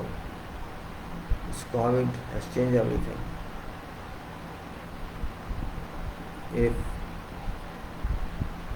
If I have to arrange something of contract, I have to decide and arrange, and that decision based upon approvals, of course. EPC is very big project, or even if it's for small, it's also same. To get progress on any construction projects is not that easy.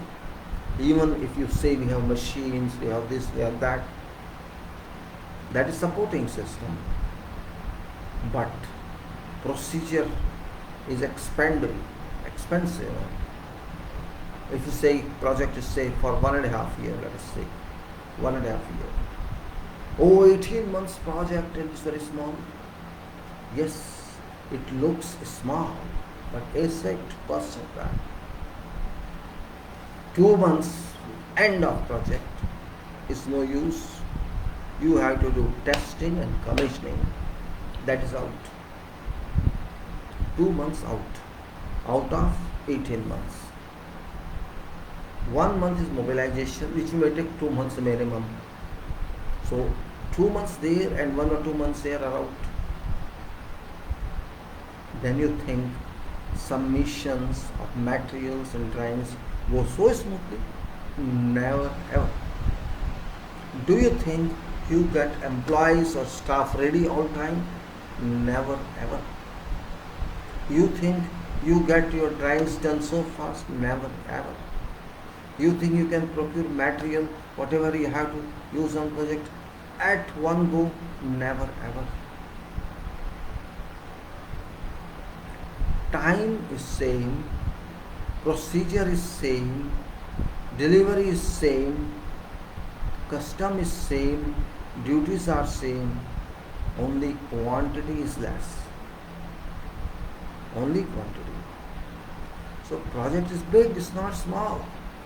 You may buy 1 square meter of tile from mother country, or you may buy 1000 square meter of tile. It's shipment, no difference. You may buy one package unit or chiller from USA or from some other country, France, or you buy 4, it is one and same. It takes same time. Where is difference? Where is concession? No here. We have to understand this point. This point is very important, not a joke. We cannot consider it a joke. It is very, very important. Contracts cannot be taken as if it is nothing. Because if contracts are not done, project cannot be done. Complete supply chain collapses. Chain from budget, design, further. And this end where delivery is to be made if there is no fixed support, you can say in bending moment and language, if this factor is not very fixed, it's pinned, there is no support here, it collapses. And because there is no support, and whole becomes cantilever. And if there is support, it's also fine, you can handle all collapses. Do you understand what I need to say? I'm not supporting contracting. You do yourself. Don't do contracting. That's not possible. No consultant, no designer would accept this. No employer would accept this because it is big headache. You think it is easy? No. To demand quality is easy, but to deliver quality is difficult. To extract quality is difficult. I can write you should give this and this and this and quality, this our system. Correct. Help. You can do that only. Okay, you go to site and do it. You are writing this. You are bigger engineers, consultant. Okay, you take charge of site and do it. Your grandmother will come to you in your memory. You understand? Contracting is a war. It's a struggle. Contracting is not that comfortable as people assume. Oh, there is big money in this. Okay, do it. I have seen companies collapsing. I have seen. Running away. Because they sign too much to take project, but they run away after signing. So what is fun in that? It's a big question mark here. Don't be happy that you think you got a project. Getting project is not difficult. Doing project is difficult. When term comes contract, it's binding. It's binding, not assumption. Binding this way and that way, and from here to here, all you're bound. If you don't do it, you're killed. And if you do it, you're killed. If you can't control it. It's competitive work. And this competition not in pricing alone. This competition is quality. This competition is safety. This competition is planning. This competition is formal technical work. This competition is controlling site work, controlling resources, avoiding wastage of resources, doing everything that is required to be done. Contract is not a game of cricket and football. We lost this time, no problem, next time we do it. Next time does not come, never comes. This is concrete world. This is construction world.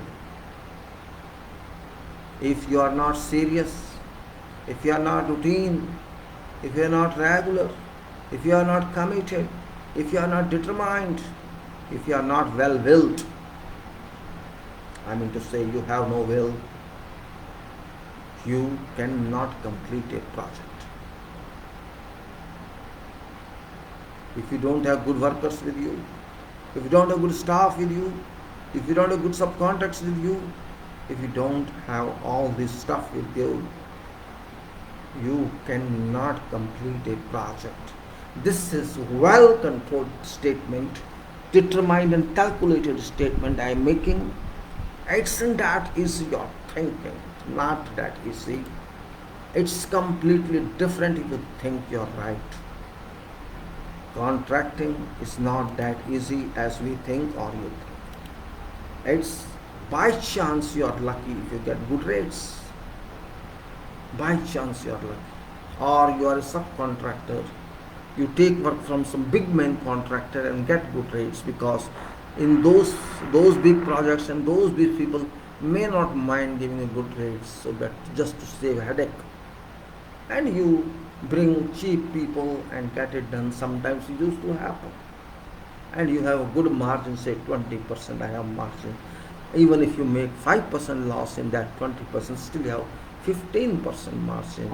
Or if you have 15% margin, you make loss of 4%, even then you can say I have 10% margin. So like that, you may be lucky that you at least survive. Otherwise otherwise it's very difficult. Nowadays time has changed. COVID period, economy is down. Everybody shall like to have work without thinking when economy restarts, and that shall cause another problem for everyone. Problem is problem, try to understand. Problem is problem, it cannot go like this. It's easy. Problem is problem, we cannot stay with problem. Problem must be resolved. That is life. If you cannot resolve, you lose everything. That's what I say. Therefore, my dear friends, I want to talk more on this, but it's time already more than 5 hours. I will continue with this. Today I just try to express my mind. I'll try to move, because prevention, protection is very important. Contracting is not that easy. It's a profession. Don't think it's takedari. No, it's not takedari. It's a profession. More important, it's a part of engineering. It's not otherwise. Don't consider it isolation. It is construction engineering. It is contracts engineering. It is contracts engineering, which requires your maturity, which requires your back of law, which requires your experience, which requires plus and minus everything, which requires technical knowledge, contractual knowledge, design knowledge, working knowledge, handling knowledge, fighting knowledge, and many other kind of characters in it. And if you have that, jump into this line. And if you don't waste your time, then don't go to contracting. Go to other field where you feel comfortable to sit in AC rooms and work. You can go there. There is no harm in that. Otherwise, you make mistakes, you will make mistakes. In contracting, here nobody will check your mistake. You mistake means when mistake is caught, that time they will catch you.